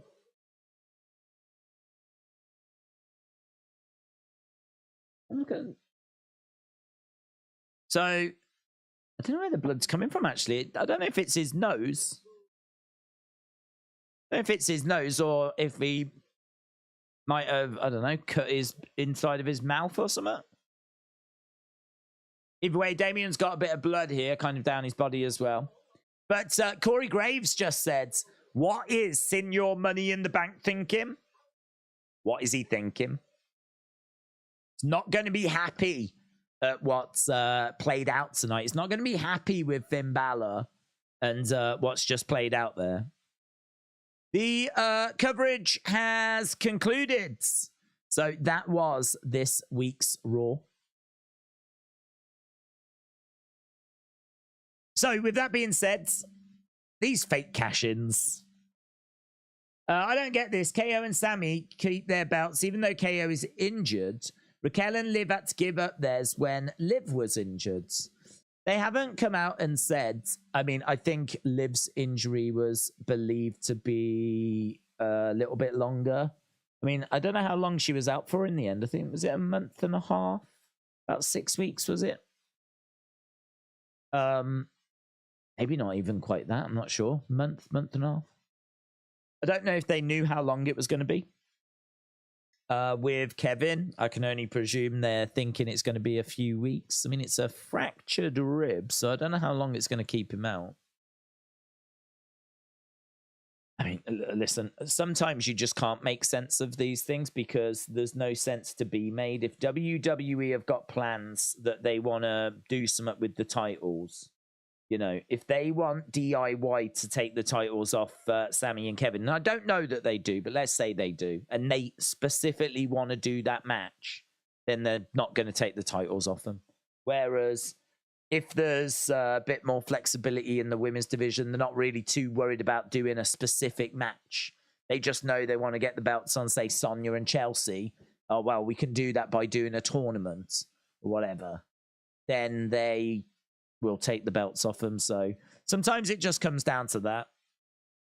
The wrestling guy said, I think he was holding his eye. Okay, right. Well, let's go scores so that people can put in their scores for this show. 775, 62675, 575 or below. Bang. What's your score? I honestly wasn't high on this episode. I'd say 575 or 6. I agree. I was at a 6 at the halfway point. I got really frustrated, I think is the right words, with the Gunther Chad Gable thing. Like, I just got frustrated with it because I think that's something that I don't want to see them mess around with, is Gunther's undefeated streak. Like, just don't mess around with it. I don't mind him not being able to beat Chad within 5 minutes, and I don't mind that match being announced as a draw. Ain't got a problem with that. But for them to actually announce that Gunther had lost, making that his first singles one-on-one loss, that I don't want to see them messing around with that. Like, that means something to me. And like for that to kind of end that way is really flat. and disappointing. I don't mind Chad being the one to do it, but not that way. Not that way. Not that way. And then, of course, you know, Gunther moans and the match continues, which then just makes you think, well, what was the point in doing the match in the first place? If he can just moan and the match continue. So they've agreed to the match and the officials have agreed to it and they've set it up and all this kind of stuff. And I understand that someone like Roman, with Roman's authority as undisputed WWE champion, I can understand him having that ability. I don't understand the Intercontinental Champion having that ability. You know, I don't know. We don't see Adam Pearce being intimidated by Gunther, or we haven't seen Gunther having that ability before. So I don't know, the fact that he can moan and whatever. And the point was made earlier that it was like champion's privilege or whatever. It's a load of nonsense. There's no such thing. No such thing. So it's just, I don't know. They were just messing around with something I really don't think they should be messing around with. And I don't think it was a good look for Gunther. As I said, some people will make the argument that it just gets heat on him. For me, it gets heat on the creative team. I just think it's rubbish creative. So for me, it's the creative team I've got heat with. What it does make like Gunther look like is it looks like he's took an L. Looks like he's took an L. It's that to me is creative from the Liv Morgan tapping out but still getting the win at SummerSlam last year department. It's come straight from those minds that those crazy cats have come up with this as well. From the people that brought you Austin Theory cashing in on the US title comes a brand new saga. Gunther losing, but not really. So yeah, I found that annoying, frustrating, and it did drop my score. The thing is, though, that the match they were having was really good because, of course, it is because they're both awesome. Chad's awesome. Gunther's awesome. Love both of those guys. So I do have to give a little bit back just because of how good those two are. I like the Becky Trish thing. I liked how that played out. The fact that they were going to do the match and then immediately it's DQ. It's cheeky, but I like it. Don't mind that. Main event didn't really have much to it for me. You know, not really bothered by that. Finn and Seth are having a singles match, so they're just doing some tag thing. I agree. I think this was a bit meh. I mean, it was go home. It was go home, which is a bit meh, but not for the reasons that you would expect. You'd expect it to be a bit meh because of it lacking, like, for it being like just final touches to stuff. But it wasn't really so much for those reasons. I suppose Cody and Brock suffered from that. Cody and Brock, I mean, they can't, what else can you do? Their match is made. We know it's going to happen. This is the third match in this feud. We've done stuff in the, like, you know, leading up to this anyway. What was there to do other than them just, I mean, literally all they did is shake hands. Brock walked off. Cody then jumped him. And then they just had a little brawl thing. It was just a bit go home show. That segment was very go home show. That's the kind of thing that you expect on a go home, which I don't think scores very highly. So it's not very original. There's not really much to get too pumped about. If you've seen them brawl once, you've seen them brawl a million times. So, yeah, I don't know. I agree. But what I'll say is that I didn't really go into this show expecting it to be that amazing because it is a go home show. Did it get me more? This is where I think the conversation gets more interesting. Did it get you more excited for SummerSlam? Because that is what a go-home show should do. Did it get you more excited for SummerSlam? I'm not more excited for Finn and Seth. And I'm trying to think what other matches it promoted. I am more excited for Ronda and Shayna. I am more excited for that. Tonight's show got me more excited for that. It did it because I found the promos to be really intriguing. I'm not more excited for Cody Brock.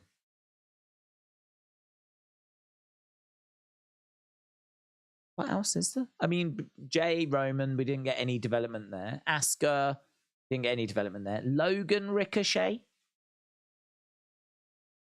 Yeah, I would say it got me a bit more. I like the Samantha Irvin stuff. I like that. I like that. I like that. I like the fact that he said, like, you know, that's your fiance. How are you going to feel when she announces me as the winner of our match? Like, that's a good little, oh, yeah. Yeah, I didn't think about that. She's going to have to announce, but then saying that, she's had to announce loads of people as winners in Ricochet matches.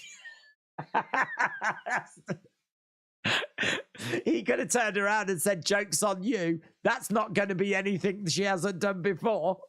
It's nothing new.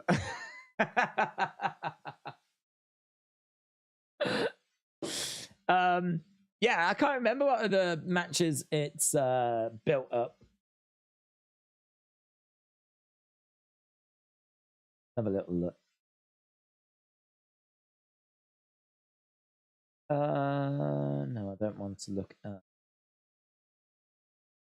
some reason I'm on an old SummerSlam. I don't want an old SummerSlam. I want to look and see what the card is for SummerSlam 2023. We are going to get the scores in a second. SummerSlam. SummerSlam Battle Royal. Didn't really get much development there. Ronda Shayna. I did get more excited for that. Gunther against Drew. No, I didn't get more excited for that. We didn't do any build for that. We didn't do any build for that. Apart from him standing on the table saying, did you see what I just did to Chad? I'm going to do that to you. We didn't get any build for that. So I didn't get more excited for that. If anything, they messed Gunther up a little. Not much. Not much. Not anything that's going to really ruin him, but don't mess around with him. Yeah.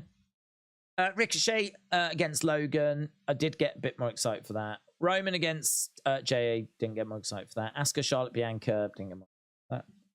Seth Balor. Didn't get more excited for that. Cody Brock. Didn't get more excited for that. So I would say of the Raw matches, I think is it like 2 that I did get more excited for and about 3 I didn't. So I would say that, you know, yeah, mixed bag tonight. We'll see if SmackDown can make us more excited for the SmackDown matches. The Asuka one, the Roman one. I can't see it making us more excited for the Roman one, to be honest. And in fact, there's not that many from SmackDown. Not that many from SmackDown. Cody, Seth, Ricochet, Gunther, Ronda, they're all Raw. SummerSlam's going to be both Battle Royal. SummerSlam Battle Royal will be both brands. That means that SmackDown's only represented in 2 matches, which is the Asuka one and the Roman one, the 2 champions. No Austin Theory. The mid-card title is absent. No, I didn't even think about it, but no Rhea Ripley either, is there? No Rhea Ripley. I suppose she's in a feud with Raquel, and that's just not quite ready for SummerSlam. Shame. That would have been good. But I think there's an argument that Raquel could get that title from Rhea. I mean, in all fairness, champions don't have to hold them till WrestleMania 40. I know that you could look at it and go, well, she needs it by WrestleMania 40. I think Rhea does need a little longer, though. She hasn't really faced too many proper challenges yet. Mainly because I don't know what proper challenges are out there for her. I suppose Becky. Becky would be a proper challenge. That'd be pretty good. If she was to take on Becky. So I feel like she could do with that feud. But I don't know. I feel like Raquel definitely feels like the one that's going to beat Rhea. Maybe she falls short this time.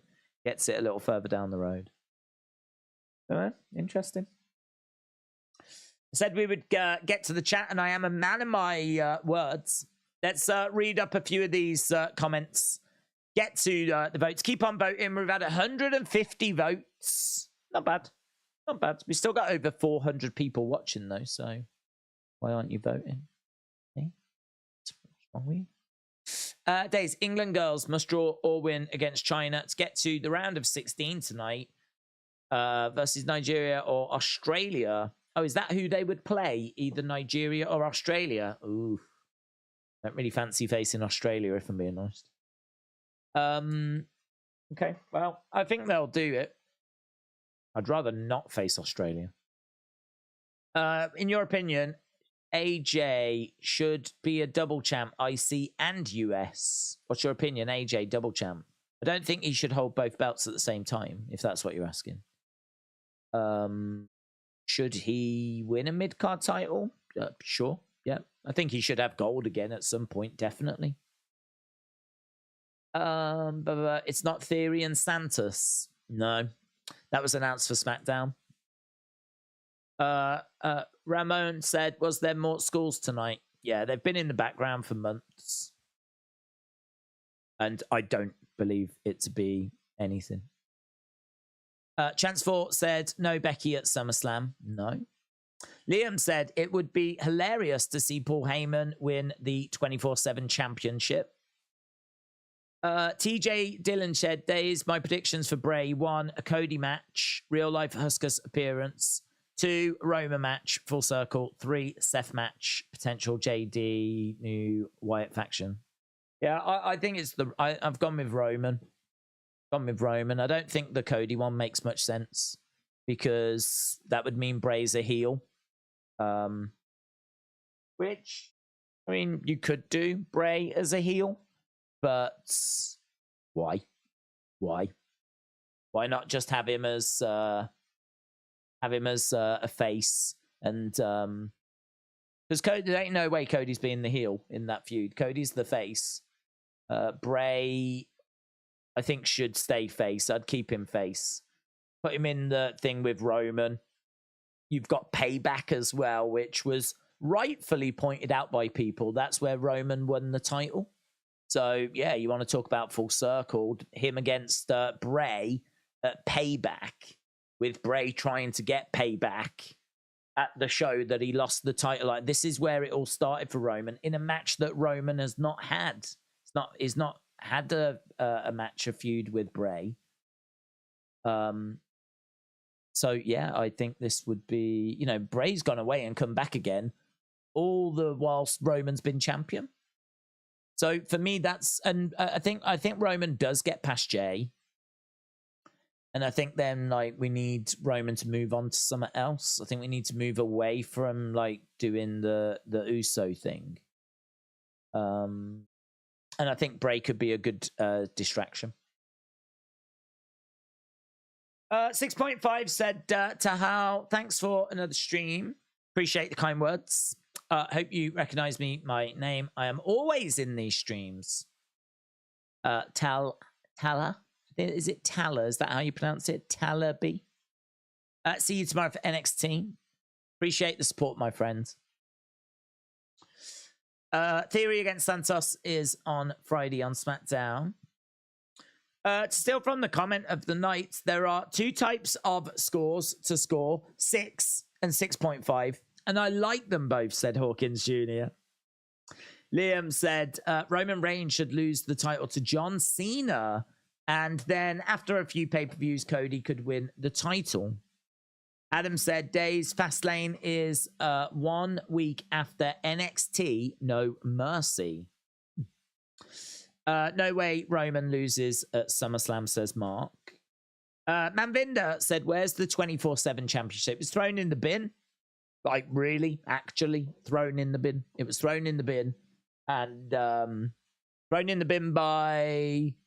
Who's it thrown in the bin by? It was thrown in the bin by Nikki Cross. Or Nikki ASH, but I think she was crossed by that point. After she got it from Dana Brooke, just chucked it in the bin. That was it. Done. Never to be seen again. I missed the start. Did you talk about Pee Wee Herman? Yeah, it was brought up in the chat. We spoke more about Adrian Street, though. I'm at a 7 out of 10. Lots of videos as well, says Davids. Hagen-Dazs has said, what's Raquel's character? Someone who smiles and is large. Well, I think her character to me is obviously very Latino. She plays well to that market, and I think that's a market they're very invested in at the moment. We're seeing Santos Escobar getting obviously a big push. LWO. We saw Zelina Vega get a big opportunity as well. Like, I think that's a market they're definitely engaged with. So she's kind of like not the, but a female representative of that. She is big. She works out. She's got like a good size to her. She is credible. She's got a good look. She is a baby face as well. Like, she doesn't lean onto the heel side. She's obviously had a few partners as well. So she is someone that I believe has been in a tag team with Shotzi, been in a tag team with Aaliyah, been in a tag team with Liv. So I think she doesn't really have a gimmick in the sense of like Duke the Dumpster Drozy was a garbage man, or Adam Bomb was like the atomic bomb guy. But you know, you can kind of sit and go, well, look, she works out, she looks after herself, she's, you know, obviously likes to show off her body, her back in particular. She's a good friend. She's got lots of friends. The locker room likes her. She's had lots of different tag partners. Baby face, credible. She's got a really good look. Obviously, down in NXT, she was NXT champ for a long time, so she's got that pedigree. She's got that foundation behind her. She's already been a multiple time champ, tag champ. Never been a women's champ, but she had a really good match against Ronda. Really good match against Ronda. Couple, actually. I'd say that a lot of people give Ronda a lot of hate, which, you know, is fine. She's struggled, but she had a really good, one of her best ever wrestling matches that I saw was against Raquel on SmackDown. Really enjoyed it. I thought it was a good scrap, good match. So I see her as probably the strongest, credible, rising babyface female.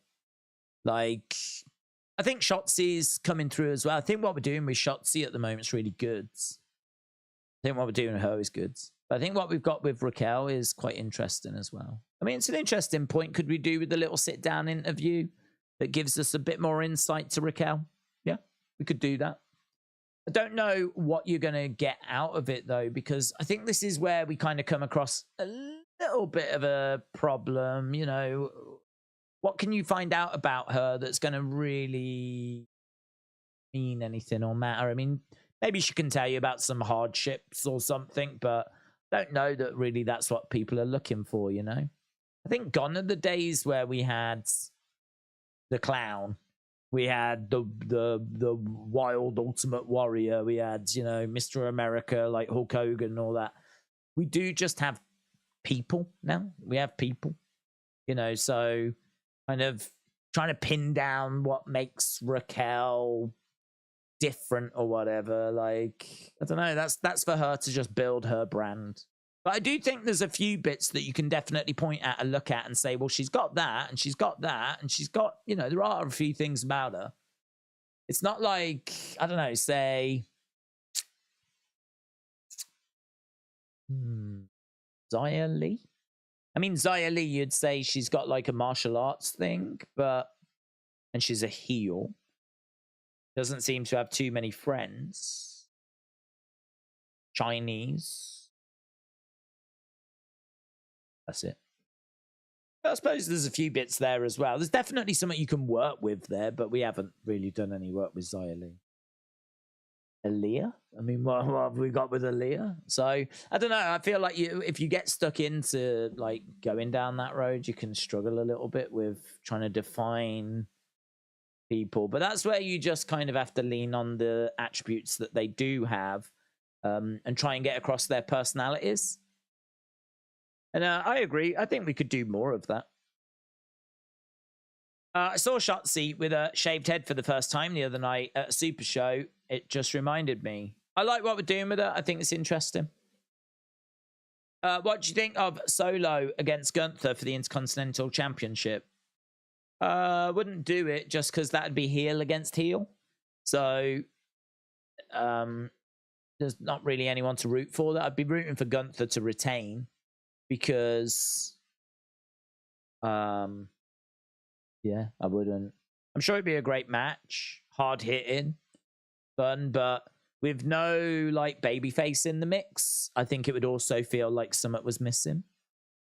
I think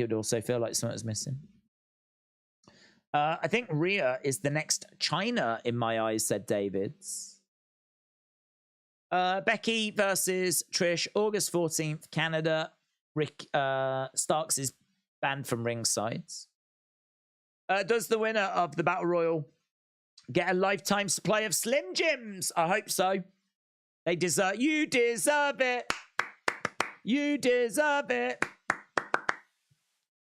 GS Brandon, shout out to you. Remember, Gunther lost the Royal Rumble, says Keaton. Wow. What? I mean, when it comes to a Royal Rumble, I don't think you lose it. I just think you don't win it. So you can be eliminated from it, but it's the same as being eliminated from like a Royal Rumble. Do you lose a Royal Rumble? Do you count that as a loss? I think it's more a case you didn't win it.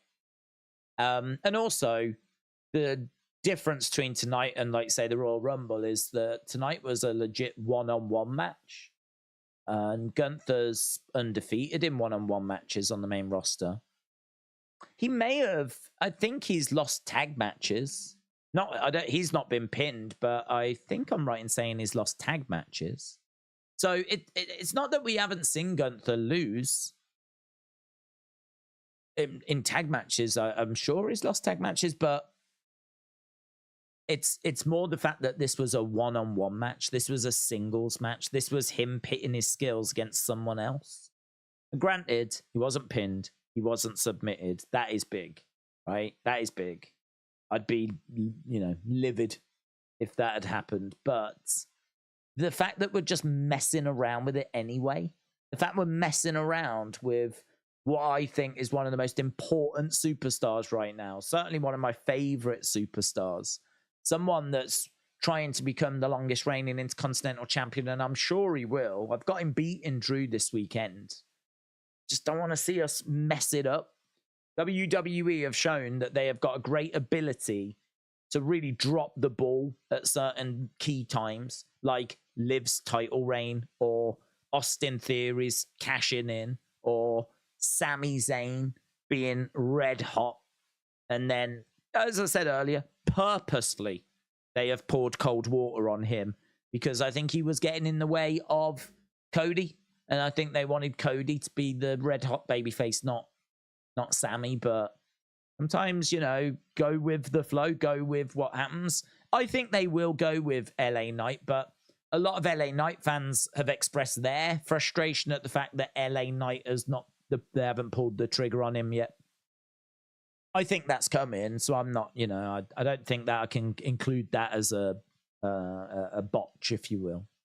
But, this is where, let's not start messing around with Gunther. It's like, you've got something really good here. Let's not start messing around with Gunther. You've got a wonderful ability of dropping the ball. Don't mess around with Gunther. Right, let's go end this poll. We're going to send this baby home.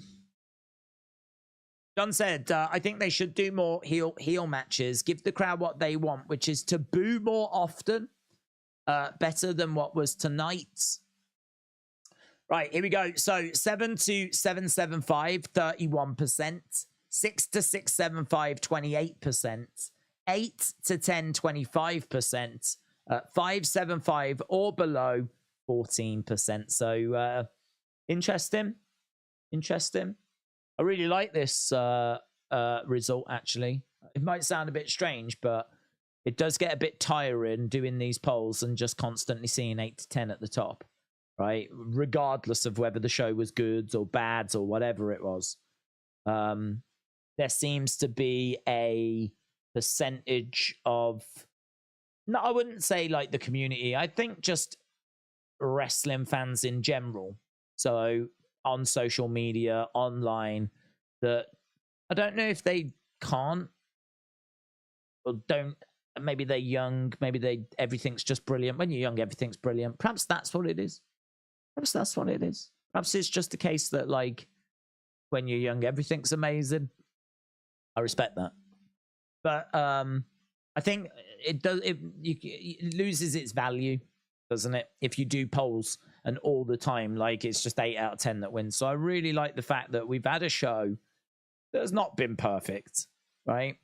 And that is actually now being reflected in the score. So 7 to 775, 31%, 6 to 675, 28%, 8 to 10, of course, is still there at 25%, 575 or below, 14%.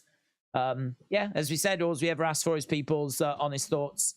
It means that 6 to 775 got what, 59% of the vote, nearly 60% of the vote. So seems like that's the range that people were looking at. And then we've got a little sprinkle in the 575s or below, coming in at about 14% as well. So very good, very good, very interesting. Right, we're done. I'm going to go off and let the dog out, start working on the recap review video. Appreciate the support as always. Hope you got something from the show tonight. We are back again tomorrow for NXT. And yeah, appreciate it as always. Have a good evening, and I will see you again next time. Bye for now.